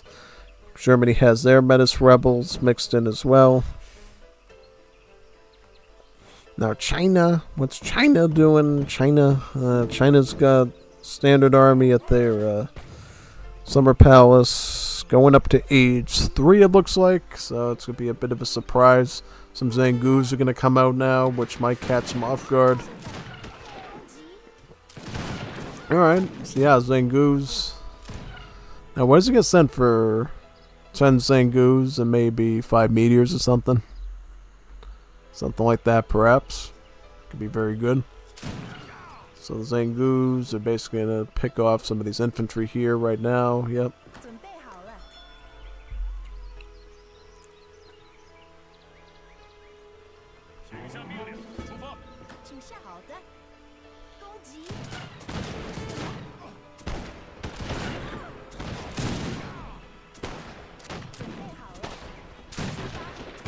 take out the Explorer, yep.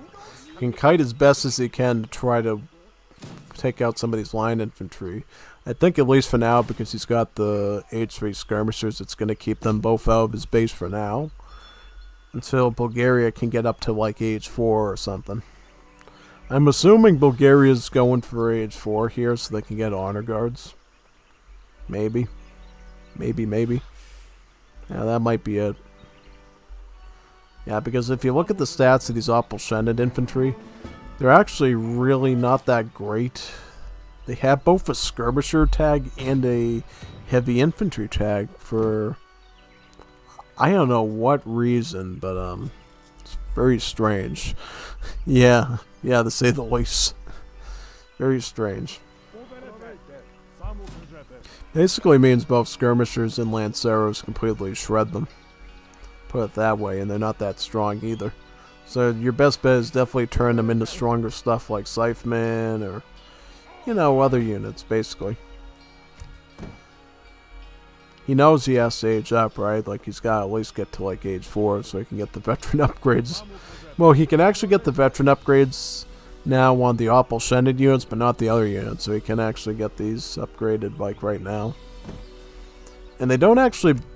Well, from what I recall, if you get all the upgrades for the Opal-Shened units, they actually do become somewhat decent, per se. So maybe you should just keep it out in age 2, age 3, and just get all the cards he needs to for him, really. It might actually end up working very well here.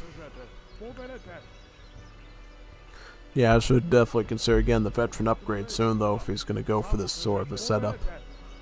Right now, he just ships in about 10 of them, though, which I think, yeah, that's probably for the best, that you get a bit of an early mass of those going. Yeah.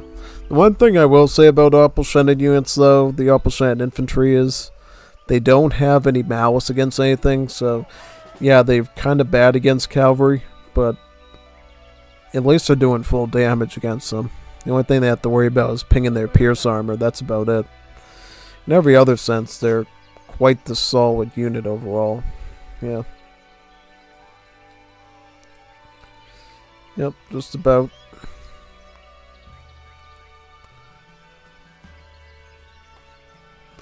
See what he can do now. I think he's going to probably push out and try to do a little bit of pressuring here. Yeah, get your veteran upgrade. Probably veteran upgrade and also your partisan combat would be a good move, I think. It could get you into some pretty good shape there, just about. Yeah.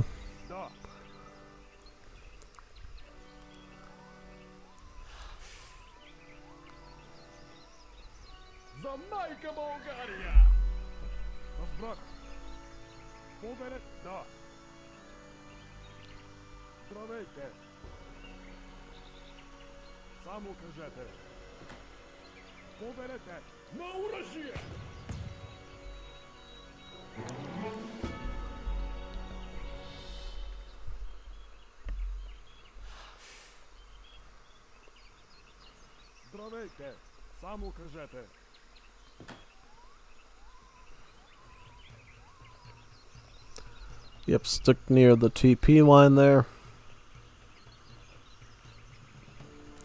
Cappy basically used the sea player range up to get a covered wagon right about here, so he's basically on the trade route. Now, these veteran hussars are where I'd be really concerned about with Germany, as well as even the line infantry would be a problem. Bulgaria really doesn't have the upgrades or the numbers right now to hold off against anything, so he really needs to pick and choose his battles here. I think you're going to rely a lot on China, I think, to stay alive for the most part. Yeah. Where's China doing? So he's doing better than the other players, but he's not quite catching up to Germany. He's going to lose all this stuff for free now. He might lose it for free. Like, I don't even know. You know, he takes out one line infantry. Does he even take out any hussar at all? Takes out another line infantry. This is like a horrible trade. Like, how did you let this happen? That was a lot of resources he just burned for there, you know? That was very bad. Really bad. Now that's going to put more pressure on China because now Bulgaria's not going to be able to give any support now, and I don't know. Well, he does look like he can at least age up to age 4 pretty soon, and might be able to get some honor guards, I guess, and boost him up with maybe Alexander's star, perhaps, mayhaps. We'll have to see, though. I mean, it's going to go any way at this point. Yeah. I mean, at least Bulgaria's had the privilege of having all these silver mines from that H2 to 3 politician, really, in their base. Yeah. If Bulgaria gets to, like, age 5, they're usually really golden. Like, they can get the Royal Guard upgrade on the R Guards. It gives them even more armor. Yeah, that could actually be somewhat substantial. Yeah, that's probably what it's going to look for. Should be looking to do there, just about. Yeah. We'll see, though. We'll see.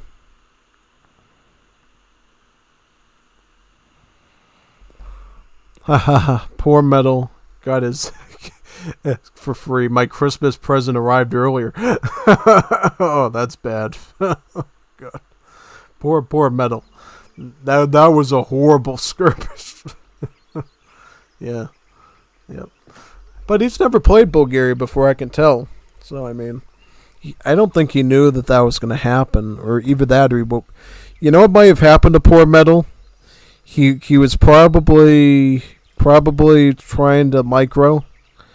And he was looking at his monitor and saw Juanitas Muy Bonitas on his cell phone. Like, oh, Juanita Muy Bonita. I gotta look at Juanita Muy Bonita. I don't have to worry about the Lego. I gotta worry about Juanita Muy Bonita. And he forgot about what was going on. And he let Cappy destroy him with Hussars and Line Infantry. That's it.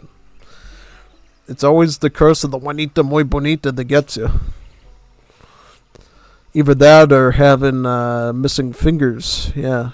Metal only plays with about 9.5 fingers, I believe, after a serious factory accident occurred, where I guess a metal shard or something went into his finger and chopped part of it off or something. So, you know, the Juanito has little stubby fingers, basically, to do the same micro with. So it might leads to some weird movements, I can imagine, trying to, you know, click on the keyboard and stuff. So, yeah. I don't think Metal would ever be able to play Wars of Liberty on a mouse pad like I do with his shorter finger size. Yeah, that'd probably become a real nightmare real fast, I can imagine. Like, he'd be trying to dip into one thing and the other one wouldn't be the right pressure.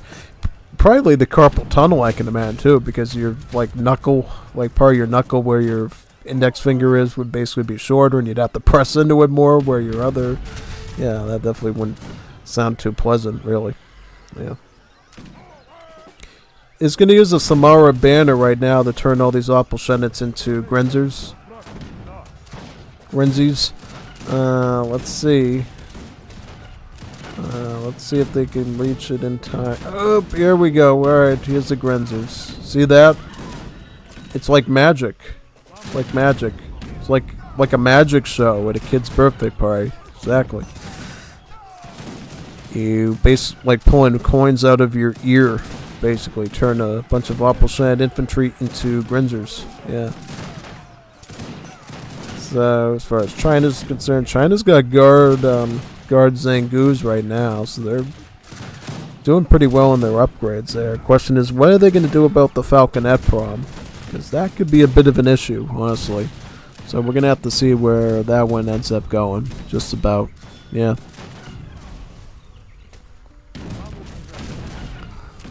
Yeah, he's self-preserving at this point.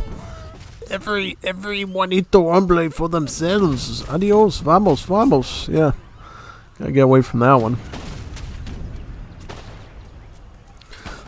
I think he might have to go hand mortars to deal with the, what's going on here? Now Canada's striking now.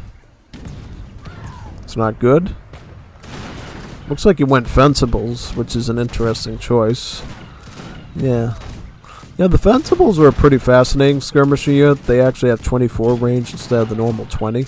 And they have multipliers against artillery, which is pretty rare as well. So they're almost good at sniping cannons with like 4x against artillery. Yeah, pretty substantial. I mean, even the large armor on these Valks and stuff, they're going to be taking some substantial damage from each shot from them, really. Yeah. Couple of boxers there, boxing the Yulans for the most part. Yeah. Very interesting.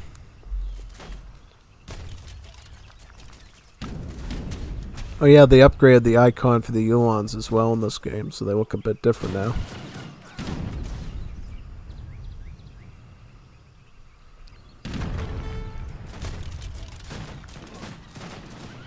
Zengu's doing their best to try and micro away as much of these Hussars as possible.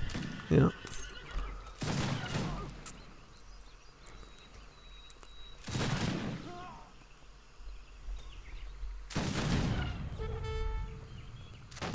Get rid of some of those hand cannons there, just about. Yep.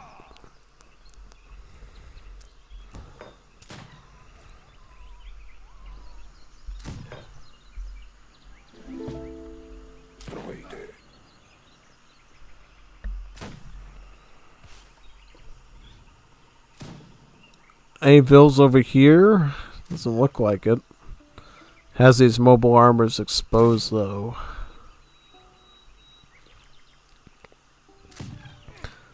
That's at least one unit he's got that's pretty powerful with the weird way Bulgaria's bonuses work, is at least he's got the heavy artillery to look forward to.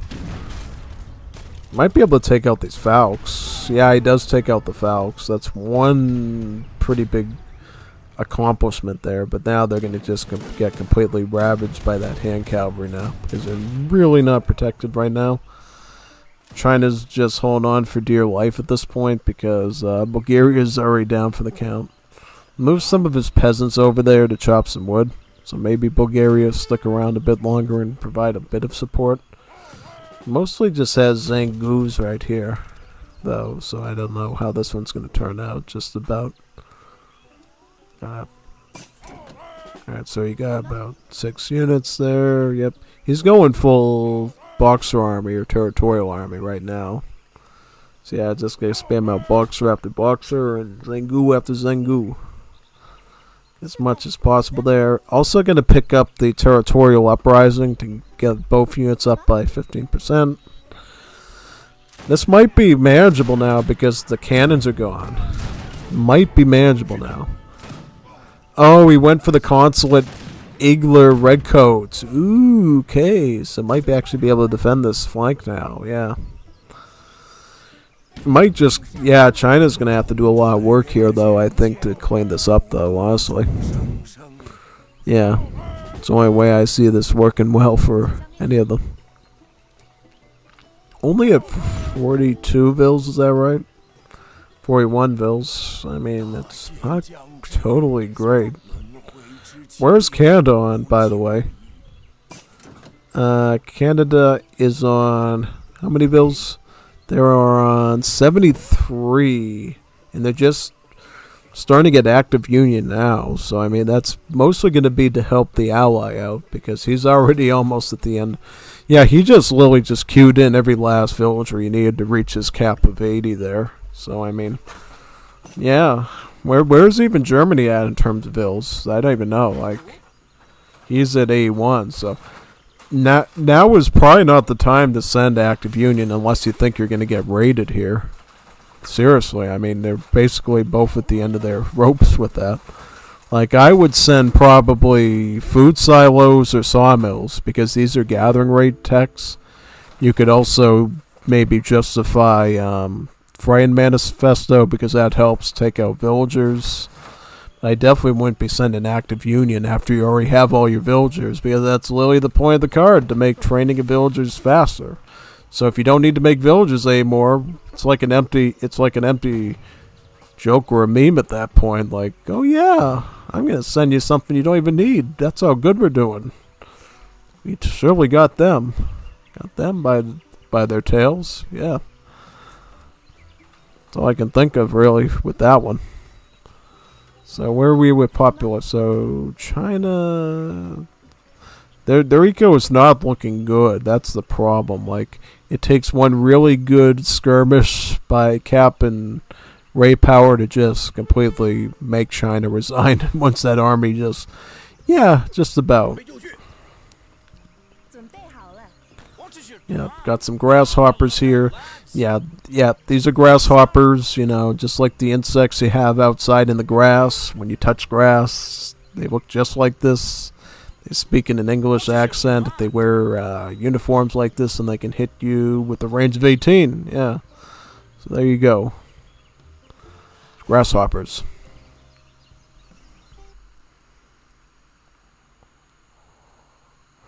.69 fingers. Wow, I did. Oh, wow. 9.69 fingers. I still don't get the Bulgaria work. Yeah, it takes a while to learn, especially since they've kind of been nerfed down a bit over the patches. Bulgaria used to be the most broken civ in Wars of Liberty. Approximately, probably like 5, 6, 7 years ago. No, not even that, like 5 years ago.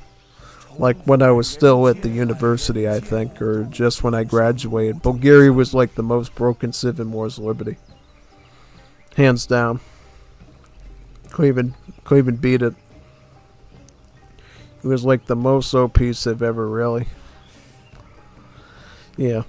Nowadays, not so much. Like, you need to, like, really learn them well, and yeah. I guess they're going to get some more civ bonuses in the future, and maybe some more cards and stuff that they can use, maybe. I'm definitely looking forward to that if they do, because if they do get some more stuff, I think it would probably make Bulgaria feel a little bit more, you know, like there's a reason to play them, you know what I mean? Because right now it seems like all Bulgaria does is say, alright, you get to make your units an age later. But really doesn't give you much in return. It's like, oh yeah, I could make my units into spearmen even though I can't train them in this age. Like, that's such a great power. But without realizing, they're not infinite shipments, you know? I think it would make a huge difference if every Samara banner card was an infinite shipment. That would at least make the Samara banner cards have a reason, I guess. Maybe. And maybe at least in Age 3, you could have like a mega card that costs like 1,000 coin that researches all the veteran upgrades of the units, basically. So, if you want to pay for it, you can actually get normal Age 3 units in Age 3. For like the Scythemen, the Hajusi, and so forth, yeah. And you can even have one in Age 4 as well that's like 2,000 coin to get all the guard upgrades for your units. And then your R guards would feel a little bit more substantial for, cost and return, really. Yeah. Just about.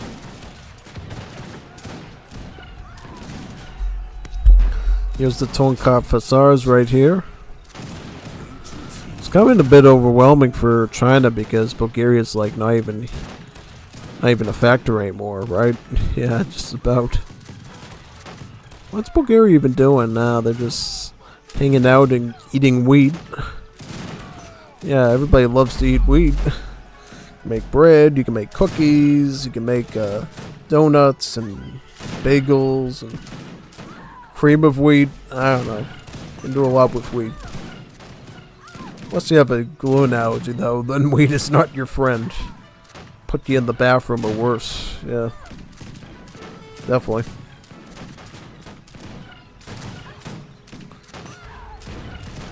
Yep. I mean, I think China's still somewhat able to afford banner armies, it looks like. Here's the problem, though, is queuing them up at one war academy, which is just really suboptimal. You should have, like, another. You should be paying attention to this one not being queued up with anything and think, what can I do to be more optimal? Oh, yeah. Make sure all my buildings are actually queuing up stuff. Yeah. This is one of the most deceiving things, again, the same thing you do with the nation-state civs. It literally looks like a heavy can, but it's actually a Culverin, the Blackley. Yeah. It's like one of the biggest, most deceitful cans there is. Because you might go like, it's a heavy cannon, run! No, it's just a Culverin. Don't worry about it. Still hurt you, but not that bad if you're infantry. Yep, just about. Yep.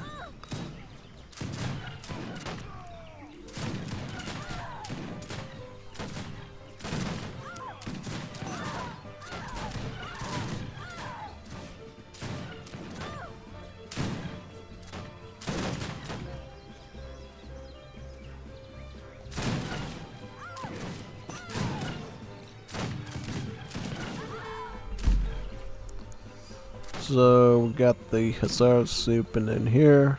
Yep.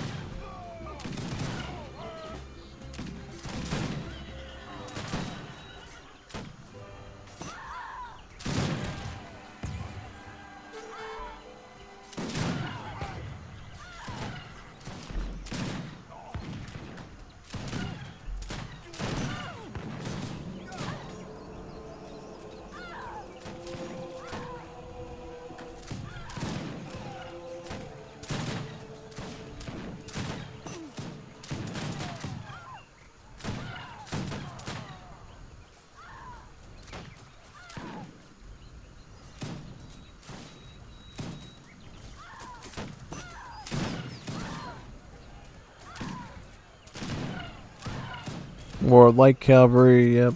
It has a few honor guards here. Yeah, these things are very strong. Too bad he couldn't have gotten more of these. These would have made a huge difference. What makes these assault units different than the other ones is they have less HP than normal assault units. But what they got is they actually got is their HP actually that small? I don't think it is. What they got is they got double armor values. So they got both pierce armor and hack armor. So they're good in melee and fighting a bunch of skirms as well. And they can, tank a lot of stuff actually. Making them pretty versatile in that sense. Yeah.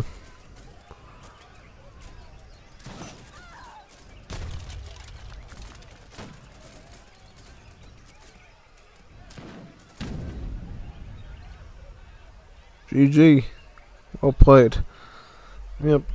Good job there by Cappy and Ray Power to keep applying the pressure there in assembling Bulgaria. Yep. Yep, that was a good one.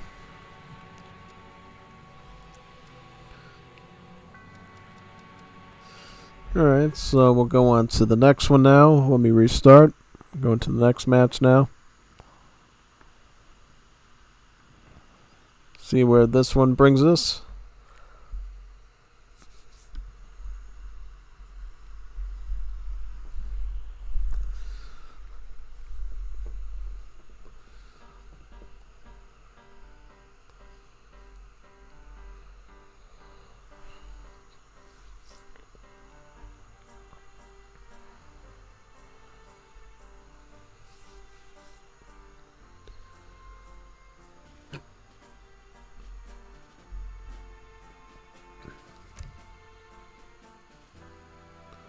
So this one will be called, let me just make sure this is the one that we're doing and not skipping. Let me check rec games.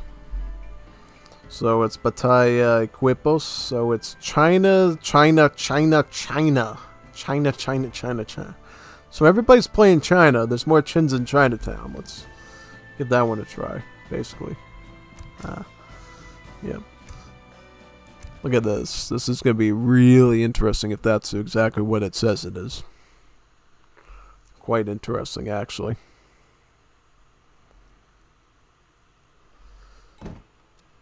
I don't think they're kidding.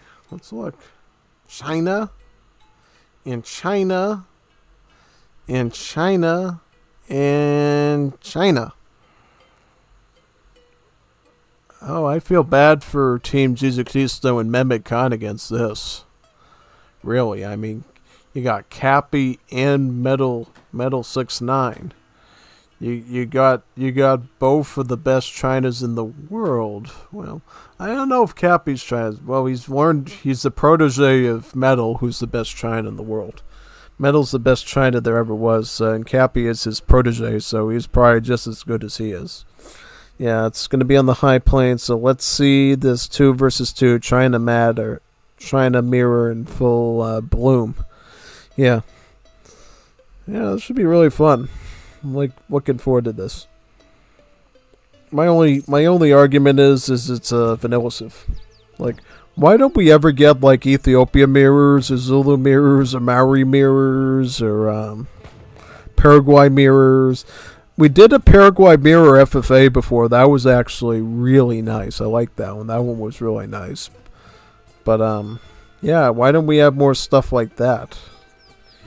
You know, like a Grand Colombia mirror or a Haiti mirror. We need more mirror games like this. Just same civ. You can make any deck you want. See who's the best of the best with that civ. Yeah. So there's no biases of like different unit classes, different rosters, different card options. Everybody's running the same thing, at least in terms of civ. Now the cards they can pick are clearly different, depending on their philosophies, their way they like to do the build orders, and yeah. Yeah, basically. Like, when are we ever going to see a Zulu mirror beyond a 1 versus 1? Like, have like a 4 versus 4 Zulu match or Egypt match? 4 versus 4 Egypt would be... Wait a second, we did try to do that before and it crashed the game. Yeah, that was so... We wanted to do it, but it crashed the game. Yeah, we did try to do an Egypt mirror, actually. We should try to do that again. That'd be the best thing we could do until the Middle East patch comes out.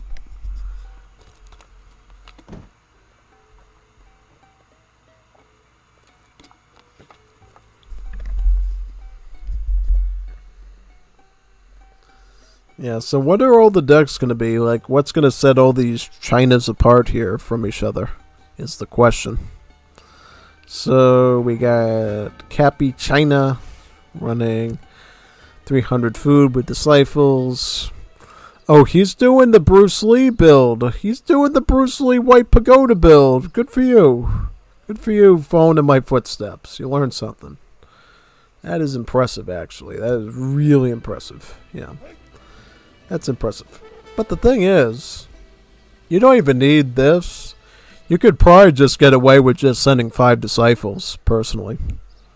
Just from personal advice, because the thing is, once you get those disciples, your ability to collect treasures goes through the roof, and you can usually RNG your way to a reasonable age up time.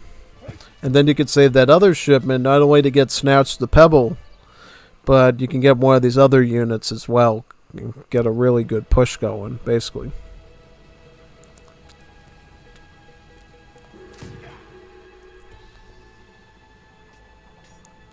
Try to take out that rifleman there.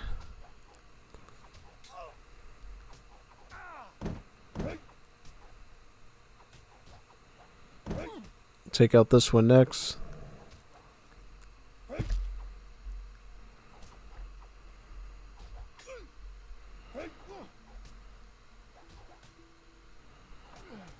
Now you can get that stand-up basswood worth 95 wood. White Pagoda.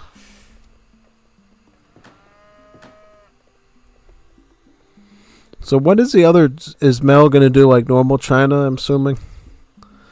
Yeah, he's gonna use like his normal China deck, the one that includes the Holy Refuge on it, basically. Yeah. Now I can never understand why I never run Holy Refuge with Yeah, that's a good question, actually. Because that would actually make the monastery text cheaper, right? Yeah, technically, right? Yeah. Just don't know why I don't do that usually.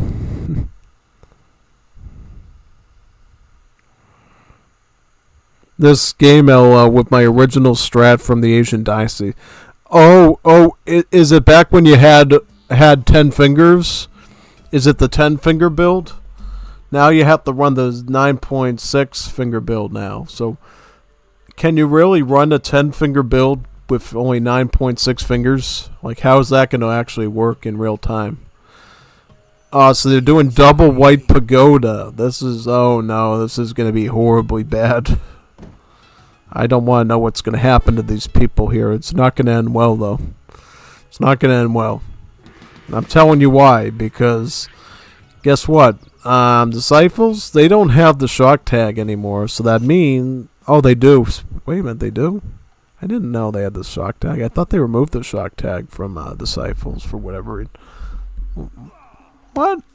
I thought they removed some certain tag from the Disciples. Or maybe they reapplied it. I don't know. So confusing sometimes. Yeah, maybe they added it back because they realized the implications of it, I guess. Yeah. Alright, that makes a bit more sense now. Okay. I mean, you get the point, though.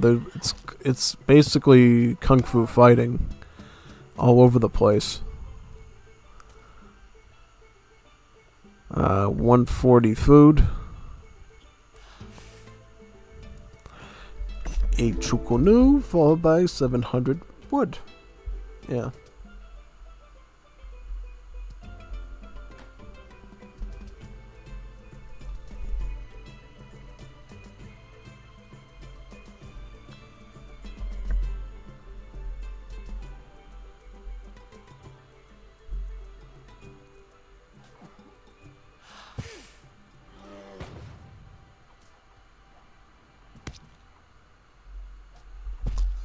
Oh, full disciples. Look at this. Full disciple attack. Full Triming Tufa Hauda. Literally a Bruce Lee film. Look at this. Look at this stuff.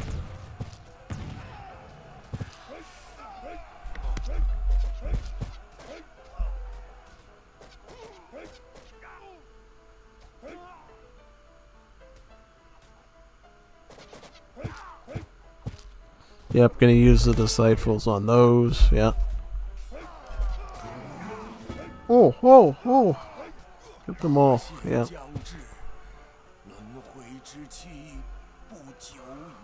I was gonna send some of the Youngs out. Alright. These are actually an emergency unit you can make from your villages now in Wars of Liberty, so that's one of the things that Wars of Liberty China can do that Definitive Edition China can't do. But unfortunately they lose their HP. Yeah.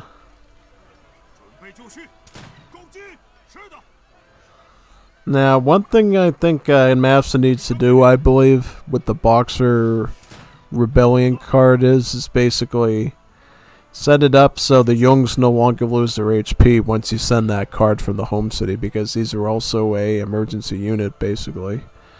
Yeah, I think that needs to be addressed.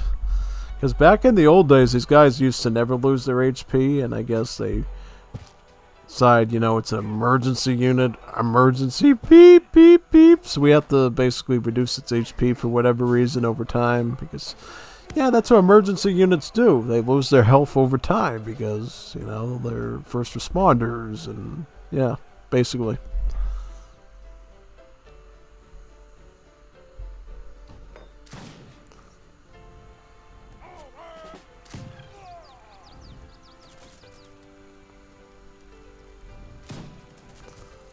Truco News,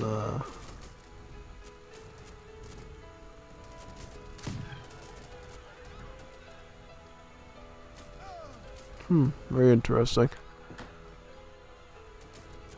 So what, I'm assuming, Jesus Christo might, is that Mehmet Khan actually, Mehmet Khan? Is he gonna just go up and age up? Yeah, he's gonna age up with Porcelain Tower. Good way to leave Jesus Christo high and dry. I mean, his town is getting vandalized by a bunch of Bruce Lee clones with their head shaved. Like, it's not going to end well. It's not going to end well at all.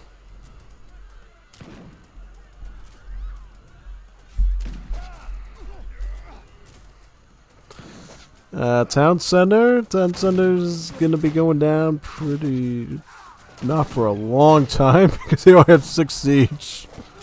6 siege. I think that with their kung fu powers they'd be able to break through the walls and stuff. No, they just throw their torches. What every martial artist needs is a torch to siege a town center. Yeah, forget the nunchucks and all the staffs and stuff. Just throw your torch.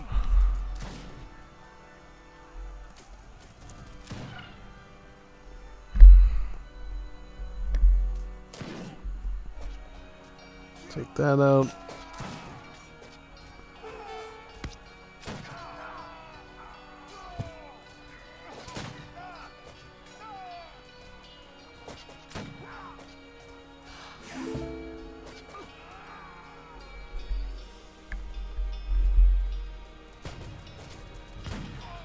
Town center is almost down.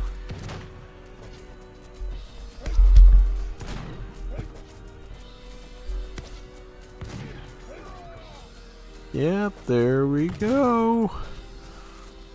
Death by a million torches. And the kung fu fighting begins.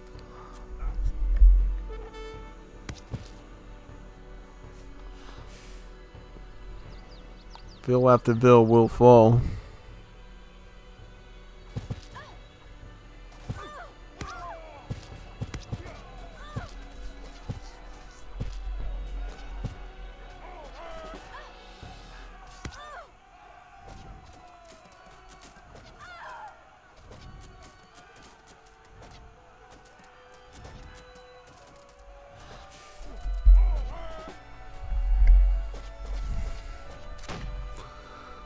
Looks like Mehmet Khan's coming to save the day, though, with some Tigerman Chuku news.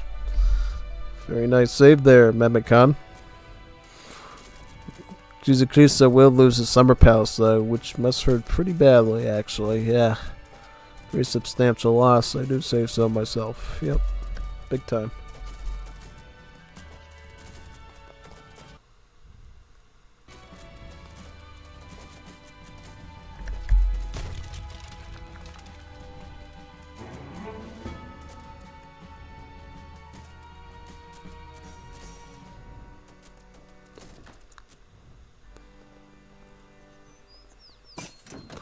Why would you put the town center over here when you know they're... Put it near your ally, man. Don't... Unless you're being a savior and you're sacrificing yourself for the greater Mehmet Khan good. Might be doing that.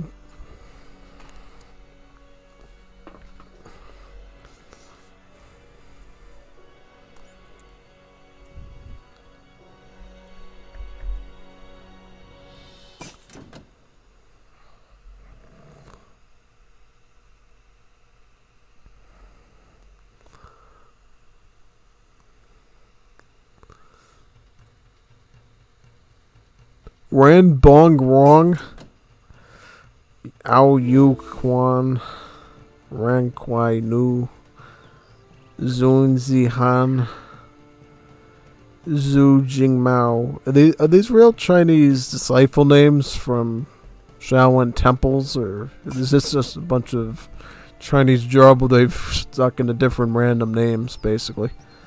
Yeah. Very interesting, though.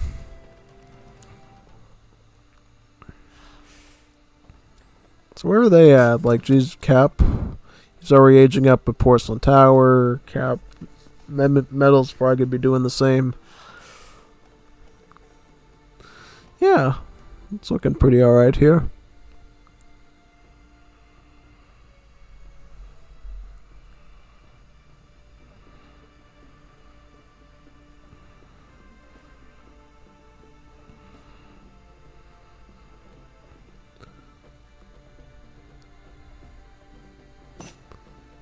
That's a lot of Tigerman and Shukanu's. What are you going to do with it exactly is the question.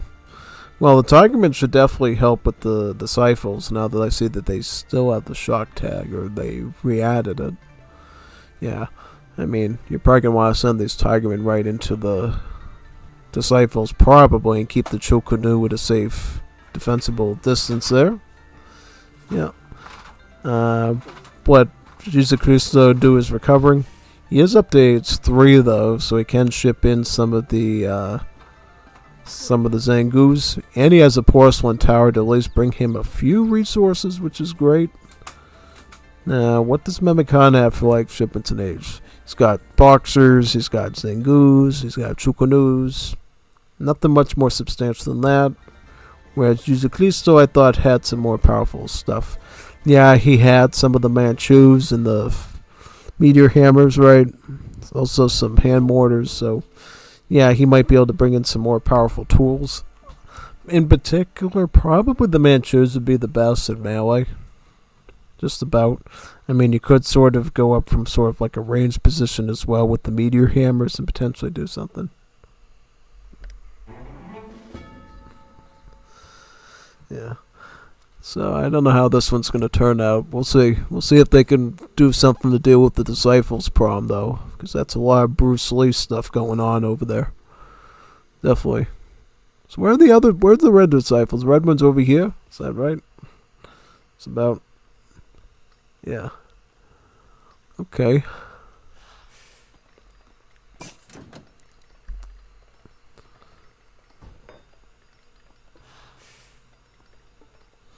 Alright, he's gonna get that consulate now. Yeah, it's about time you get the consulate going. Question is, what is he gonna get? Is he gonna get British for HP? Could go British for the HP. Could get the British for the HP, I think, in this case. Here we go, Tigerman.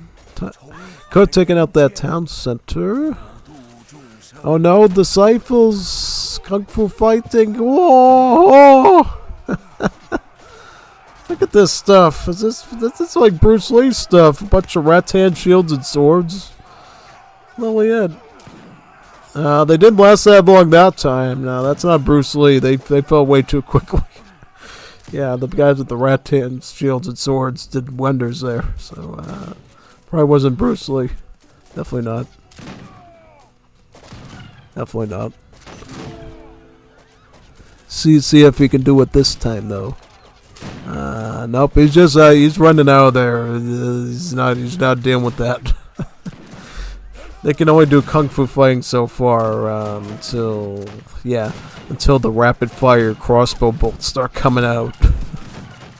Oh, he's gonna do... no, he's trying to do kung fu fighting. Who's the... Oh, Jesus Christo's doing Disciples. Oh, yeah! Of his own, yeah. Very interesting. Yep. Very, very,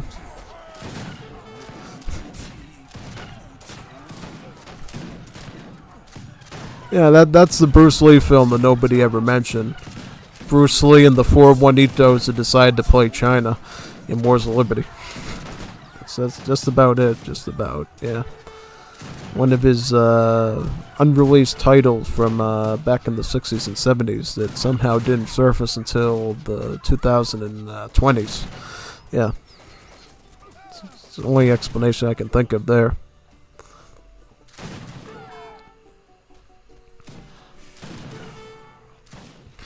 Yeah, I mean, hey, it's actually pretty impressive. Jesus Christo is still hanging on for dear life, making territorial armies. Yeah.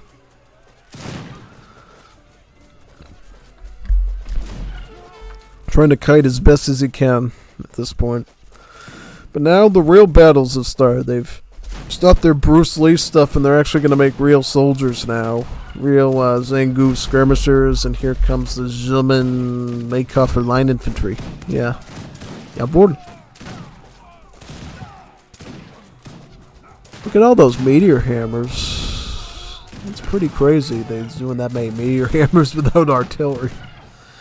You probably should be trying to get more of the banner cavalry, because those are assault units. Those would be really good against the territorial armies. Yeah, the banner cavalry would definitely be good, but I'm not too sure about that, really. Definitely not. Definitely not.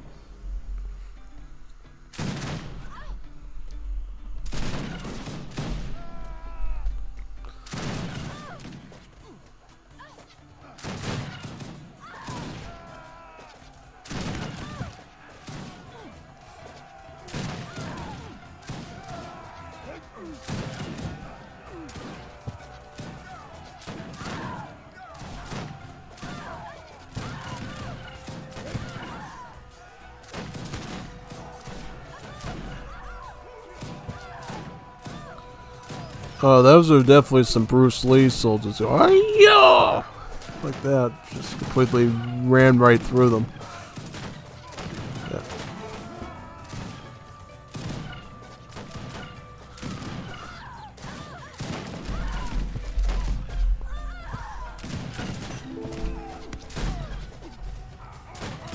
There you go.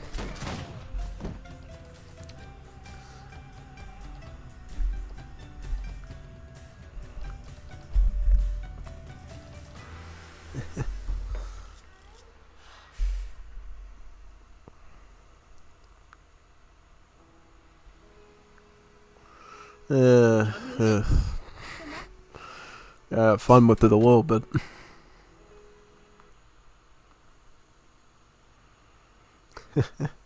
Where are we going from here? Looks like Mehmet Khan's gonna be the next target. How much res is he on? Like, yeah, he can afford stuff still. That is pretty blatantly obvious, it looks like. Yeah.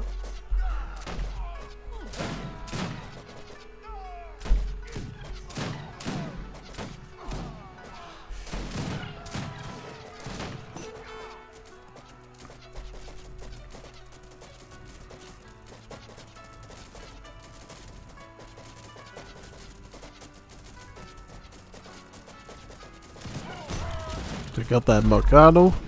Bonito Mercado.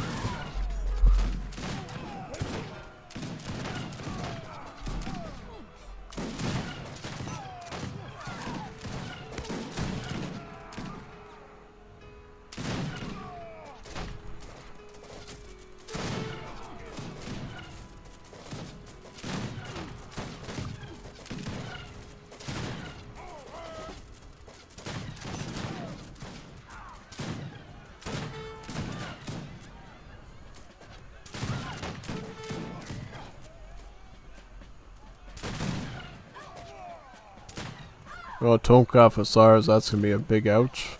Until the boxers get them.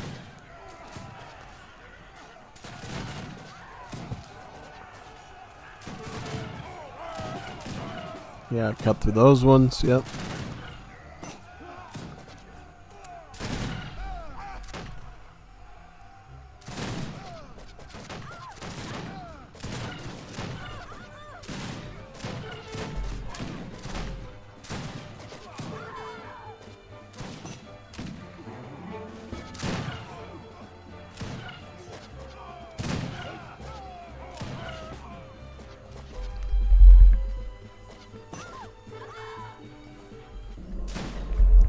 Yep, he resigned. His resignation has been read. Now it's up to Jesus Christo to resign.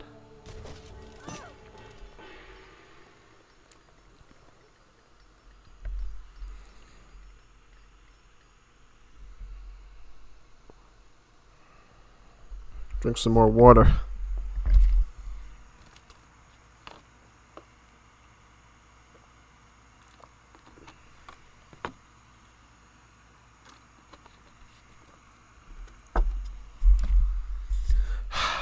Yeah, perfect. Hit the spot. So, yeah, I mean, at this point, it's 2 against 1. I don't think he's going to last too long here, honestly. Doesn't seem like it. Here's the Bear Cavalry. Here's those wonderful assault units. Be it at the wrong time. Yeah. Big army of boxers, 100 boxers.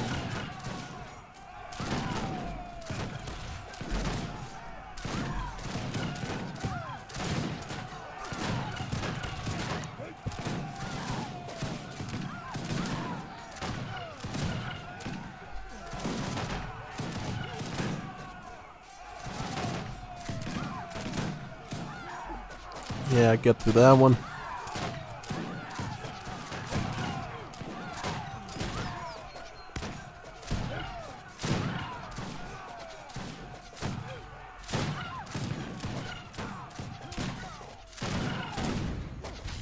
Was a good attempt, though, I will say that. Last hurrah. Last hurrah.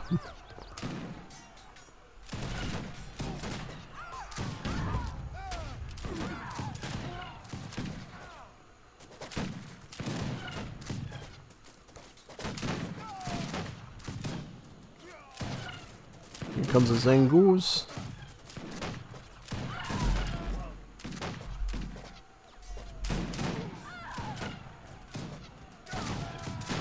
Oh wow, look at that one. Ugh.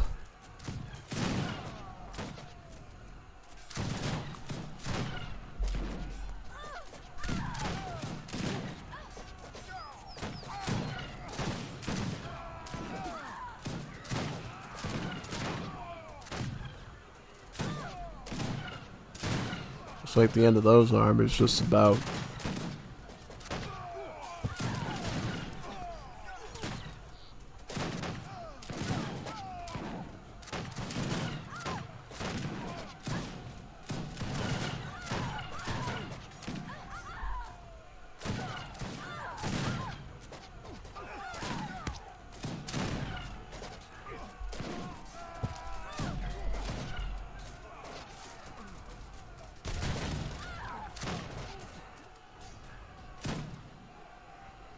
GG, well played. Good one. Very nice. Very nice, Grasshopper. No charade. Yep. More chins in Chinatown. Don't even want to count the MSG levels in that Chinese mix. That all-you-can-eat buffet. Yeah, big time. I heard about somebody that actually died in one of those all-you-can-eat buffets at the Chinese place. I guess they were having blood pressure issues, and there was so much MSG in the Chinese food in the volumes they were eating that basically their heart literally just stopped. Like the MSG went right into their aorta or whatever and just stopped their heart or something. It was like crazy. Yeah. Yeah, so I guess you can literally eat too much Chinese food and like have your heart stop or something, depending on how your cardiovascular system is, I guess. Yeah. But I still like Chinese food. Chinese food is still good to me. Yeah. Problem is the American stuff isn't even the real stuff. It's kind of like it's good, but it's not the real Chinese food, though. It's different. Put it that way, it's different. You got like the hot stuff, the sweet and sour stuff, and stuff like that, but it's definitely not the way it'd be served in like China. Well, Chinese people eat they eat the bats in the wet market and stuff, so maybe it's better we just stick to our gringo chino food. Gringo chino, or whatever. Gringo chino.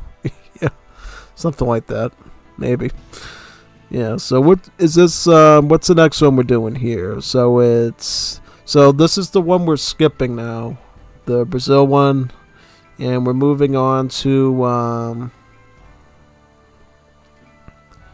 Game Batalha Equipos 5. So it's Canada and Australia versus Argentina and Dutch. So it'd be Equipo 5. Alright, Batalha Equipo 5. Let's get that one going now. Bit over here. Yep, this one.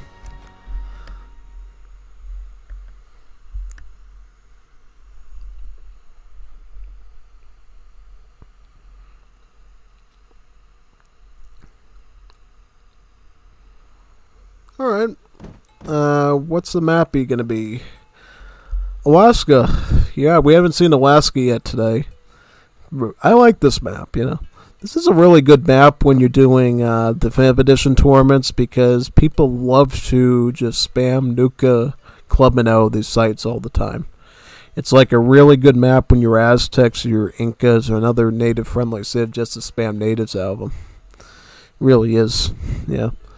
And, oh yes, you got the Alaskan Gold Rush, too. You got the gold mines in, like, the back of the base here, whereas all the ones up here are just plain old silver. So, yeah, it's a cool little feature. Yeah, let's get started. So we got Australia on this side. Lars playing Australia, and Cappy is playing Canada. Alright. Justin Trudeau. Okay. Yeah, if they had human explorers instead of dogs, then probably name it Justin Trudeau. Yeah, because he's the best politician in the world. Everybody knows that. Yeah, I'm kidding. You know what? You don't want to be Justin Trudeau.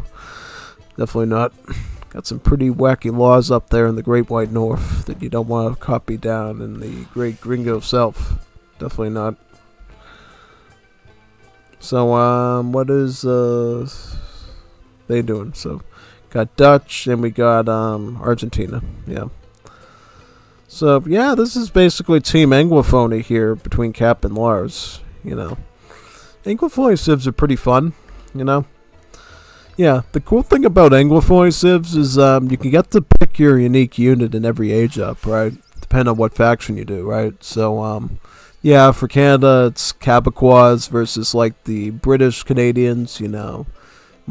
Basically your British Columbias and Albertas versus your Montreals, basically, and stuff like that. And depending on which faction you go with, their unique unit will usually follow some sort of a theme, I guess. Like in the case of the Canadian Anglophone Civ, their unique units. The French ones tend to be more shorter range, but stronger, whereas the British Canadian units tend to have longer range, basically, as their advantage. So, yeah, like you'll notice in Imperial Age, the British faction will have the Black Watch, which is a musketeer with like 16 range, or something like that. It's like really insane, and it has like 120 something attack once you fully upgrade. So, yeah, it does a lot of damage, but the thing is, it's like a 3-pop unit, so, yeah, good unit. It's still a good unit. It was great back in the day when it was only 2-pop, though. It was, like, phenomenal. You could, like, destroy games with them just about. As well as the, Voltigouard du Quebec, yeah. Definitely. So, yeah. What else am I going to point out? Yeah, Australia. Let's do Australia. We actually haven't seen Australia at all today, which I'm pretty surprised by. Australia, for as hard as it is to play, seems to get a lot of player base, I guess. Because of some of their more special units, I guess I'll call them. Because, see, you can either go sort of like the Colonial Australia faction, your Bush Rangers, your Rum Corpsmen, and all your English people, basically. Or you can go more the Aboriginal faction and get more Aboriginal native units, like fire sticks and boomerangs, and eventually they just start using rifles and horses and stuff at the end with the native policeman, the Aboriginal tracker just about. So yeah, really cool stuff. Yeah, one thing I will note though about the Aboriginal units is they're very centered towards anti-infantry. Whereas the colonial faction is more centered towards anti-cavalry. Like, the Rum Corps is clearly like a really strong anti-hussar unit, and their late game unit in Age 5 is literally the Whaler Horse. So if you want to beat cavalry, you're more likely going to want to usually go with the colonial faction. Whereas if you're mostly dealing with infantry, yeah, again, fire sticks and boomerangs with the Aboriginals is probably going to be your best choice, just about. Yeah, it's kind of funny seeing the boomerangs again, because we've been seeing a lot of them lately when we've been doing Age of Pirates over on DE. And that's sort of where the boomerang unit in Age of Pirates was inspired by, was actually Wars of Liberty. From their Australia Civ, just about, because when was it that Definitive Edition came out? Definitive Edition came out right around the time that the Maori Civ was released, and Australia's units were reworked out with the boomerang and the fire stick. Yeah.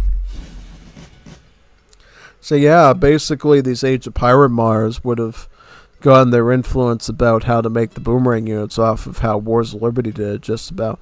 The main difference is in Wars of Liberty, in Age of Pirates and DE, they deal crush damage. Here in Wars of Liberty, they deal hack damage. So that's sort of the main difference, really.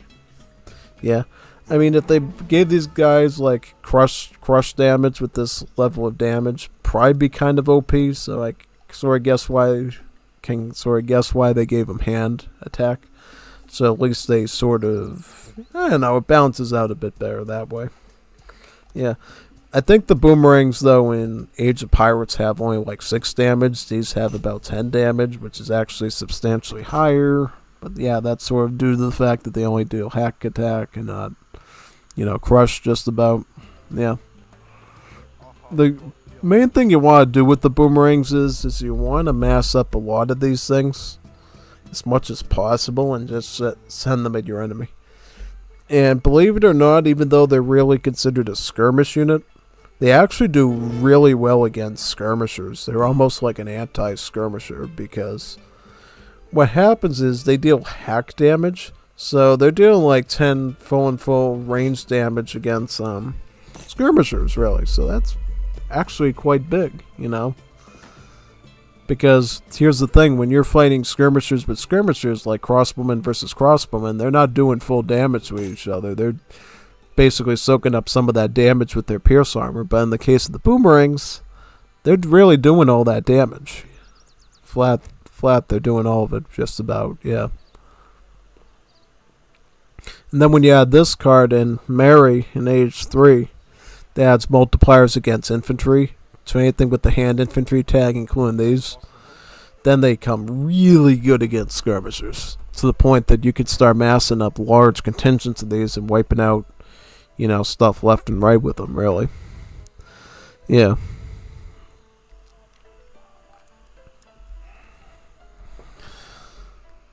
Question is, what is the enemy team going to do here, Argentina and Dutch?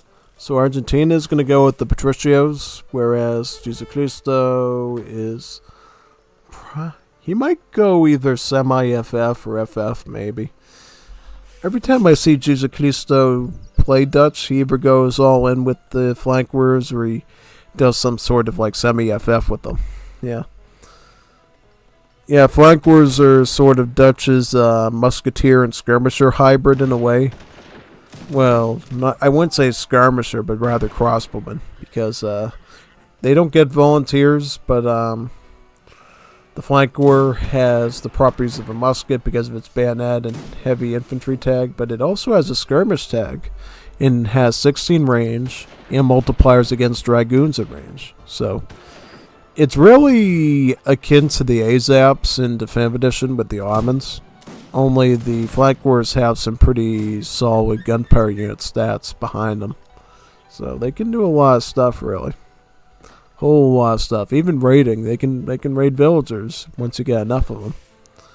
It's kind of hard for your opponents to get away from it, really, once it starts. So they kind of have to be careful of how they tread with you, really.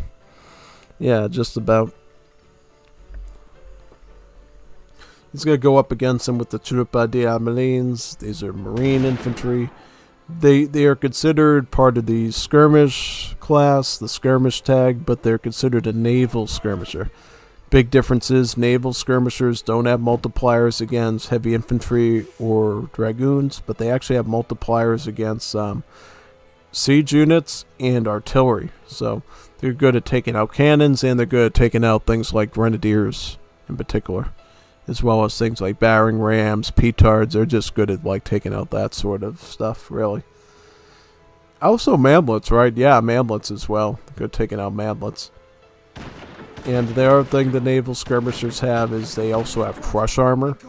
That actually makes them somewhat immune to artillery fire as well as boats, because they're supposed to be like, the village people. They're in the Navy and they sail the 7 seas just about. That involves fighting a lot of boats, so I guess that's where that crush armor comes in from, I guess. Yeah. So you got amalgamation here. So he's going hussar. He's going stable. Much different than I thought he was going to do. But I guess he's doing that to deal with Canada and their Troupa de Marine spamming. Yeah. So he's going to try to beat him with a bunch of hussars, I guess. Just be careful of those spontooners. These spontooners right here are a pikeman. Yeah, they actually have some really insane multipliers, too. I mean, they have less damage than a pikeman, but their multiplier is 6x against cavalry. That's really big. Very big, actually.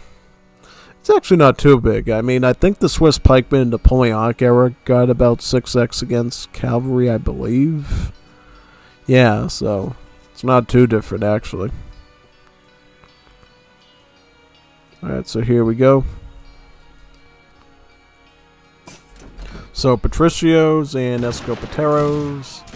Using the dog as the meat shield is a really good move here overall. Here comes the Hussar mass though. The Hussar mass is coming. Right towards the pikeman though, the last place. Oh no, he's not maneuvering properly. He's just getting poked and stabbed by the Spontoonus for free just about. Like, he's got to get around these things a little bit better here. She's not doing a lot of damage. That's the problem. He's just sort of spinning around and giving the Spontoonus more stuff to attack. Alright, now I think he's cleaning them up. Okay. I probably could have done that with a little more Hussars in the mix, but that's besides the point. Looks like they still take the win there in that battle. Yep. Now they can make a move on the barracks, which would be a good move. So what's Mel doing? So how many cards is he towards getting his hurtable? So he's got Similones, Butchers, and Saladeros. Yeah, once you get this, and this, your food eco is basically covered for the rest of the game. As long as you have enough pastures to keep making the cows come out for free from. Yeah. I don't think he's going to use Team Assault Cavalry at all. But potentially could. It basically allows you to make your Sculptas and stuff in age 3. And your Kudasers and stuff in age 2, actually. No, age 2. So, yeah, it's actually kind of powerful. I actually haven't seen somebody use... Well, I seem to be the player that uses that card the most. And I've never had another player send me that card before and start spamming Kudasers in age 2 before. But I might want to try that, you know. It might actually be an okay experiment to see... Alright, is Splash Attack really all it's meant to be, you know? If I spam a bunch of less HP and attacked assault units in age 2, is that really gonna, you know, make a big difference there? Just about, yeah.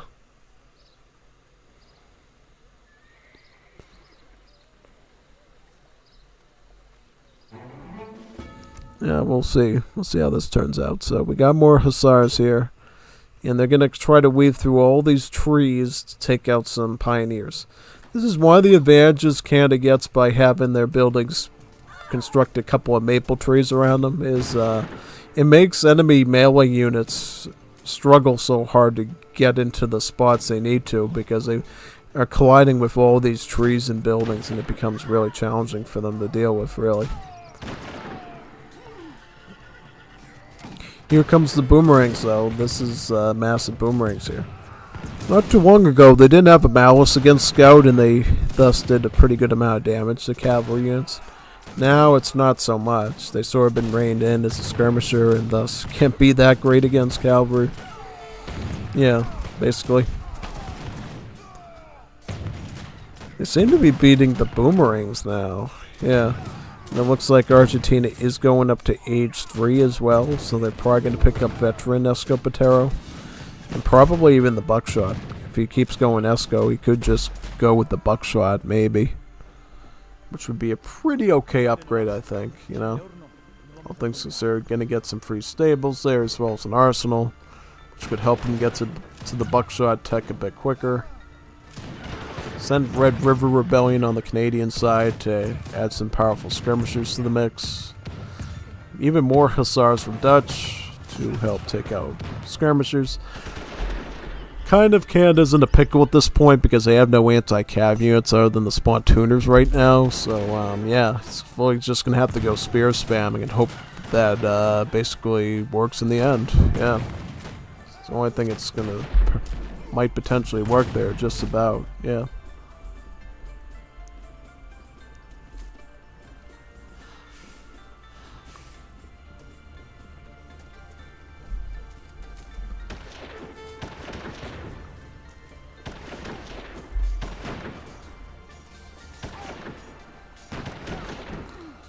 Take out all those spearmen.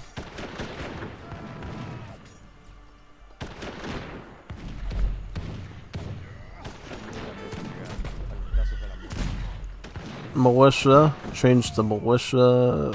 Has more boomerangs now.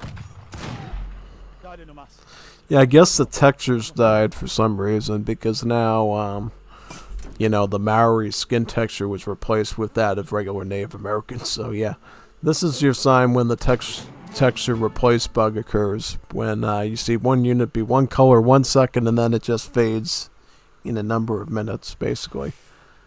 Yeah, that's why I always make sure I restart my game when I'm doing casts and matches to reduce this effect as much as possible.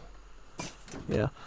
Now the question is I think they actually did figure out how to fix the texture replace bug, but when Fenris was doing all these models and textures, he just randomly used it and didn't use it at times for whatever reason. Yeah, Juanita's Bonitas on the brain once again, I guess. And yeah, there you go. Yeah, that's why if you want the best visual effects on your Wars of Liberty game, it's better to just restart your game.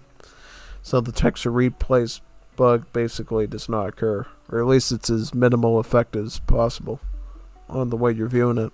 Especially when you're like me and you like streaming and playing it for people to watch, it's better to just have those textures work and look good. At least personally, just about.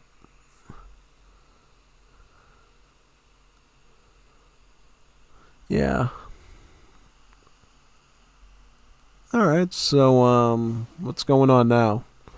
Where are they at? So Lars is on about ready to age up, it looks like, with Tukino to be able to access the fire sticks. I mean, yeah, fire sticks might actually be a good solution here to Lars's issue, because he's getting completely chewed out by scout units because he's running skirmish. So he might want a bunch of splash attack assault units like the fire sticks just to break through the dust at that point. What is this? Where are these villagers coming from? How far did they run? Like, where did they come from? Why are they coming from all the way over there? Again, even close to the front lines, which I'm a little bit iffy on, I just don't know if you really want to have your stuff be there that close to the front lines. And yeah, basically. I think this Dutch is going to go to age 4. Sort of starting to look like that right now. Yeah. This Dutch is going to go to age 4. I can tell already. Yeah, and he's using the Explorer card too that lets your Explorer build plantations and mills. As you can see here, the Explorer is busy building this plantation. Yeah. I think he's going to send 1,000 coin and do something with that. At least it seems like it anyways. Or is he? How is he on his Ville numbers? Because the problem with the new Dutches is they have 3 different villagers you have to keep track of. You got the settlers. These cost food and they're good at gathering from mills and berries. You got the slaves. They're cost coin and they gather bear from mines and plantations. And then you have the Japanese laborers who cost wood and they're good at gathering wood, basically. Yeah, so overall, if you want to gather more wood, you want to get more of these. If you want to get more coin, you get these. And then if you want more food, you probably want these ones. Yeah. So it looks like he's fully capped out his settlers numbers in terms of the Japanese. He's getting up there too on them. And how about the coin? Yep, that's when he's got the least of. But he's getting up there. He's getting up there. Absolutely. But yeah, I think he really does need to get to age 4 sooner rather than later so he can start making his Marchazis, his Washmeisters, all those good ultimate units. Dutch gets an age 4. Yeah. Because here's the thing. The Dutch Civ is much different, not only because of the 3 different villagers in DE, but also the fact that it no longer has banks. Yeah, this Dutch no longer has banks. Instead of course, they have 3 different villagers that have different specialties. So, yeah, they gave up coin supremacy, I guess, for being able to do better with wood and food as well. At least when you're playing it correctly. Yeah. And then the other thing that Dutch gets is 3 ultimate units instead of 1. So they get the food costing 1, the Washmeister, the wood costing 1, the Marchazi, and the gold costing Zwart Hollander. So a pretty sizable variety of stuff there. These are veteran now, right? Yeah, so he's got them up to a fairly different set of upgrades there. Hussars gonna be taking some. Alright, I mean, got him on a sneaky moment there, I think. Was able to take out a good number of them.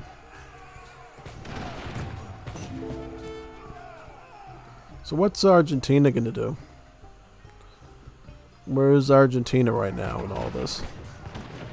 Because Argentina could have a big sway on this battle, I think, at this point. Yeah. And here comes the fire sticks. These are basically dismounted assault units, so very related to the Canisse, but it's a dismount unit, which means they're only going to be a 2-pop cost instead of a 3-pop cost. If it was tankier on top of a horse, really, with armor.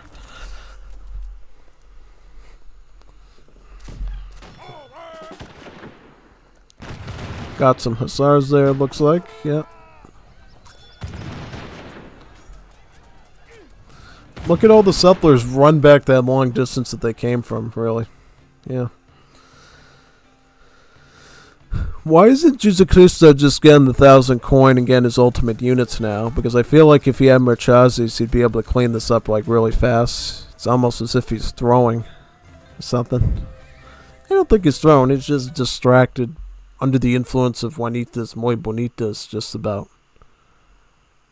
You know, instead of being focused on the battle at hand, he's basically looking at his cell phone and seeing a Juanita Bonita in the ventana going, Oh, Juanita Bonita, necesito Juanita muy bonita, ahora mismo. you know, something like that, basically. Yep, just about. So you got Patricios, got Scoltas. Yeah, I mean, also Argentina could just spam assault. I feel like that could go good for a while. Because here's the thing. Anglophone civs don't get dragoons until age 5.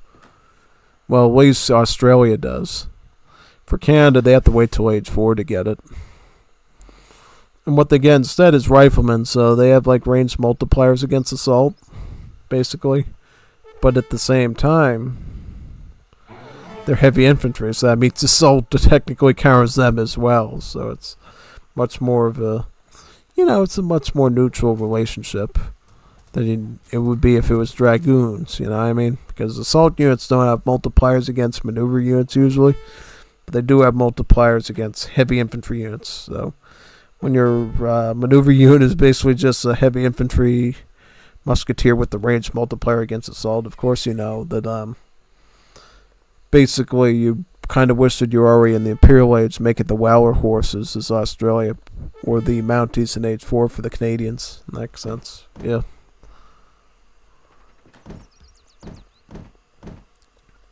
I just don't understand why Jesus Cristo isn't shipping coin.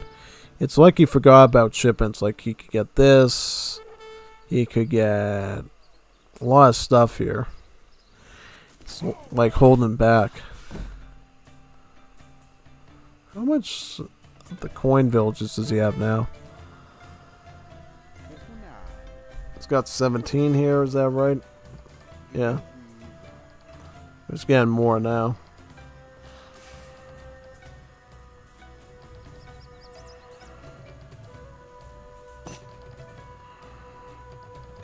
Yeah, I mean, I think this will be pretty good for Argentina.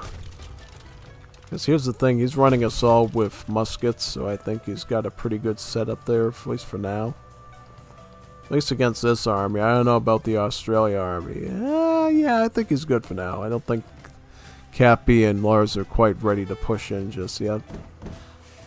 I'm assuming Australia went with the pom-pom cans with the colonials. I don't think they went Aboriginal tracker. Lily would have barely any purpose at this point. Yeah, so it's a good question if we'll actually do that or not. Alright, so we got some spearmen here. We got some chupas diamanines.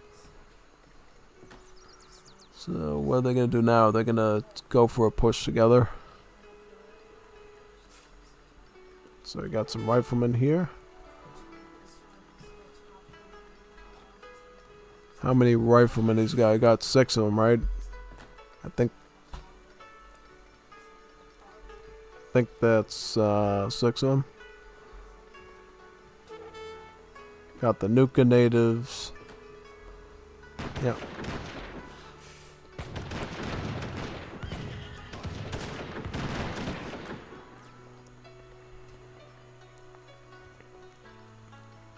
Alright, now I think Jesus Cristo knows he has to go to age 4. Yep, there we go. That's what we're waiting for. You should have done that like, I think you should have done that like, how about like, at minute like 15 or something, 16. Should have already been in heading towards industrial age. He still hasn't used the shipments yet, so I don't know what he's holding on to there. Unless he's planning to use it for the factories or something. Maybe. That might be saving it for the factories. But to me, that's like a really cumbersome situation to put yourself through. Just get up to age 4 now. Get the bare units, and then get the factories with all the XP that you're getting from the kills and the sieges. You know what I mean? One hand washes the other, really, in that case. So, I mean, I just don't understand why he didn't do it that way. Really, it just doesn't make any sense at all, really. When you think of it.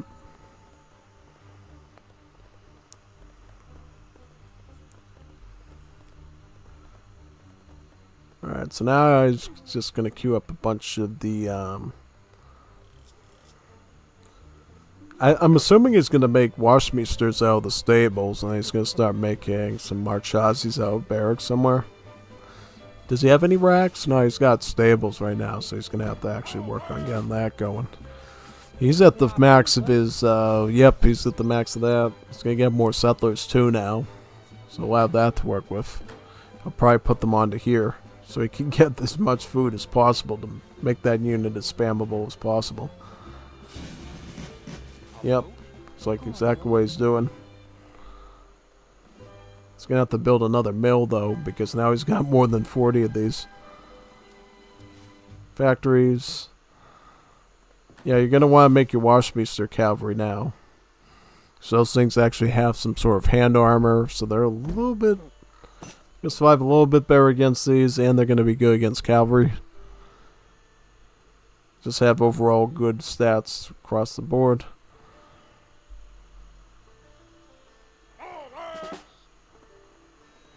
Why no barracks, though?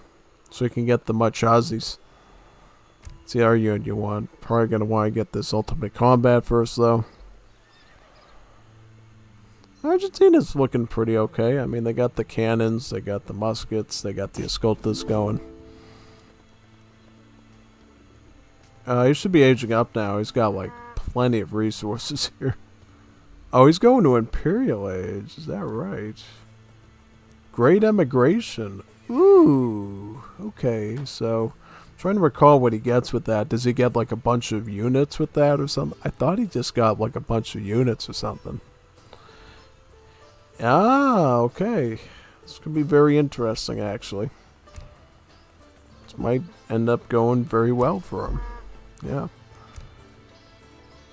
Didn't get the Horse Grenadiers yet, though. Might get that a bit later. Probably going to want to get the Royal Guard upgrade on these Escoltas, so rather than later to make them a bit cheaper. The Libertads, yeah. It's been a while since we've seen an Imperial Age Argentina in a casted game before, so this definitely rocks the boat a bit. Really, it does.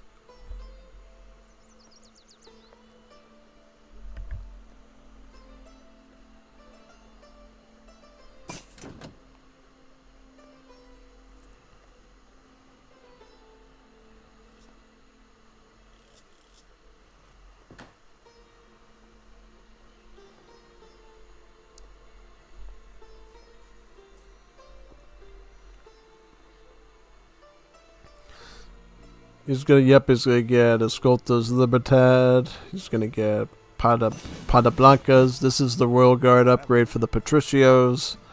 And then he's gonna get Heroic Artisanal Cannons. So he just got Great Emigration now.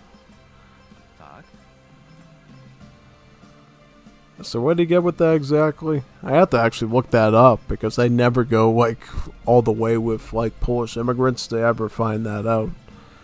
I remember in the old days, the ultimatum power for Polish immigrants was just like a bunch of their immigrant units, really. Not much else. Assuming nowadays it's something a lot bigger there.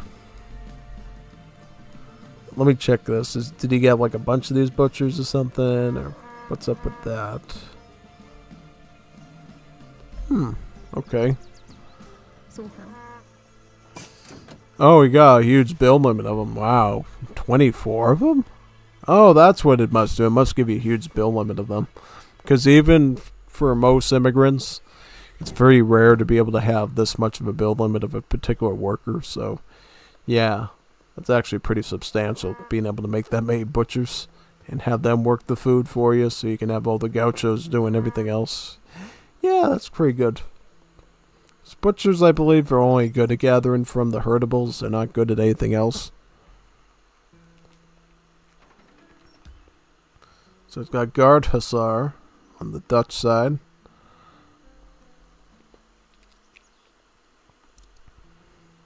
It's going to get ultimate combat. Oh, and then he's going to start spamming Nukas as well. He's going to get his Nuka War Chief. The demigod has arrived. Yeah. Why does he put his capital this far down? Oh, because his explorer's right there? Is that why? Yeah, I guess. Start getting all those native techs as well.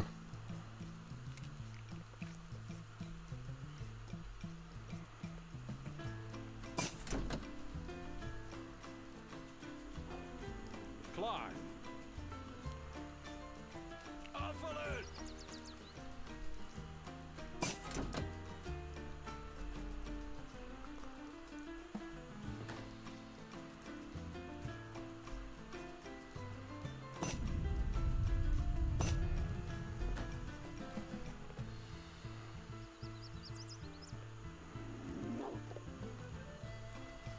Oh, he's tributing resources to... Oh, wow.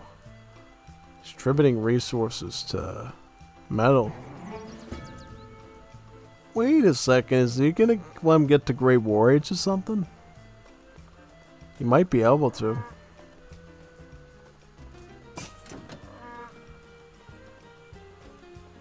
Oh, he's going to get Imperial Distinguished Libertad. Alright, so he's going to be like Imperial Age of Sculptus now. You should get Leather Caress next to get their armor values up as well. That'd be a really good value move on his part there.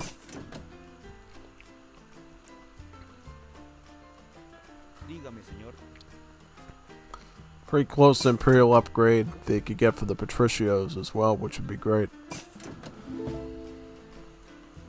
The Patas Blancas used to be a mercenary, and what they ended up doing was they got rid of the mercenary and they just decided to make the Patricios have a Royal Guard upgrade of becoming the Patas Blancas, basically. Starting to get the guard upgrades on his artillery and his infernales. Alright. I don't know if I'd want to push just yet because now the man has Imperial Escultus, so you best be careful with that there. I mean, he's not organized his army very much with his 9.6 fingers yet, so guess he got a bit of an angle there you can use.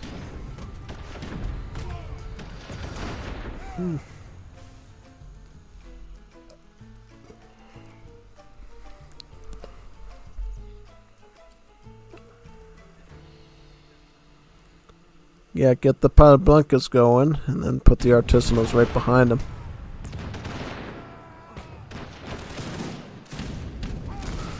Alright, okay. You want the Riflemen to focus onto these Escultas, like, right away. Right away. Esculta's backed out, though. They didn't want to take too much damage, I guess. And here comes all the Jesucristo Guard Hussars here. Which will probably soon be Imperial Hussars, I can imagine. Yeah. Look at that Hussar mass there. Huge.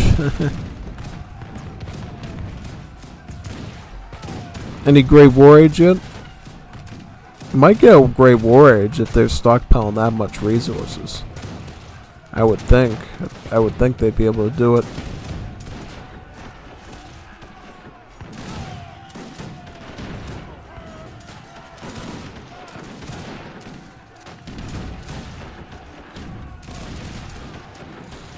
I can't remember the last time I've seen a great war. It's like probably months, like a month or two. Nobody seems to do it ever. I don't get why they don't do it, but it's the way it is, I guess. That's all I can say.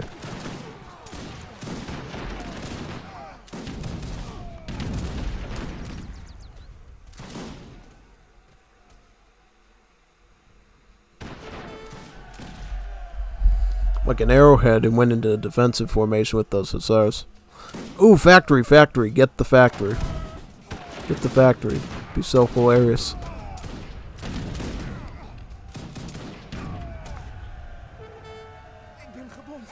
Now he's adding in the Washmeisters. Yeah, these are basically infernales for Dutch. So if you look at sort of like the Argentine Civ, their infernales, theirs are basically a lot weaker than these ones. But theirs are only 1 pop. These were a 2 pop Washmeister. These were a 2 pop anti-caveat, basically. But they also have multipliers against mercenaries, too, which is kind of an oddball multiplier that they got. Just about.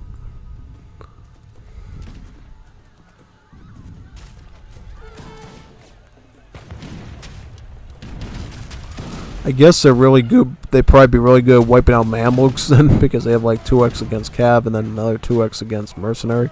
So that'd be like 158 hand attack. But then the Mamluks have like 40% armor, right? So it's not that great. But it does do a lot more damage than melee would usually do against, yeah. Wars has a couple of native policemen now. These are basically the Australian late game hand units that Australia has. The Aboriginal side.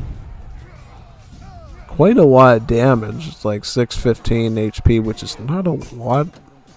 But its hand attack is 110, so it does a lot of damage overall there.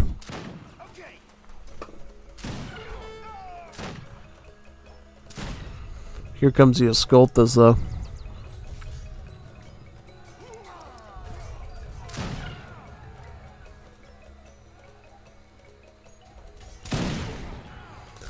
Yeah, we're waiting for you to go Great War Age. You got the coin for it. And you do it. Do it. You're done.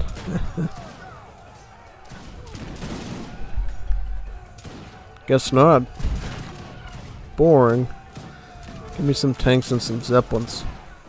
You need it. I would use tanks and zeppelins. Oh, he gets spies instead. Okay. Alright. It's a good move.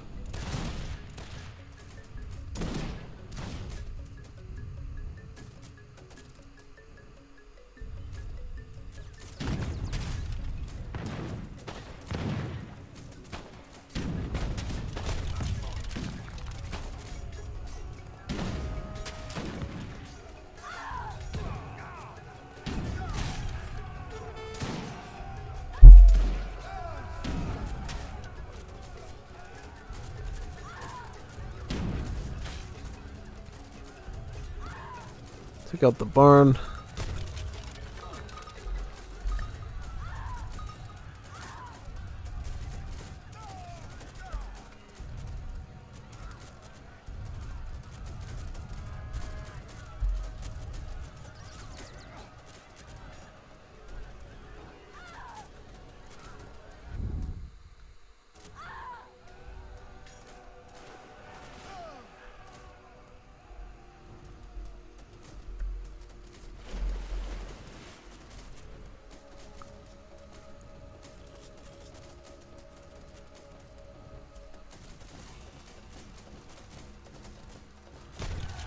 Boom.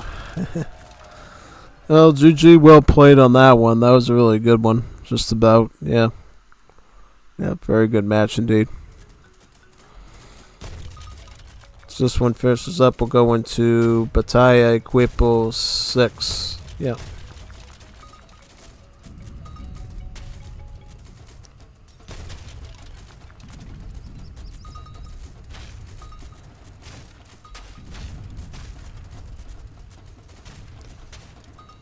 Just looking for some action there. Yeah.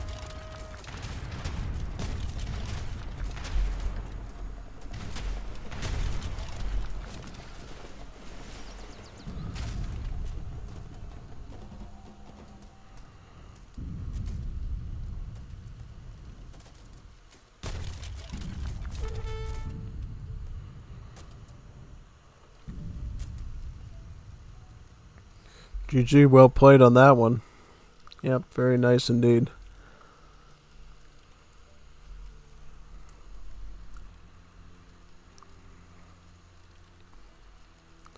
Look at the post game before we exit this one.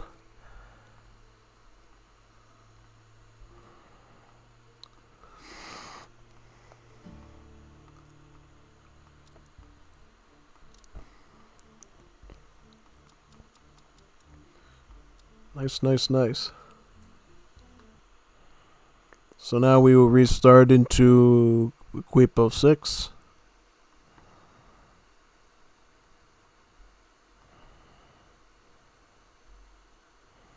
Boon into it now.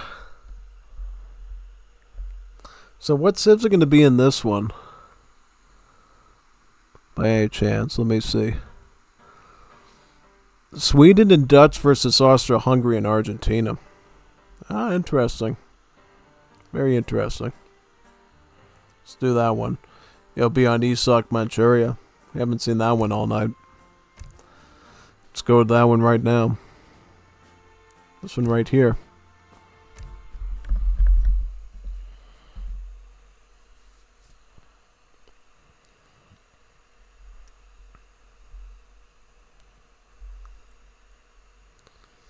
Alright, so before we get started, let's check out the map real quick. The map is Manchuria, that takes in place in, well, Manchuria, yeah, in China. So, this is a very open steppe, desert-like map for the most part. In the interior, you got these trade routes here. You got like one here for one of the teams, then you got a similar one over here for the other team. And you have access to water. You know, you got the Sea of Japan basically down here that you can basically access just about. So, yeah, got that. You can definitely take advantage of. You got some of the natives too. You got the Zen Temple, and then you got, yeah, the Zen Temple. So, yeah, you got that you can take advantage of too. So, let's get started. There we go. Alright, so, so we got Jesus Cristo playing as Dutch again. It was pretty successful the last time, even beating Cappy, so we'll see how this one goes. And then, but Cappy has actually joined him this time as the Swedish. And who is on the other team? It's going to be Lars as Austria-Hungary. And it will be Metal as Argentina. Yeah, so looks like we're going to get another Argentina Pride from Metal after this one. I might actually do the Tupi game first after this one, because the Tupi one, you know, will be like a quick battle one. And we haven't really seen Tupi in a very long time in these casted games, so we might want to cover Tupi before we do this.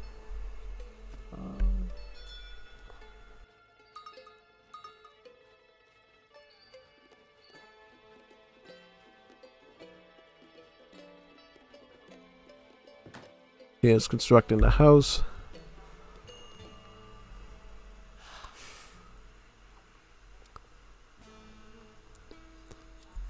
Have we seen Cappy play Sweden before? Have we seen him play Sweden before? Somebody answer me on that one, because I can't quite recall ever seeing Cappy do Sweden before. No, that's not Sweden right there. Where is Sweden? Right here. Yeah. It's a very strong civ. I mean, I can imagine why Cappy picked this civ, because it's very solid overall, you know. The ability to trickle wood with the sawmills, their ability to acquire villages very quickly with the Land Mandatory card. There's just a lot of reasons why you'd go Sweden, really. And yes, he's going to do Land Mandatory, you know. And they got to fix the name of this card. It shouldn't be called Extra Units. It should be called Land Mandatory. Like, how many times have we seen this in stream and nobody's fixed this thing yet? I don't know. Yeah. people, again, busy watching the Juanitas Muy Bonitas on their cell phones, like when they're coding out the next patch, like type to type to type. And they say, Ooh, I see a Juanita muy bonita. and they just stop thinking about what they're typing at that point, you know what I mean? Yeah, just about. It's like they forget to code in, or they forget to do the save button on the Notepad++ or something. It just doesn't go through. Yeah. So this is Land Manpower. Basically, as I mentioned a lot earlier today when we were looking at Sweden with Kazan, you research a tech like hunting dogs, placer mines, gang saw, and you get a free villager from it. Also, blunderbuss and great coder in that category as well. So you're aware. It's basically what the Italians do in Definitive Edition, but it's only at the market basically.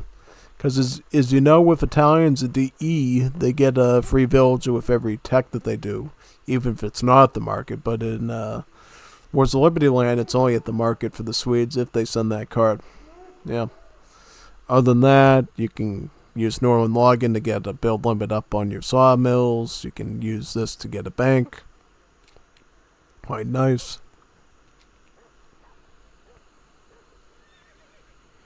And what else we got here? We basically got all the hand infantry upgrades. We got heavy infantry combat cards here, as well as Komisarja, which adds additional anti-heavy infantry multipliers to the Beverningers. And this one that benefits the melee attack of all units, infantry and cavalry, just about. I think even villagers, right? Because villagers are units, right? Yeah, of course villagers are units. So yeah, they're going to get benefit from it as well, basically. And then mostly just unit shipments other than that. Has a single factory though, which is good. Basic upgrades for Royal Mint, for the coin, refridge for the food, and then Eco Theory just about, yeah. Got that one.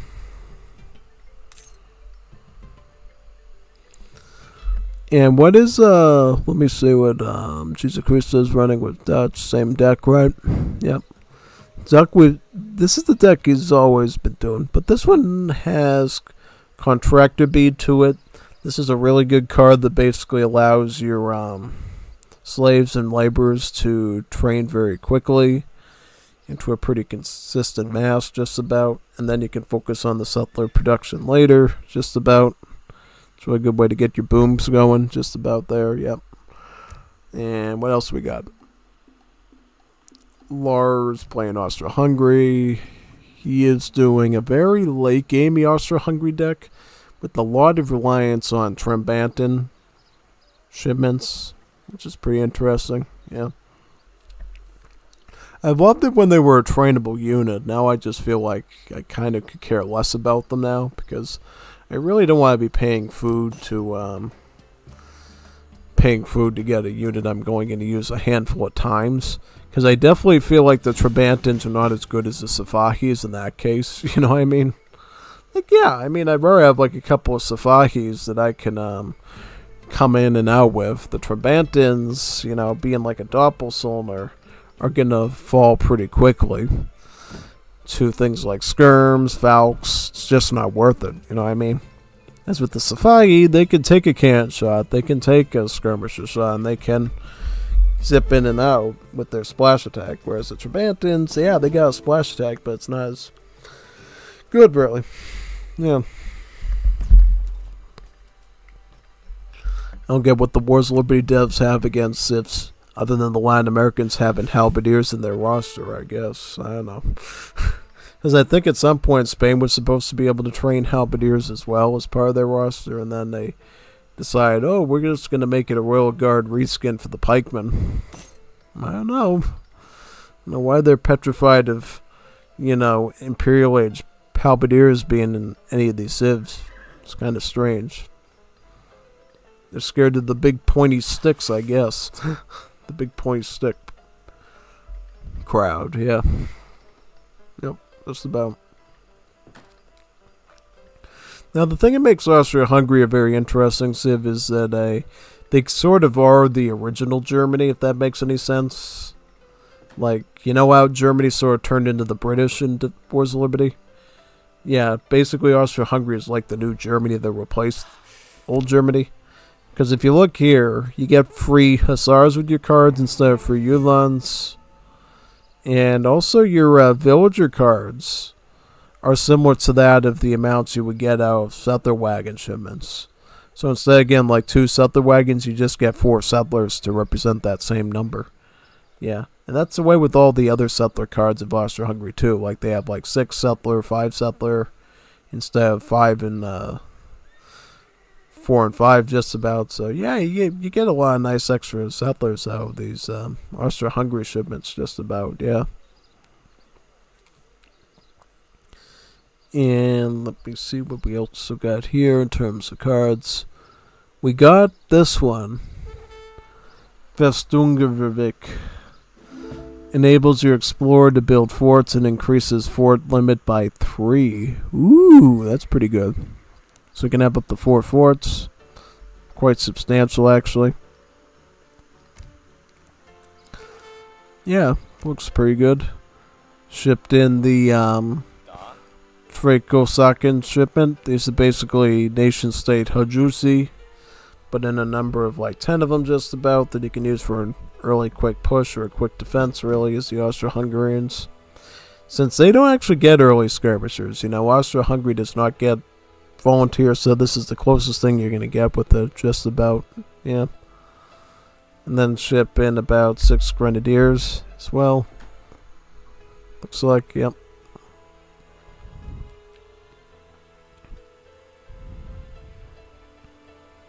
So we got, ooh, he's doing early Escoltas in age 2. Wow. Wow, Metal. That's definitely a very bold play. It's probably the best way to go up against, I don't know though. Because Cappy seems to be kind of like a champion right now. So I'm not too sure about that actually. Could actually be, I don't know, I'm scratching my head at that one. Definitely. Like, I thought the Escolta would have been a good option, but then I realized, wait a second, these Beveringers move very fast, so it's possible they might actually be able to kite their way out of a assault cavalry push like that this early on, just by shooting them down with all their numbers, really. Let's see if some of the Beveringers get wiped out if the same thing occurs, though. So now, yeah, now the Escolta, whoa, you attack them. There you go. Do your job. There you go. Now the Escolta's doing some work. Yeah, now the Escolta's doing its job.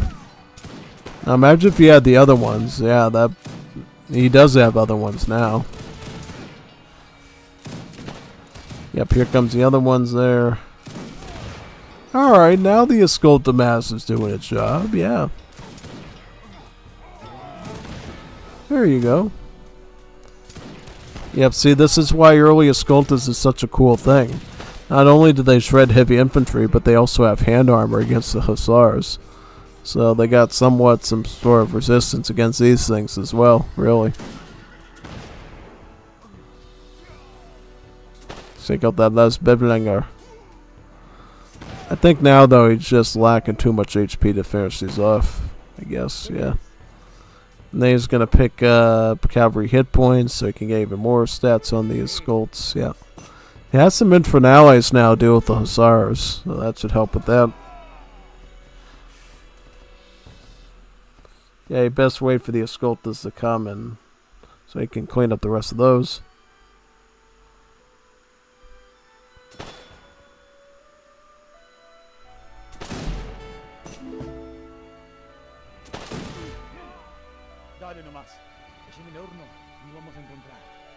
Let's just got 6 and 5 Infernales and about 2 Escoltas, I think. These are the Jesus Cristo Hussars, so he's going to try and engage with those now, looks like. Yeah, bad targeting there by Argentina. He could have sniped a couple of Hussars there. Instead, he sort of lost everything there without much resistance.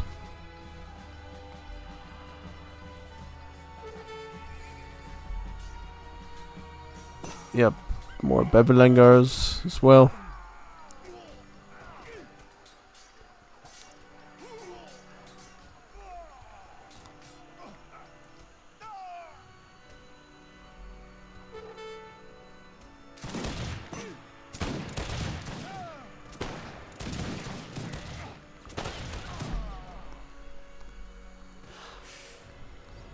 Now Argentina's got a bit of issues there. Question is Lars able to send some help in his direction?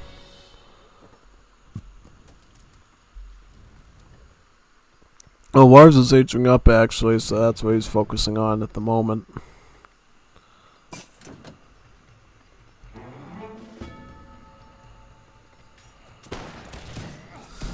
I mean, the Infernales are helping a bit, but yeah, it doesn't help when you have the Beveringers basically crushing down the base just about, yeah.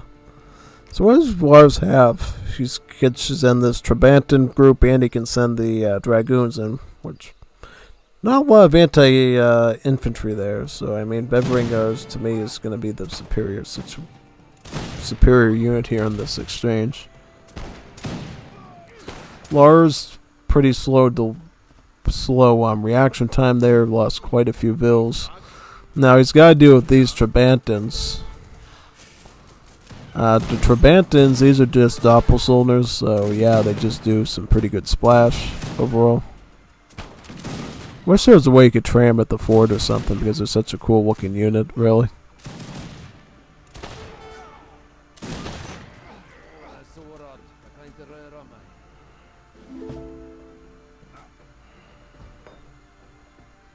And then they can, I don't know, make a move on to Argentina again, I guess. Seems like.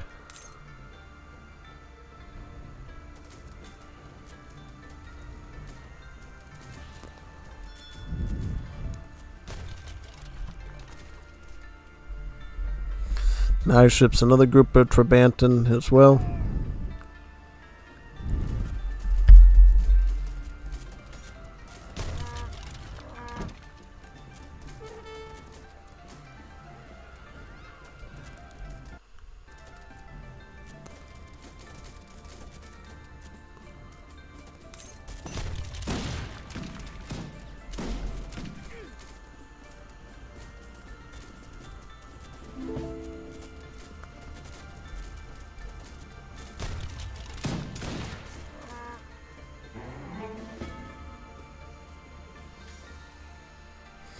Now the TC is going to be under fire as well. I think he has enough to take out the town center, actually. Is he going to get the veteran upgrade by any chance? Yep, he's getting veteran. He's also picking up heavy infantry hand combat. Getting allotments without the advanced torp, though, is definitely a pretty interesting predicament there.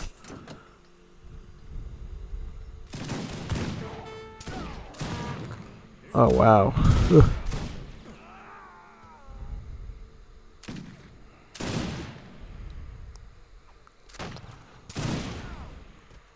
That's a lot of dead gauchos for Argentina. Big time. Big time. Yep. All he can do now is try to kite his way through all these hussars and stuff and hope that the Trabantans don't completely stomp him. Should be able to. I mean, I think he can make it out of... nope. Looks like he's targeting the wrong stuff. I guess not.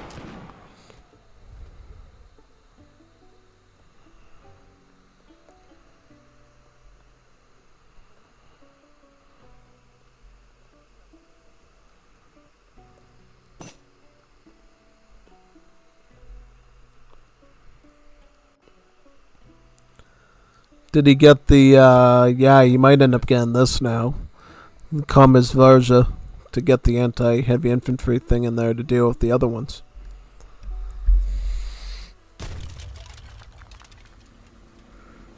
Lars's decision to go Dragoons, I think, is a bit sus because, we don't see any assault units from either Sweden or the, Dutch yet. So I don't know why he's thinking maneuver units are the way to go. I just don't understand that one too much. No.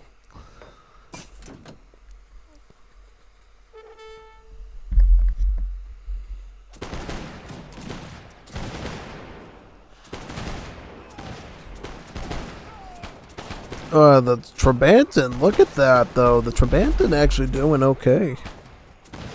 Imagine if you could train him, though. Yeah, make Austria-Hungary a real powerhouse. Yeah.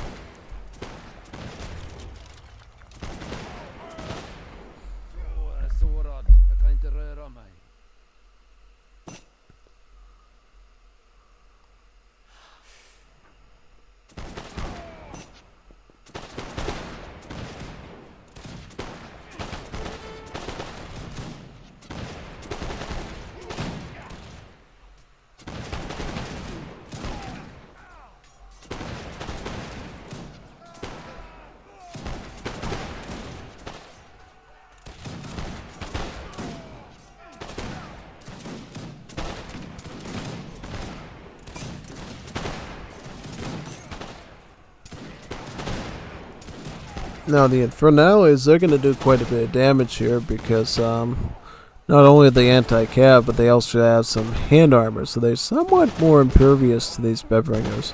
Also, the fact that they don't belong to either the Scout, Assault, or Maneuver class means that Bevringers, like other Musketeers, actually don't deal multipliers against these units, so yeah, makes it kind of tricky to deal with them in that sense.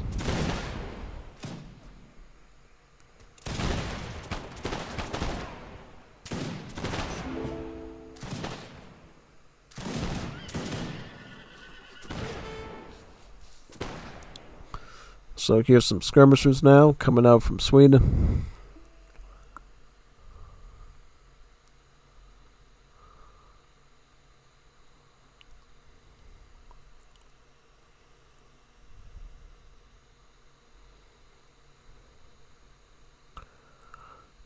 Alexander Varela, Cap está jugando? Sí, está jugando. ¿Tú juegas? Yo quiero. ¿Cuál es tu nick, bro? Aquí ando. It's good to see Juanito's collaborating on getting some more matches done while I cast here. That's cool, you know. Means that we'll just have even more stuff to do next week, really, which is pretty neat, you know. Yeah, because if we could get double the recordings we normally do, I could probably start streaming Wars of Liberty like twice a week instead of once a week. That'd be pretty good, you know. We just need more players in the community to provide that for me to be able to keep doing. So, yeah, it's up to you. It's up to you to not only prevent wildfires, but also to get let's see more recordings to cast for you too. So, let's keep that in mind if you want to see more of these streams. Yeah.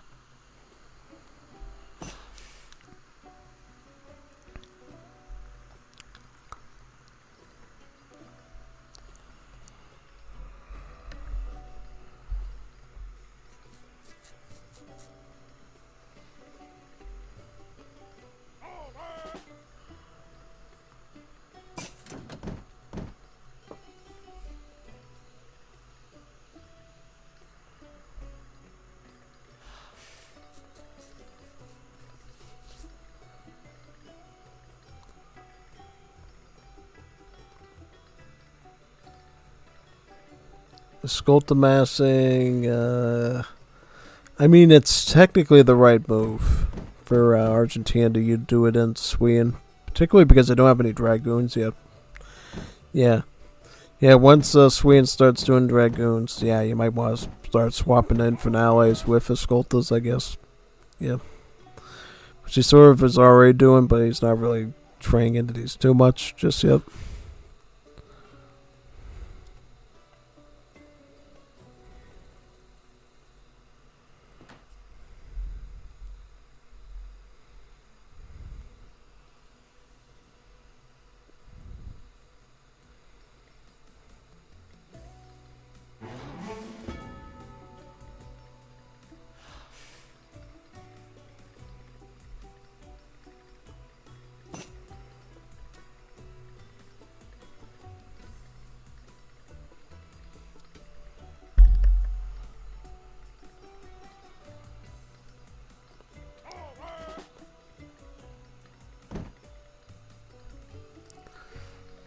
My neck.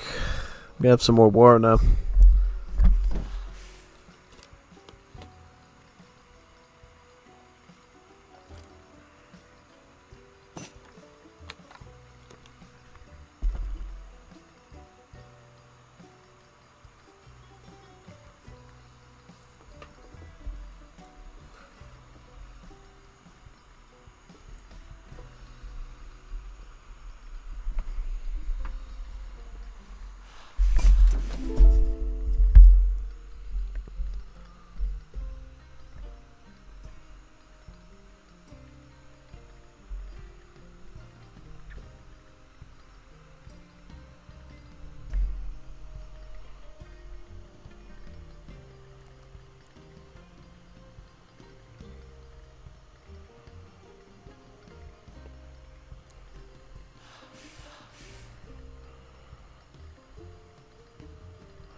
Funny fact about the Steel Point Spear Advance arsenal tech for the Juanito civs in Argentina is, while for Lanceros it gives them an additional multiplier against scout units, for Argentina, because they don't have Lanceros or any baseline scout unit that they can train out of the stable, Steel Point Spear for them actually gives the Infernales an additional multiplier against cavalry.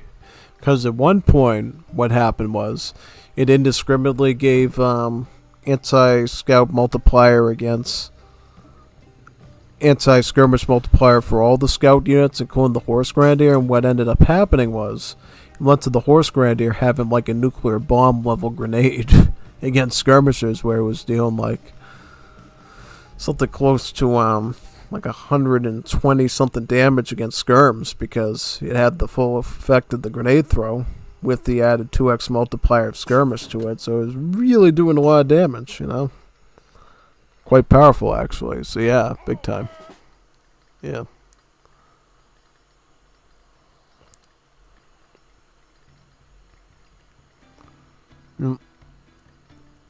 More patch notes, information you know, I guess. Leads to better balancing in the end. Yeah.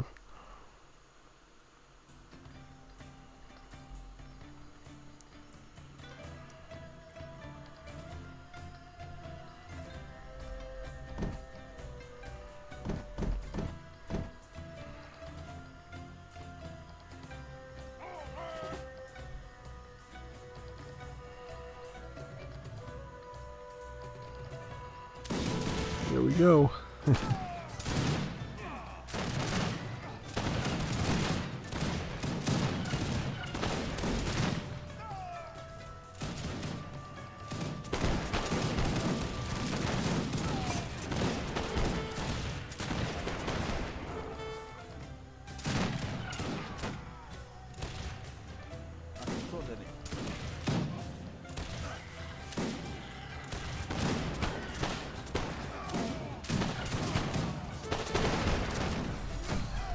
Now that's a lot of dragoons. That's a lot of damage. And that'll definitely clean up the Escoltas that Argentina did big time.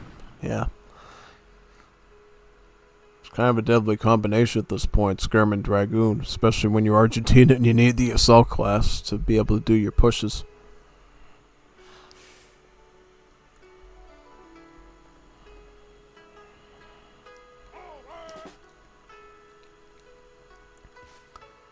What's Lars doing right now, by the way? Is he going to, like, tech into... Well, he's got the Radetzky's Hussars, which is the Royal Guard veteran upgrade that the Austro-Hungarians get. Since they don't get Royal Guards in age 4, they get them in age 3. It's part of the veteran. It's kind of a cheaper process that way, honestly, you know. Let's pick up those extra stats and get these cool textures on them. Yeah.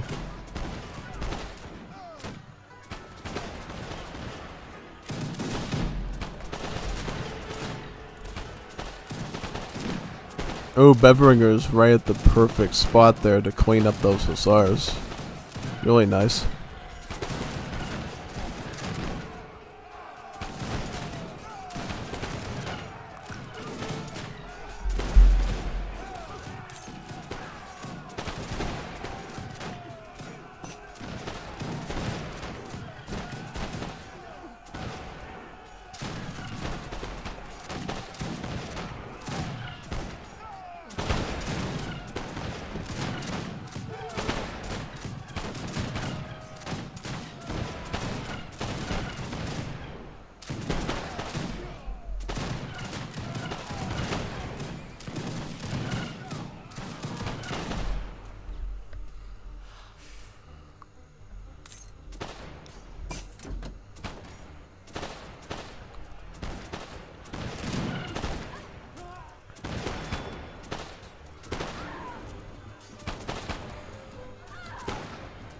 Ooh, Fenian training.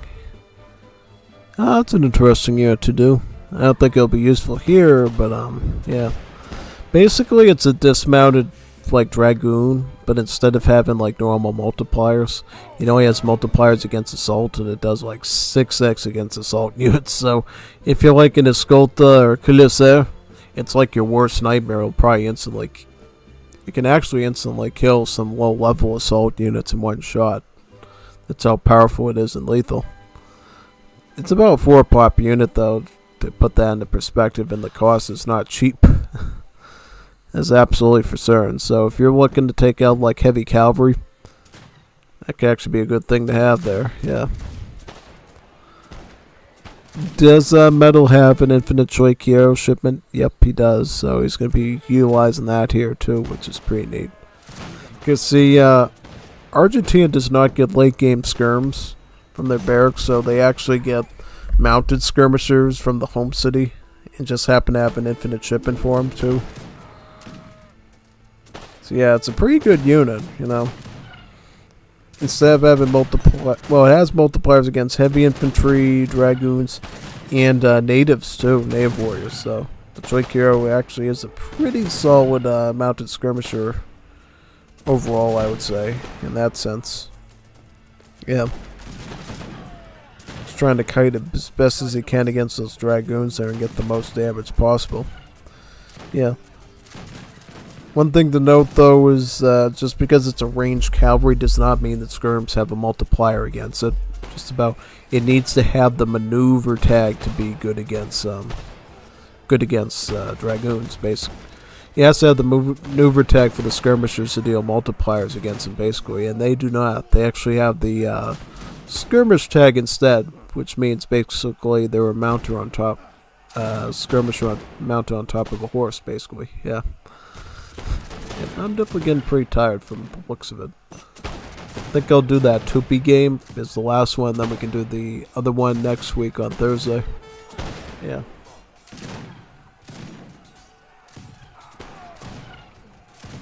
Like I said, depending on how long it is, if it's going to be like an hour-long game or something. Let me look at the size of that recording right now while we're here. It feels like it's going to be too big.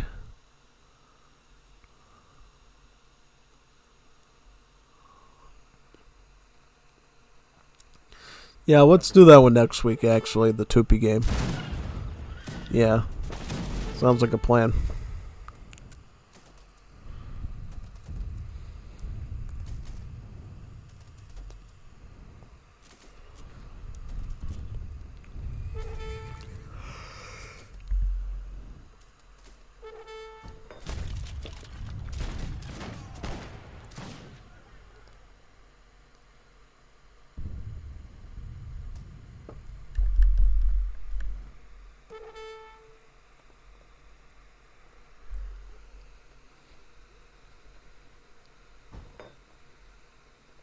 Good try, though. I mean, they really did try their best to defend against that massing, but in the end of the day, it's Cap and Jesus Cristo.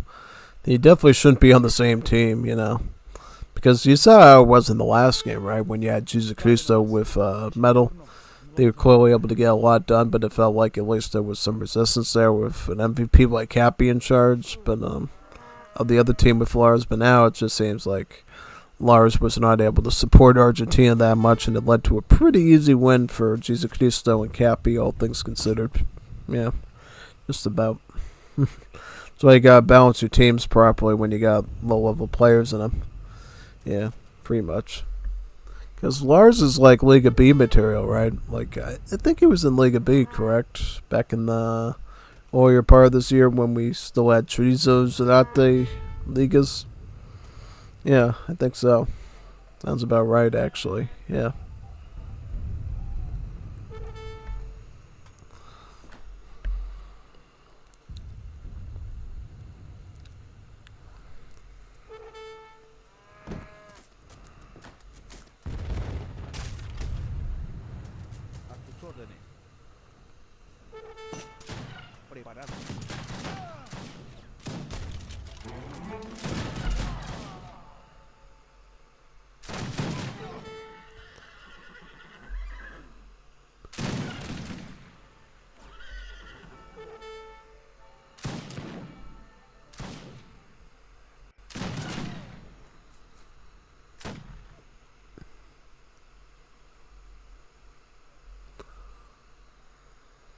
So what's the post game on this one? Let's see.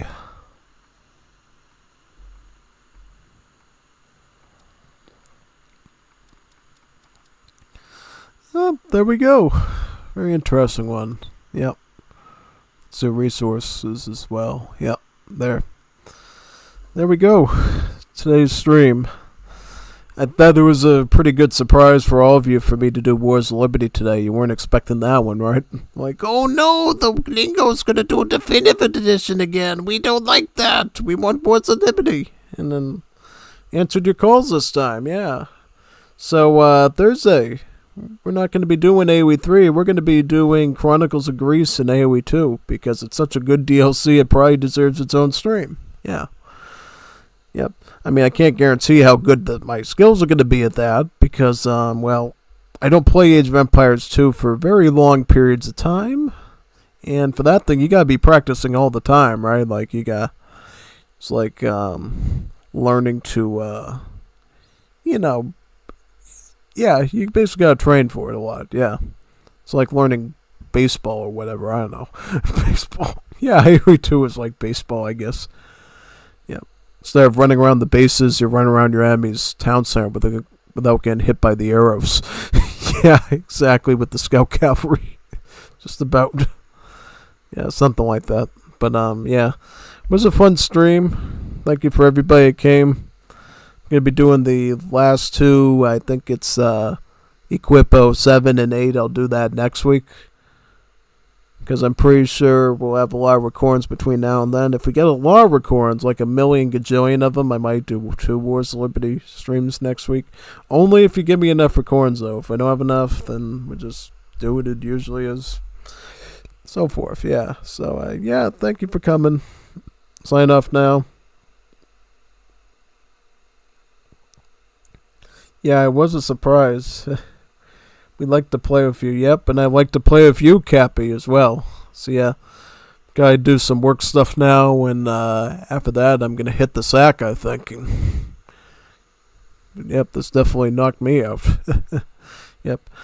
Well, today I didn't even get to eat the second meal yet today because of the way the work schedule was. So, at least I got to do some fun streaming. That was good. Yeah. So, GG, well